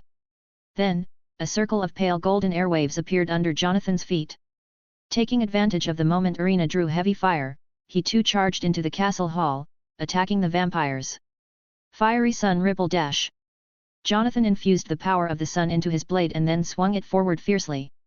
An orange hue of solar power resonated strangely with the ripples, spreading intense heat through the air, expanding like a massive burst of solar fire, engulfing over a dozen vampires. The vampires didn't even have time to scream before turning to ash. Wow, flaming ripple sword! Fang Mo was shocked at the scene. Jonathan is amazing now, the ripple has actually evolved into a wave. Meanwhile, Irina was also fighting fiercely. Unlike Jonathan's vampire targeting tactics, enchanting the golden apple and a whole basket of essence berries almost sanctified her body. Facing the gunfire, she broke a marble pillar in the hall with her bare hands and then swung it in a sweep. Vampires could regenerate quickly, but firearms couldn't. So, the surrounding firepower weakened instantly. Irina, like a terrifying machine, mercilessly minced vampires one after another. Even a single punch from her could burst a vampire's head. What in the world? Honestly, having witnessed this scene, Straizo was completely numb. This woman wasn't a ripple user, and the man known as Jojo must be a ripple user, right? But what was that move he just used? He directly threw a ball of energy like the sun and killed the vampire. You call this ripple sprint? Zeppeli. Feeling his worldviews shattered, Straizo quickly shouted at Zeppeli, "Where did you find these disciples? Didn't I tell you?" Zeppeli said, "They are not my disciples, they are the disciples of that mage." Mage? Straizo was startled, then turned to look at Fang Mo. "That dragon from over 10 years ago, you surely haven't forgotten it." Zeppeli reminded, "That dragon was the pet of that mage." "It's my daughter." Fang Mo, who also heard their conversation, corrected them. Straizo didn't say anything this time, but his expression made it clear that he probably wanted to express something like, "Then why the hell did I come here? Alright, let's not idle anymore." After saying a few words, Zeppeli didn't continue to talk with Straizo. Instead, he charged into the castle hall and attacked a vampire with his ripple kick. With a loud shout, Zeppeli fiercely landed a whip kick on the vampire. To his surprise, the vampire didn't die but instead raised its head to look at him fiercely, leaving Zeppeli baffled. And then in the next second, a strange sharp pain suddenly came from his leg. What? Zeppeli was shocked, and when he looked down, he saw his leg covered with a thick layer of frost. This is... Ha ha ha! This is the vaporization freezing technique taught to us by Lord Dio. The vampire across from him laughed cruelly. Lord Dio already guessed it, you use the energy of blood for your attacks. So, as long as the blood is frozen, you can only wait to die. After saying this, the vampire raised its hand to grab Zeppeli. But at that critical moment, a large sword suddenly flew over, spinning and cutting the vampire in front of him in half, then automatically flew back into the air. Mr. Zeppeli, are you all right? Not far away, Irina asked with concern while fighting. She held the heads of 2 vampires in each hand and smashed them together, causing their brains to burst instantly. It was clear that the vampires were also using the vaporization freezing technique, but it was useless against Irina. Eventually, she even threw her sword to automatically slay the monsters, grabbing a huge vampire and smashing it down from the sky, creating a large impact. Meanwhile, Jonathan.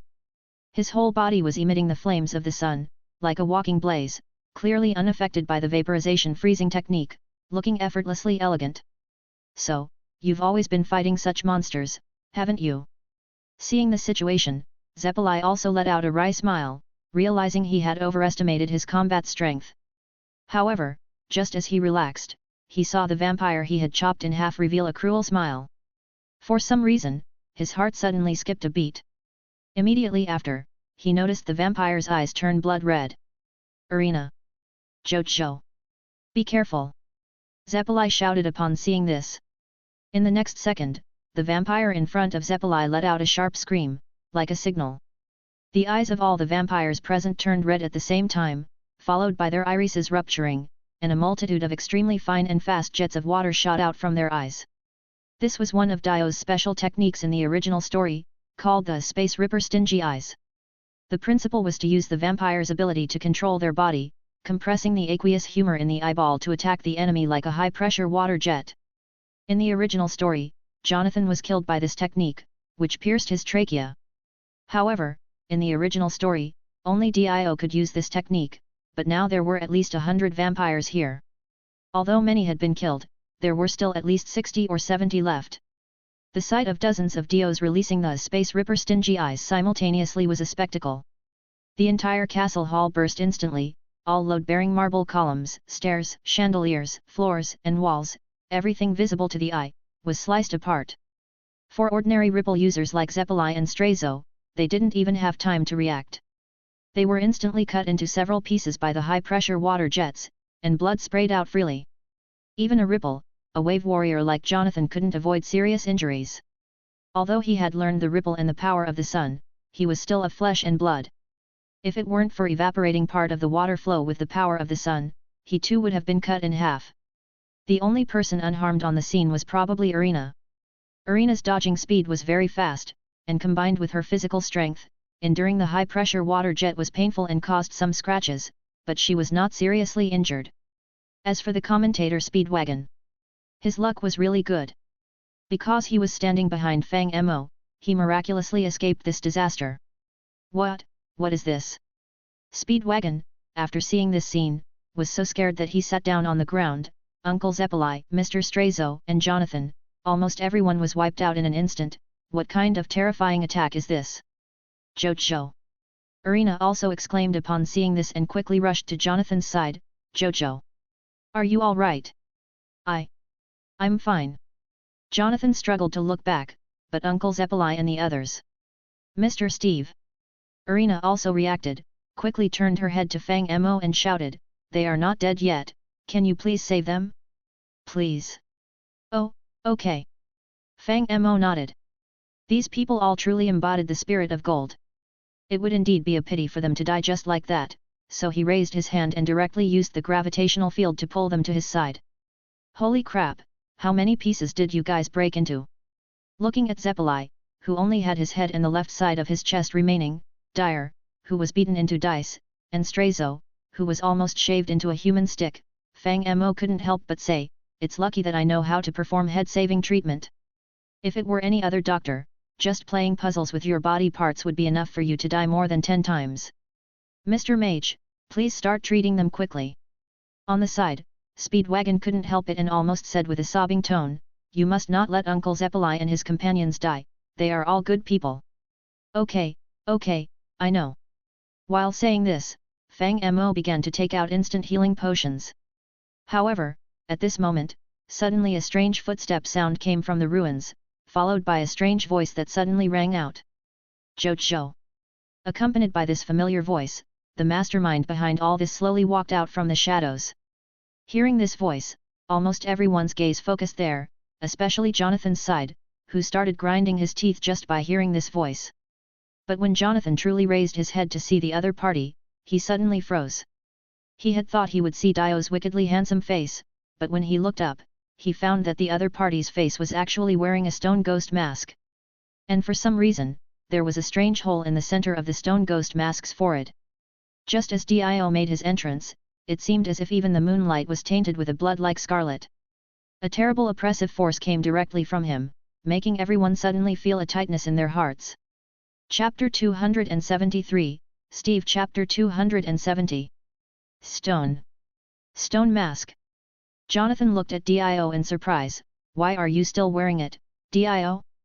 And what's with the holes in it? As you're about to die anyway, I'll tell you.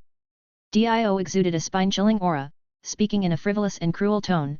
Do you remember what I told you before, Jojo? I said humans have limits. No matter how much they scheme, they will ultimately be defeated by accidents. So, I want to transcend humanity. Haven't you already transcended humanity? Jonathan couldn't help but roar. Of course. Dio abruptly raised his arms, but I've discovered that even a vampire's power has its limits. So, you don't want to be a vampire anymore? Speedwagon quickly said. Then what do you want to become now? A madman? A demon? Or something even more disgusting? Thanks to you, Jojo. Ignoring Speedwagon, Dio just smiled at Jonathan. After I became a vampire, that immense power made me arrogant. The calmness and rationality I had preserved over the past decade were clouded by power. It was your punch that woke me up. Wyyyyyyy. Dio couldn't control himself and burst into wild laughter. Jojo, you should have hit my head directly. Ha ha ha. I'm invincible now. What do you mean? However, Jonathan was utterly baffled after hearing this. Dio, what are you talking about? Jojo. Haven't you realized yet? Dio suddenly said, this stone mask on my face. Why does it activate automatically when it gets stained with blood, and why does it turn people into vampires when inserted into the brain? I've figured it all out. What? Everyone was stunned. This thing isn't just an ordinary stone, it's a substance between mineral and organic. Dio pointed to the stone mask on his face. It's alive.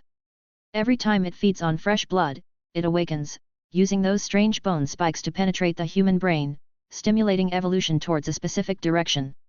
He, you're only worried about who will wear the stone mask and become a vampire, but have you ever thought about who created the stone mask? It's said to be from ancient Aztec in Mexico. Jonathan said subconsciously. Is this how you study archaeology?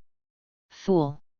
Dio, wearing the stone mask, disdainfully said, do you think those foolish ancients knew how these bone spikes could evolve humans when inserted into the brain?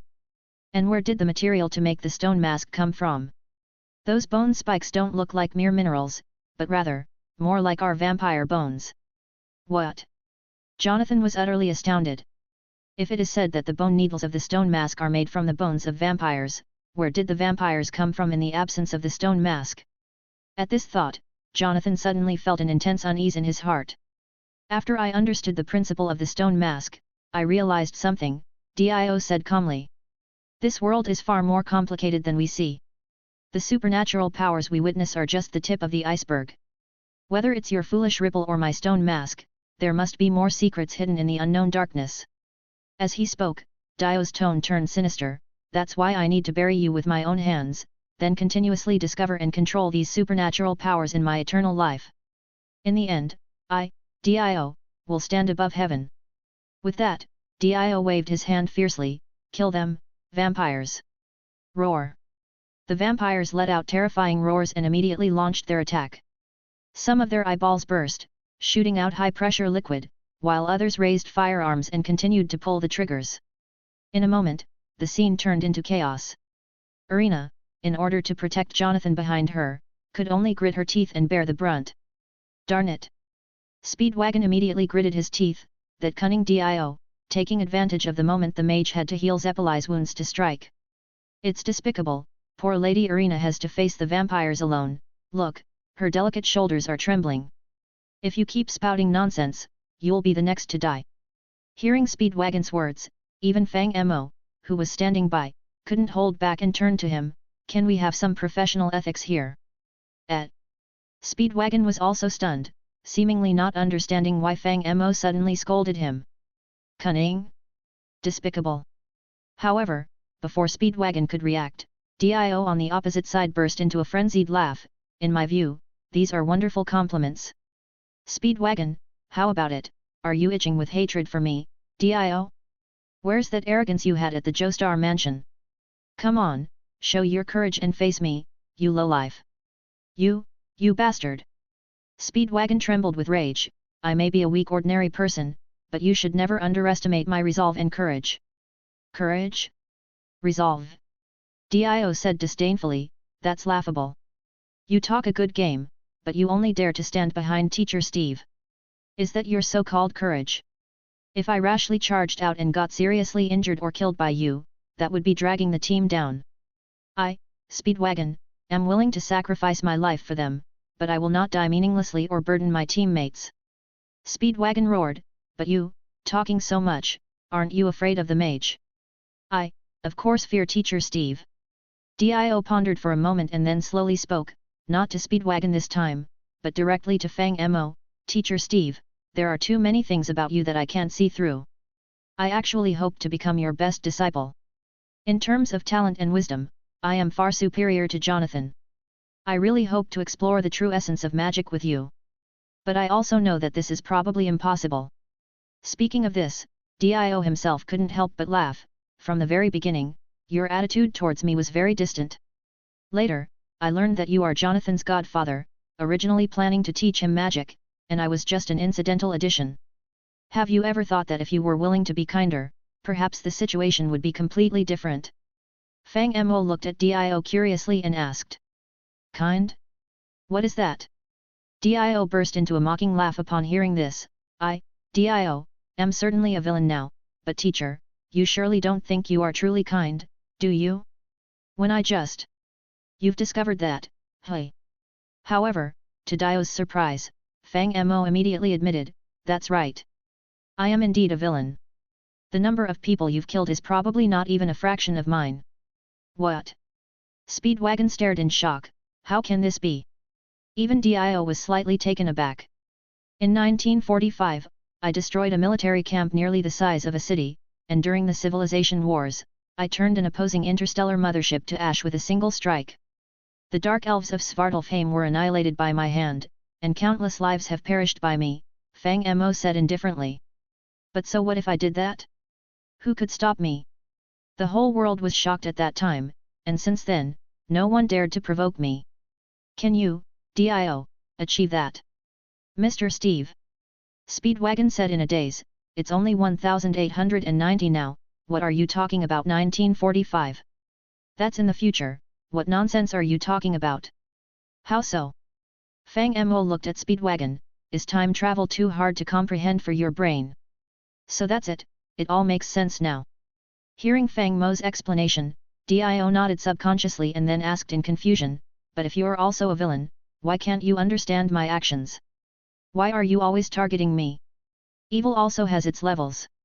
Fang Mo showed a calm smile, "Someone like you who constantly says I want to do evil can at best be considered lawful evil, while as for me, sorry, I am chaotic evil.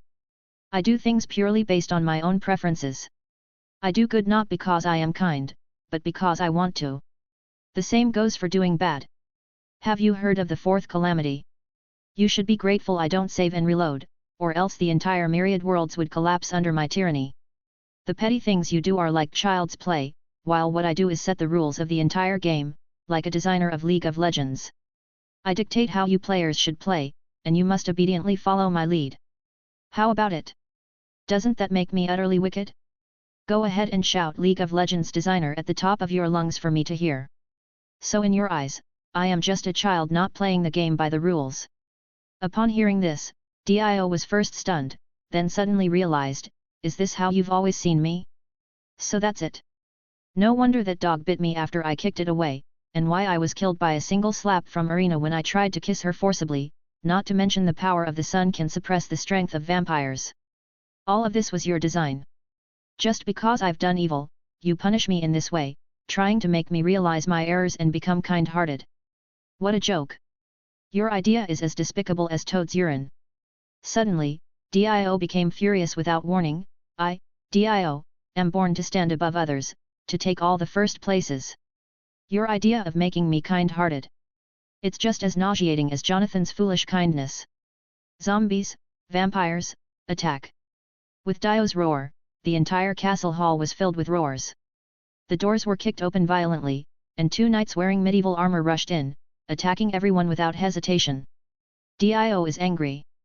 Speedwagon immediately shouted, his dark and evil nature is showing, all his calm and gentlemanly facade was just a disguise, this is his true, filthy and irritable nature. This is his first taste of, the humiliation of justice. Dio. I will stop you. At that moment, Jonathan could no longer hold back. Despite being covered in wounds, he adjusted his breathing rhythm, combining the ripple with the power of the sun, unleashing an intense wave like the sun. Do you think I'm just bluffing? Dio was genuinely angry, raising his hand, vampires, kill him. But before he could finish, Jonathan had already swung a golden light, the intense sun's power and the thunderous ripple intertwining, instantly annihilating nearly half of the vampires. Even the recently resurrected ancient knights turned back into ashes in an instant. Meanwhile, Irina also rushed up, starting to attack the remaining vampires frantically, turning the situation against Dio suddenly. But Dio remained calm in the face of this. It seems that using a vampire army alone is no longer enough to stop you. Under the power of the sun and that disgusting ripple, ordinary vampires can't even touch the hem of your clothes. While saying this, Dio suddenly waved his hand, but, I, Dio, have come prepared. As he waved his hand, numerous secret doors around the hall suddenly opened, and another group of vampires rushed out. However, they didn't attack the people, but sinisterly held up women, old men, and children in their hands. What is this? Speedwagon was shocked. Hostages. Dio's evil has refreshed my understanding again, he even plans to use hostages to threaten us. All the men in this town have been turned into vampires. Dio laughed wildly, as for the weak women and children, some were eaten by us, and the others were taken as hostages to threaten you, Jonathan, if you dare to move, I'll kill them all. Dio. Jonathan's face was filled with coldness, you have completely lost your qualifications as a human being. After he finished speaking, perhaps too agitated, his wounds began to spurt blood uncontrollably, and he collapsed to his knees. Jojo. Irina cried out in concern upon seeing this. So he's spewing blood because of excitement. Dio seemed pleased, ha ha ha, excellent. Then let him die of rage at my hands, Dio. Vampires start by biting off one of the hostages' arms for his enjoyment. However, the vampires did not respond to him. Dio was taken aback. No, that's not it. Speedwagon noticed something amiss and quickly said, Jojo isn't bleeding out of anger, he's deliberately spewing his own blood. Look, under the enhancement of ripple and solar power, this blood mist is temporarily inhibiting the vampire's abilities. Irina. Now's the time. Jonathan shouted, and Irina rushed forward like lightning, striking Dio's left chest with her palm. A scene from 7 years ago replayed. With a squelch, Dio's chest was pierced, and he screamed, flying backward, smashing through a wall. Jonathan, seeing this, stood up, using his knife for support, and stumbled towards the hole Dio had created. However, when he entered, he was surprised to find an armory filled with various barrels, black gunpowder scattered in the corners, and flammable items like kerosene and gas. You've fallen into my trap, Jojo. Dio, with a pierced chest, slowly rose from the ground. He was in a bad state but still smirked triumphantly, this is my escape route, Jojo. Look at the flammable gunpowder around you. You can't use your accursed solar power here, can you? Jojo. Irina wanted to rush over, but Dio suddenly roared. Vampires! Wake up! Following Dio's roar, the vampires outside, initially controlled by the blood mist, began to move again. After all, they were just paralyzed by the blood mist. Vaporization freezing technique could quickly freeze the blood, and once the blood was frozen, ripple couldn't be transmitted, so the vampires began threatening everyone with the hostages. Dio. At that moment, Jonathan seemed to make a decision and sincerely said, as you once said, perhaps we are indeed one and the same. What? Dio was confused by this sudden statement. What nonsense are you spouting? Come here and let me kill you. We spent our entire youth together, growing and opposing each other, and I even feel a strange kind of friendship. Jonathan's expression became calm. Now, our fates will merge completely, and then we'll perish together in this endless explosion. After saying this, Jonathan's body suddenly ignited with a sun-like radiance. The surrounding gunpowder was instantly ignited. Chapter 274, Steve. Chapter 271. You, this guy. Dio was also startled by Jonathan's action. You actually want to die with me, what a joke. After saying that, he didn't even continue to fight with Jonathan anymore and just wanted to run away. I won't let you escape, Dio. Jonathan shouted loudly upon seeing this, and then threw the Nicaran sword in his hand fiercely at Dio. Dio was naturally afraid of this thing and hurriedly dodged, but just being grazed by it, he felt a burst of intense pain in his body. And in just a moment, fire had already started to appear around them. The flashing gunpowder on the ground ignited the kerosene and rags, and the flames spread towards the gunpowder barrels and gas cylinders at an exaggerated speed. Even Dio seemed nervous after seeing this scene. The explosives stacked here were enough to blow the entire castle into the sky. Get out of my way! Jojo!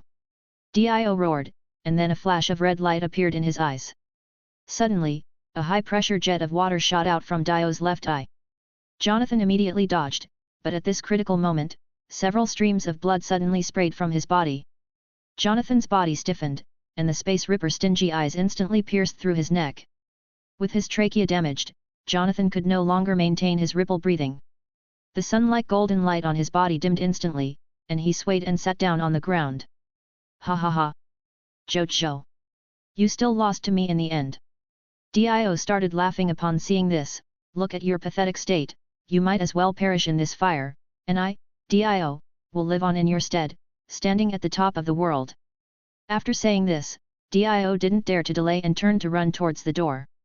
But just at that moment, several square black rocks appeared out of thin air at the originally open door, quickly forming a wall, blocking the door. What? What? Dio was stunned, but in his urgency, he didn't have time to think much. He raised his fist and struck the stone wall. Muta muta muta muta muta. Under the vampire's powerful blows, the wall slowly started to crack. But before Dio could show any joy, a large sword flew straight at him, piercing through his chest and nailing him to the wall. Ah! Dio let out an incredulous scream, and turning his head, he saw that it was Irina who had rushed into the armory at some point. She was still in a throwing posture, clearly having just made the move. Irina. Jonathan also noticed Irina, the hostages. Now is not the time to worry about that. Irina quickly said, if we don't deal with Dio, they will still die. A true warrior must continue to fight even while bearing guilt. After saying this, Irina turned her gaze to Dio. Her gaze was filled with a terrifying aura. Unlike Jonathan, Irina's heart was now filled with anger and murderous intent, and this cold aura instantly panicked Dio. Irina. Dio quickly said, don't be impulsive, this place is about to explode, quickly take Jojo and leave. I won't bother you anymore, and I can even grant you eternal life, heal Jojo's wound, and let you live together forever, how about that? Don't listen to him. But just then, Jonathan struggled to stand up from the ground. Irina, run. Jojo. You, this guy. Dio saw Jonathan stand up again and also struggled desperately to break free from the sword in his chest, but unfortunately, it was too late. Jonathan gritted his teeth and charged at him. Despite being unable to breathe, Jonathan, driven by tremendous willpower, still managed to harness all the remaining ripple energy in his body. In that instant, his blood and heart stopped flowing, and the solar magic intertwined with the ripple energy in his fist, striking Dio hard on the back of his head. In just a moment, Dio lost consciousness. After throwing that punch, Jonathan also fell to the ground. He could clearly feel something inside him break. He didn't know what it was, but he understood what it signified. Irina. Struggling, Jonathan looked towards his lover and murmured with his last strength, you must be happy, escape quickly. However, Irina had no intention of leaving. Suddenly, she knelt down and held Jonathan tightly in her arms, smiling blissfully. Idiot, I am already very happy. Boom. The next second, an endless blaze erupted, and a terrifying shockwave instantly engulfed everything in the room before spreading outward. In the deafening explosion, the entire castle trembled violently and turned into ruins. Outside these ruins, Speedwagon knelt on the ground, weeping bitterly. Miss Arena. Mr. Jonathan Ah. At this moment, Zeppeli and the others had been healed by Fang Mo.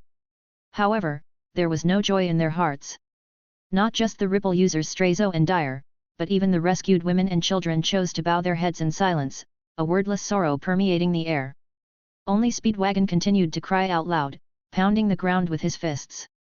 I have never hated myself so much. Speedwagon said in agony, I hate my weakness. How I wish I could have died in their place. Jonathan and Arena were such a kind and gentle couple. They hadn't even married before dying.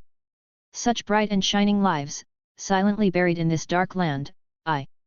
Before he could finish, a hand suddenly rested on his shoulder. You say you are willing to die in their place? Fang Mo looked at Speedwagon curiously, are you sure? Of course. Still immersed in his deep sorrow, Speedwagon said, if my life could exchange for their happiness, I, Speedwagon, would die without regrets. Okay. Fang Mo patted Speedwagon's shoulder, remember, you said this. What? Speedwagon was momentarily stunned. But before he could comprehend, there was a sudden noise from the ruins of the castle. A slender, pale arm suddenly stretched out. This. Everyone was stunned at the sight. Fang Mo, sitting there, motioned with his finger, and a bundle of clothes instantly flew towards the arm. The arm caught the clothes and seemed to hesitate for a moment, but soon retracted. Then, after a short while, Arena emerged from the ruins, dragging a naked Jonathan with her. They're still alive. Seeing this, everyone was shocked, and Zeppeli and the others rushed forward without a second thought. Jojo. Arena. Are you all right? And Speedwagon also subconsciously turned his head to look at Fang Mo. Why are you looking at me? Fang Mo teased him with a chuckle, what, have you already thought about how you want to die? This. Speedwagon couldn't help but ask with a puzzled face, how did you do it? They were facing the explosion at zero distance in the armory. Do you dare to question the power of magic? Fang Mo retorted. No, I dare not, Speedwagon hurriedly said, I'm just curious about the principle behind it. Did you cast a magical shield on them earlier? You wouldn't understand even if I told you. Fang Mo waved his hand, instead of talking about this, you might as well think about your own way of dying. If you really can't think of anything, I have a book here called 1,000 Ways to Die to give you some inspiration. This. Speedwagon didn't know what to say. However, soon after, Arena and Jonathan walked over hand in hand, exchanged glances, and knelt down in front of Fang Mo. Teacher Steve. Jonathan gave Fang Mo a deep bow, thank you for saving us. After saying that, he took out a bunch of pale red powder from his chest. I was already prepared to die, but I didn't expect this thing to unexpectedly save us. Yes, this was the reason for Fang Mo's calmness. Because he had already given the life talismans to Arena and Jonathan. This was a product of the Twilight Forest, similar in principle to the Totem of Undying, but more powerful in effect. In the game, as long as it was worn, it could immunize against death. Fang Mo was not clear about its working principle in reality, but its resurrection effect should still be there. Now that these two were lively and kicking in front of him, it was clear that the item had worked. Although the life talisman was powerful, it was not rare, as it could be obtained by looting treasure chests. This meant that he just needed to control Steve to run maps in the Twilight, a very easy task. Ah, congratulations! Seeing the obedient two in front of him, Fang Mo also smiled and nodded, it's good to be alive. By the way, did Dio die? Dio has perished forever. Jonathan's tone was somewhat somber when mentioning Dio. I used my last ripple on his head, and his head, along with the stone ghost mask, turned to dust. Is that so? Fang Mo thoughtfully nodded, and the moonstone. Moonstone. Jonathan was suddenly startled, only at this moment realizing why Dio had never used the power of the moon. Oh, never mind, don't worry about these details, Fang Mo waved his hand and smiled, not delving further, anyway, it's good that everyone survived. Nothing is better than a happy ending. This matter is now settled, and it's time for you to go back home and get married, right? When will you let me hold my grandson? Mr. Steve, what are you talking about? Hearing this, Irina's face also turned a bit red. There are so many people watching here. Yo, now you know how to be shy. Fang Mo teased with a smile, you were very brave in the fight just now. You even used moves like the mighty strong hand skull breaker. Wow, the world's #1 boxer in the Jojo universe, and a woman at that, this buff is maxed out. It was an emergency. Irina explained in a low voice. Teacher Steve, stop giving Irina a hard time. Jonathan's attention was diverted by Fang Mo's interjection, let's first calm these children and ladies down. Although the battle is over, dealing with the aftermath is equally important. Oh, okay. Fang Mo didn't seem to care much and waved his hand, then you guys go handle it. I'll wait here for Speedwagon to choose his way of death. What? Hearing Fang Mo's words, both were startled. That's right, he just said he wanted to exchange his life for yours. Fang Mo said cheerfully, you don't know how miserably he cried. I was soft-hearted and agreed, so now I'm preparing to ask him how he plans to die. After all, I'm not a demon. Wishes must be fulfilled. Speedwagon was completely dumbfounded. Then, Irina secretly observed Fang Mo's expression, guessed he was joking, and suggested, why not let Mr. Speedwagon live a happy and fulfilling life, gain fame and fortune, and die naturally in 100 years. Good death, then it's settled.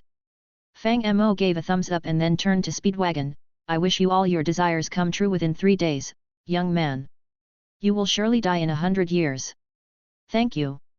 Realizing he was played, Speedwagon touched his forehead. Anyway, with this, the matter came to a close. Fang Mo didn't bother with the aftermath, leaving it mostly to Jonathan and Zeppeli. The next morning, everything was finally settled. So, they all embarked on their journey home. Strazo and Dyer didn't stay long and left for Tibet shortly after saying their goodbyes. On the other hand, Zeppeli returned to London with Jonathan.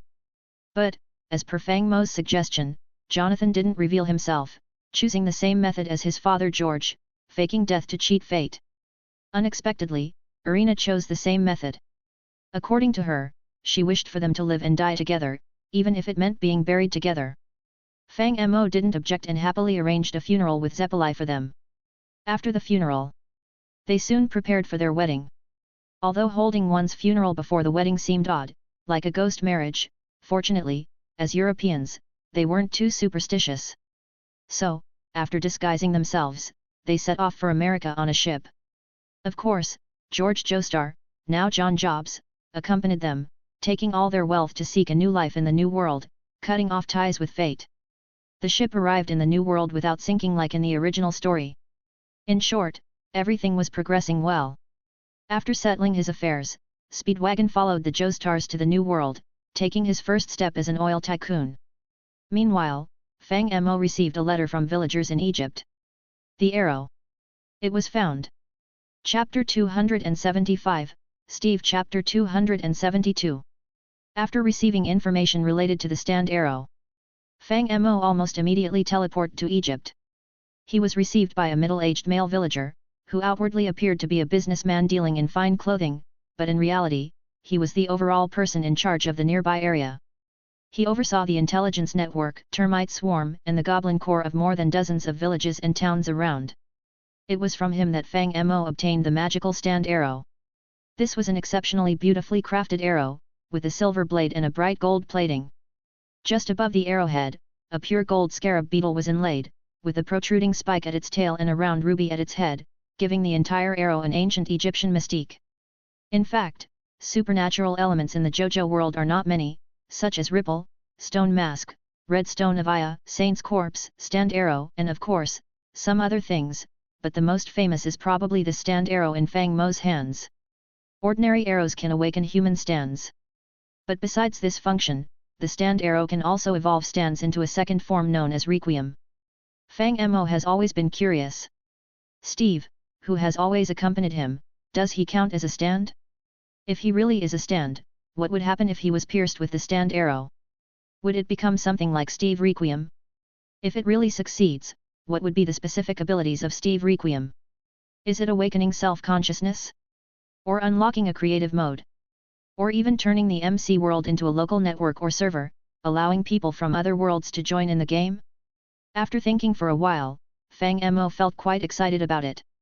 So, he quickly prepared for the experiment.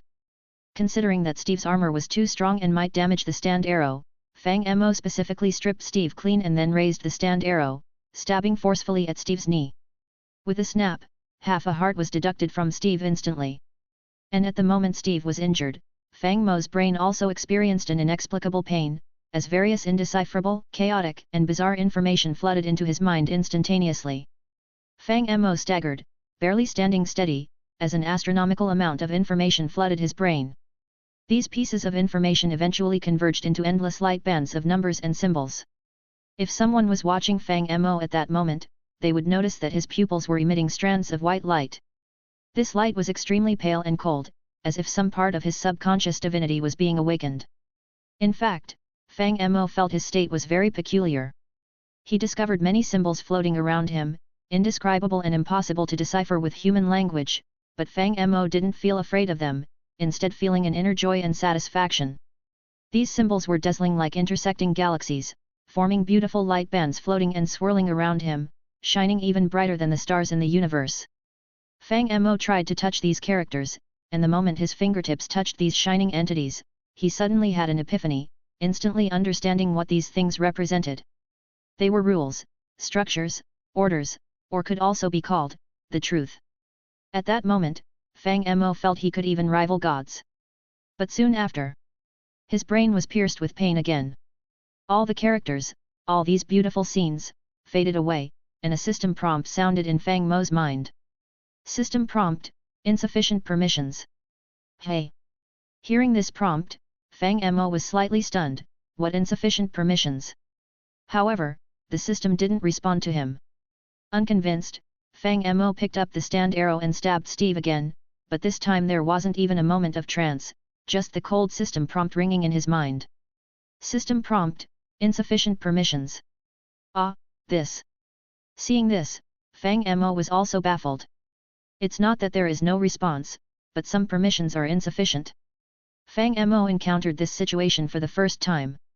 It was clear that the stand arrow had an effect, as the characters and information initially were clearly the precursors of evolution, but for some reason, the system displayed insufficient permissions. Insufficient permissions are not scary. But the most troublesome part is that it doesn't tell you which permissions are lacking. As mentioned before, Fang Mo's system doesn't have an AI setting. In terms of intelligence, it's not even comparable to the likes of Siri, making it impossible to communicate. That's quite problematic. Fang Mo rubbed his temples with a bit of helplessness. Just relying on the 4 words insufficient permissions, it's extremely difficult for him to deduce exactly where the problem lies. This is even more challenging than researching a workbench. After all, at least the workbench has a research direction. As for this insufficient permissions, frankly, Fang Mo doesn't even know how to start. Is it because his physical and mental strength aren't enough? Or is he missing some prerequisite conditions? Or is it simply because his game mode before death was survival mode, resulting in his permission group being a player, and not an administrator or something similar? He couldn't understand it at all. Forget it. After the test yielded no results, Fang Mo could only shake his head and temporarily put away the stand arrow. Let's try again later. Maybe after unlocking a cheat mod, I can directly modify the permission group. Master, have you finished your test? Seeing Fang Mo putting away the stand arrow, a villager cautiously approached. Fang Mo looked at the villager strangely, noticing his eagerly rubbing hands, and then he realized, oh, you mean the reward. With a thought, Fang Mo handed a materialized emerald to the villager. Receiving the clear, translucent emerald, the villager couldn't control his joy, even making a familiar nasal sound. He then lovingly caressed the emerald, his affection evident. Thank you, master, you're so kind. Seeing the villager's behavior, Fang Mo felt even more headache. Alright, go have fun. Fang Mo didn't really want to continue interacting with the villagers, so he prepared to use a magic trick. Anyway, I'm leaving now. Wait, master. The villager suddenly shouted. What is it? Fang Mo looked at him curiously. The task that master assigned to us is now complete, the villager said. So, what should we do next? Please give us some instructions. Oh, that. Hearing the villager's words, Fang Mo subconsciously nodded. You didn't mention it, I almost forgot. How are you adapting to life in Egypt? Are you accustomed to it? Pretty good. The villager said, it was a bit difficult when we first settled, but now we've found our footing. With the help of goblins, silverfish, and the wraiths, we've become the largest force here. If the master has any other tasks, just command us. Oh, no need for that. Fang Mo waved his hand and said, I have already obtained what I wanted and will probably leave this world soon. Leave this world? A villager asked curiously, Master, what do you mean by that? Literally what I said, Fang Mo explained. You should know you're from the MC world, and this is another world. I travel and traverse through these worlds continuously. Now that I have what I need, I am preparing to leave temporarily. Of course, I will also consider your thoughts. Thinking of Ashwe from before, Fang Mo smiled and continued, if you don't want to stay here, I can take you with me. Of course, if you prefer to stay, that's fine too. You can help me run a big conglomerate here. We can't let Speedwagon surpass us. So, we get to choose. After a moment of thought, the villager said, I need to discuss this with the others. Master, can we give you an answer in a few days? Oh, sure, Fang Mo agreed. I'll come back to find you in a few days. After saying this, Fang Mo didn't continue the idle chat and instead, used brown magic to leave Egypt. Since he was waiting for the villager's decision, Fang Mo stayed in the Jojo world for a few more days. He first visited Jonathan's family in America. The couple seemed to be living happily. After changing his identity, George Joestar started a business in America and seemed to be doing well. Speedwagon had also come to America but wasn't making money with the Joestar family. Instead, he was searching for opportunities on his own. As the original story goes, Speedwagon would get lost in Texas one year, almost die in a desert, and then coincidentally discover an oil field, becoming a world-class tycoon. As for the story of Stone Mask and the vampire Dio, it seemed to have come to an end. Whether Dio was truly turned to ashes by Jonathan's punch or escaped by some trickery was no longer important. Just as Jonathan thought Dio was gone, if Dio were alive, he would also believe Jonathan was dead. Their entangled blood destiny was forcibly separated by Fang Mo, the unreasonable block person, with a right click. This was evident from Jonathan not dying on that ship. In the game of Fate and Fang Mo, Fate had missed a move. Several days passed quickly, and Fang Mo returned to Egypt to inquire about the villagers' decision. To his surprise, the villagers, after discussion, unanimously decided not to go back with Fang Mo. Not because they were disloyal, but exactly because they were too loyal. According to them, they were too weak at present and needed to grow and learn. Simply being with the master wouldn't be much use, so they preferred to stay and undergo the baptism of time and years, volunteering for this. The villagers planned to make the Jojo world their base, their village, continuously producing people and creating new companions, like a huge reserve barracks. If Fang Mo needed them in other worlds, he could easily deploy them from here. After decades, even a century of effort and research, each villager would become a powerful aid for Fang Mo with thoughts and experiences far beyond ordinary people. This way, Fang Mo wouldn't need to materialize new villagers. Newborn villagers lacked common sense, and just teaching them to adapt to modern society would take a lot of time. The villagers realized this and decided not to delay their master's plans and progress. They resolved that every future villager would be capable on their own. Since they all said so, Fang Mo certainly wouldn't refuse. After all, such loyalty was overwhelming even to him. He immediately sent several boxes of emeralds to them. The villagers became even more excited, expressing their desire to offer their hearts to their emperor, to their master. But Fang Mo waved it off, saying it was all their hard-earned money. After settling the villagers, Fang Mo packed his luggage, bid farewell to Jonathan and the others, and then controlled Steve to open the linking book. The book pages turned, and familiar black fog enveloped their bodies. The familiar feeling of weightlessness came. Fang Mo finally returned to the embrace of the main world. Thanks for listening.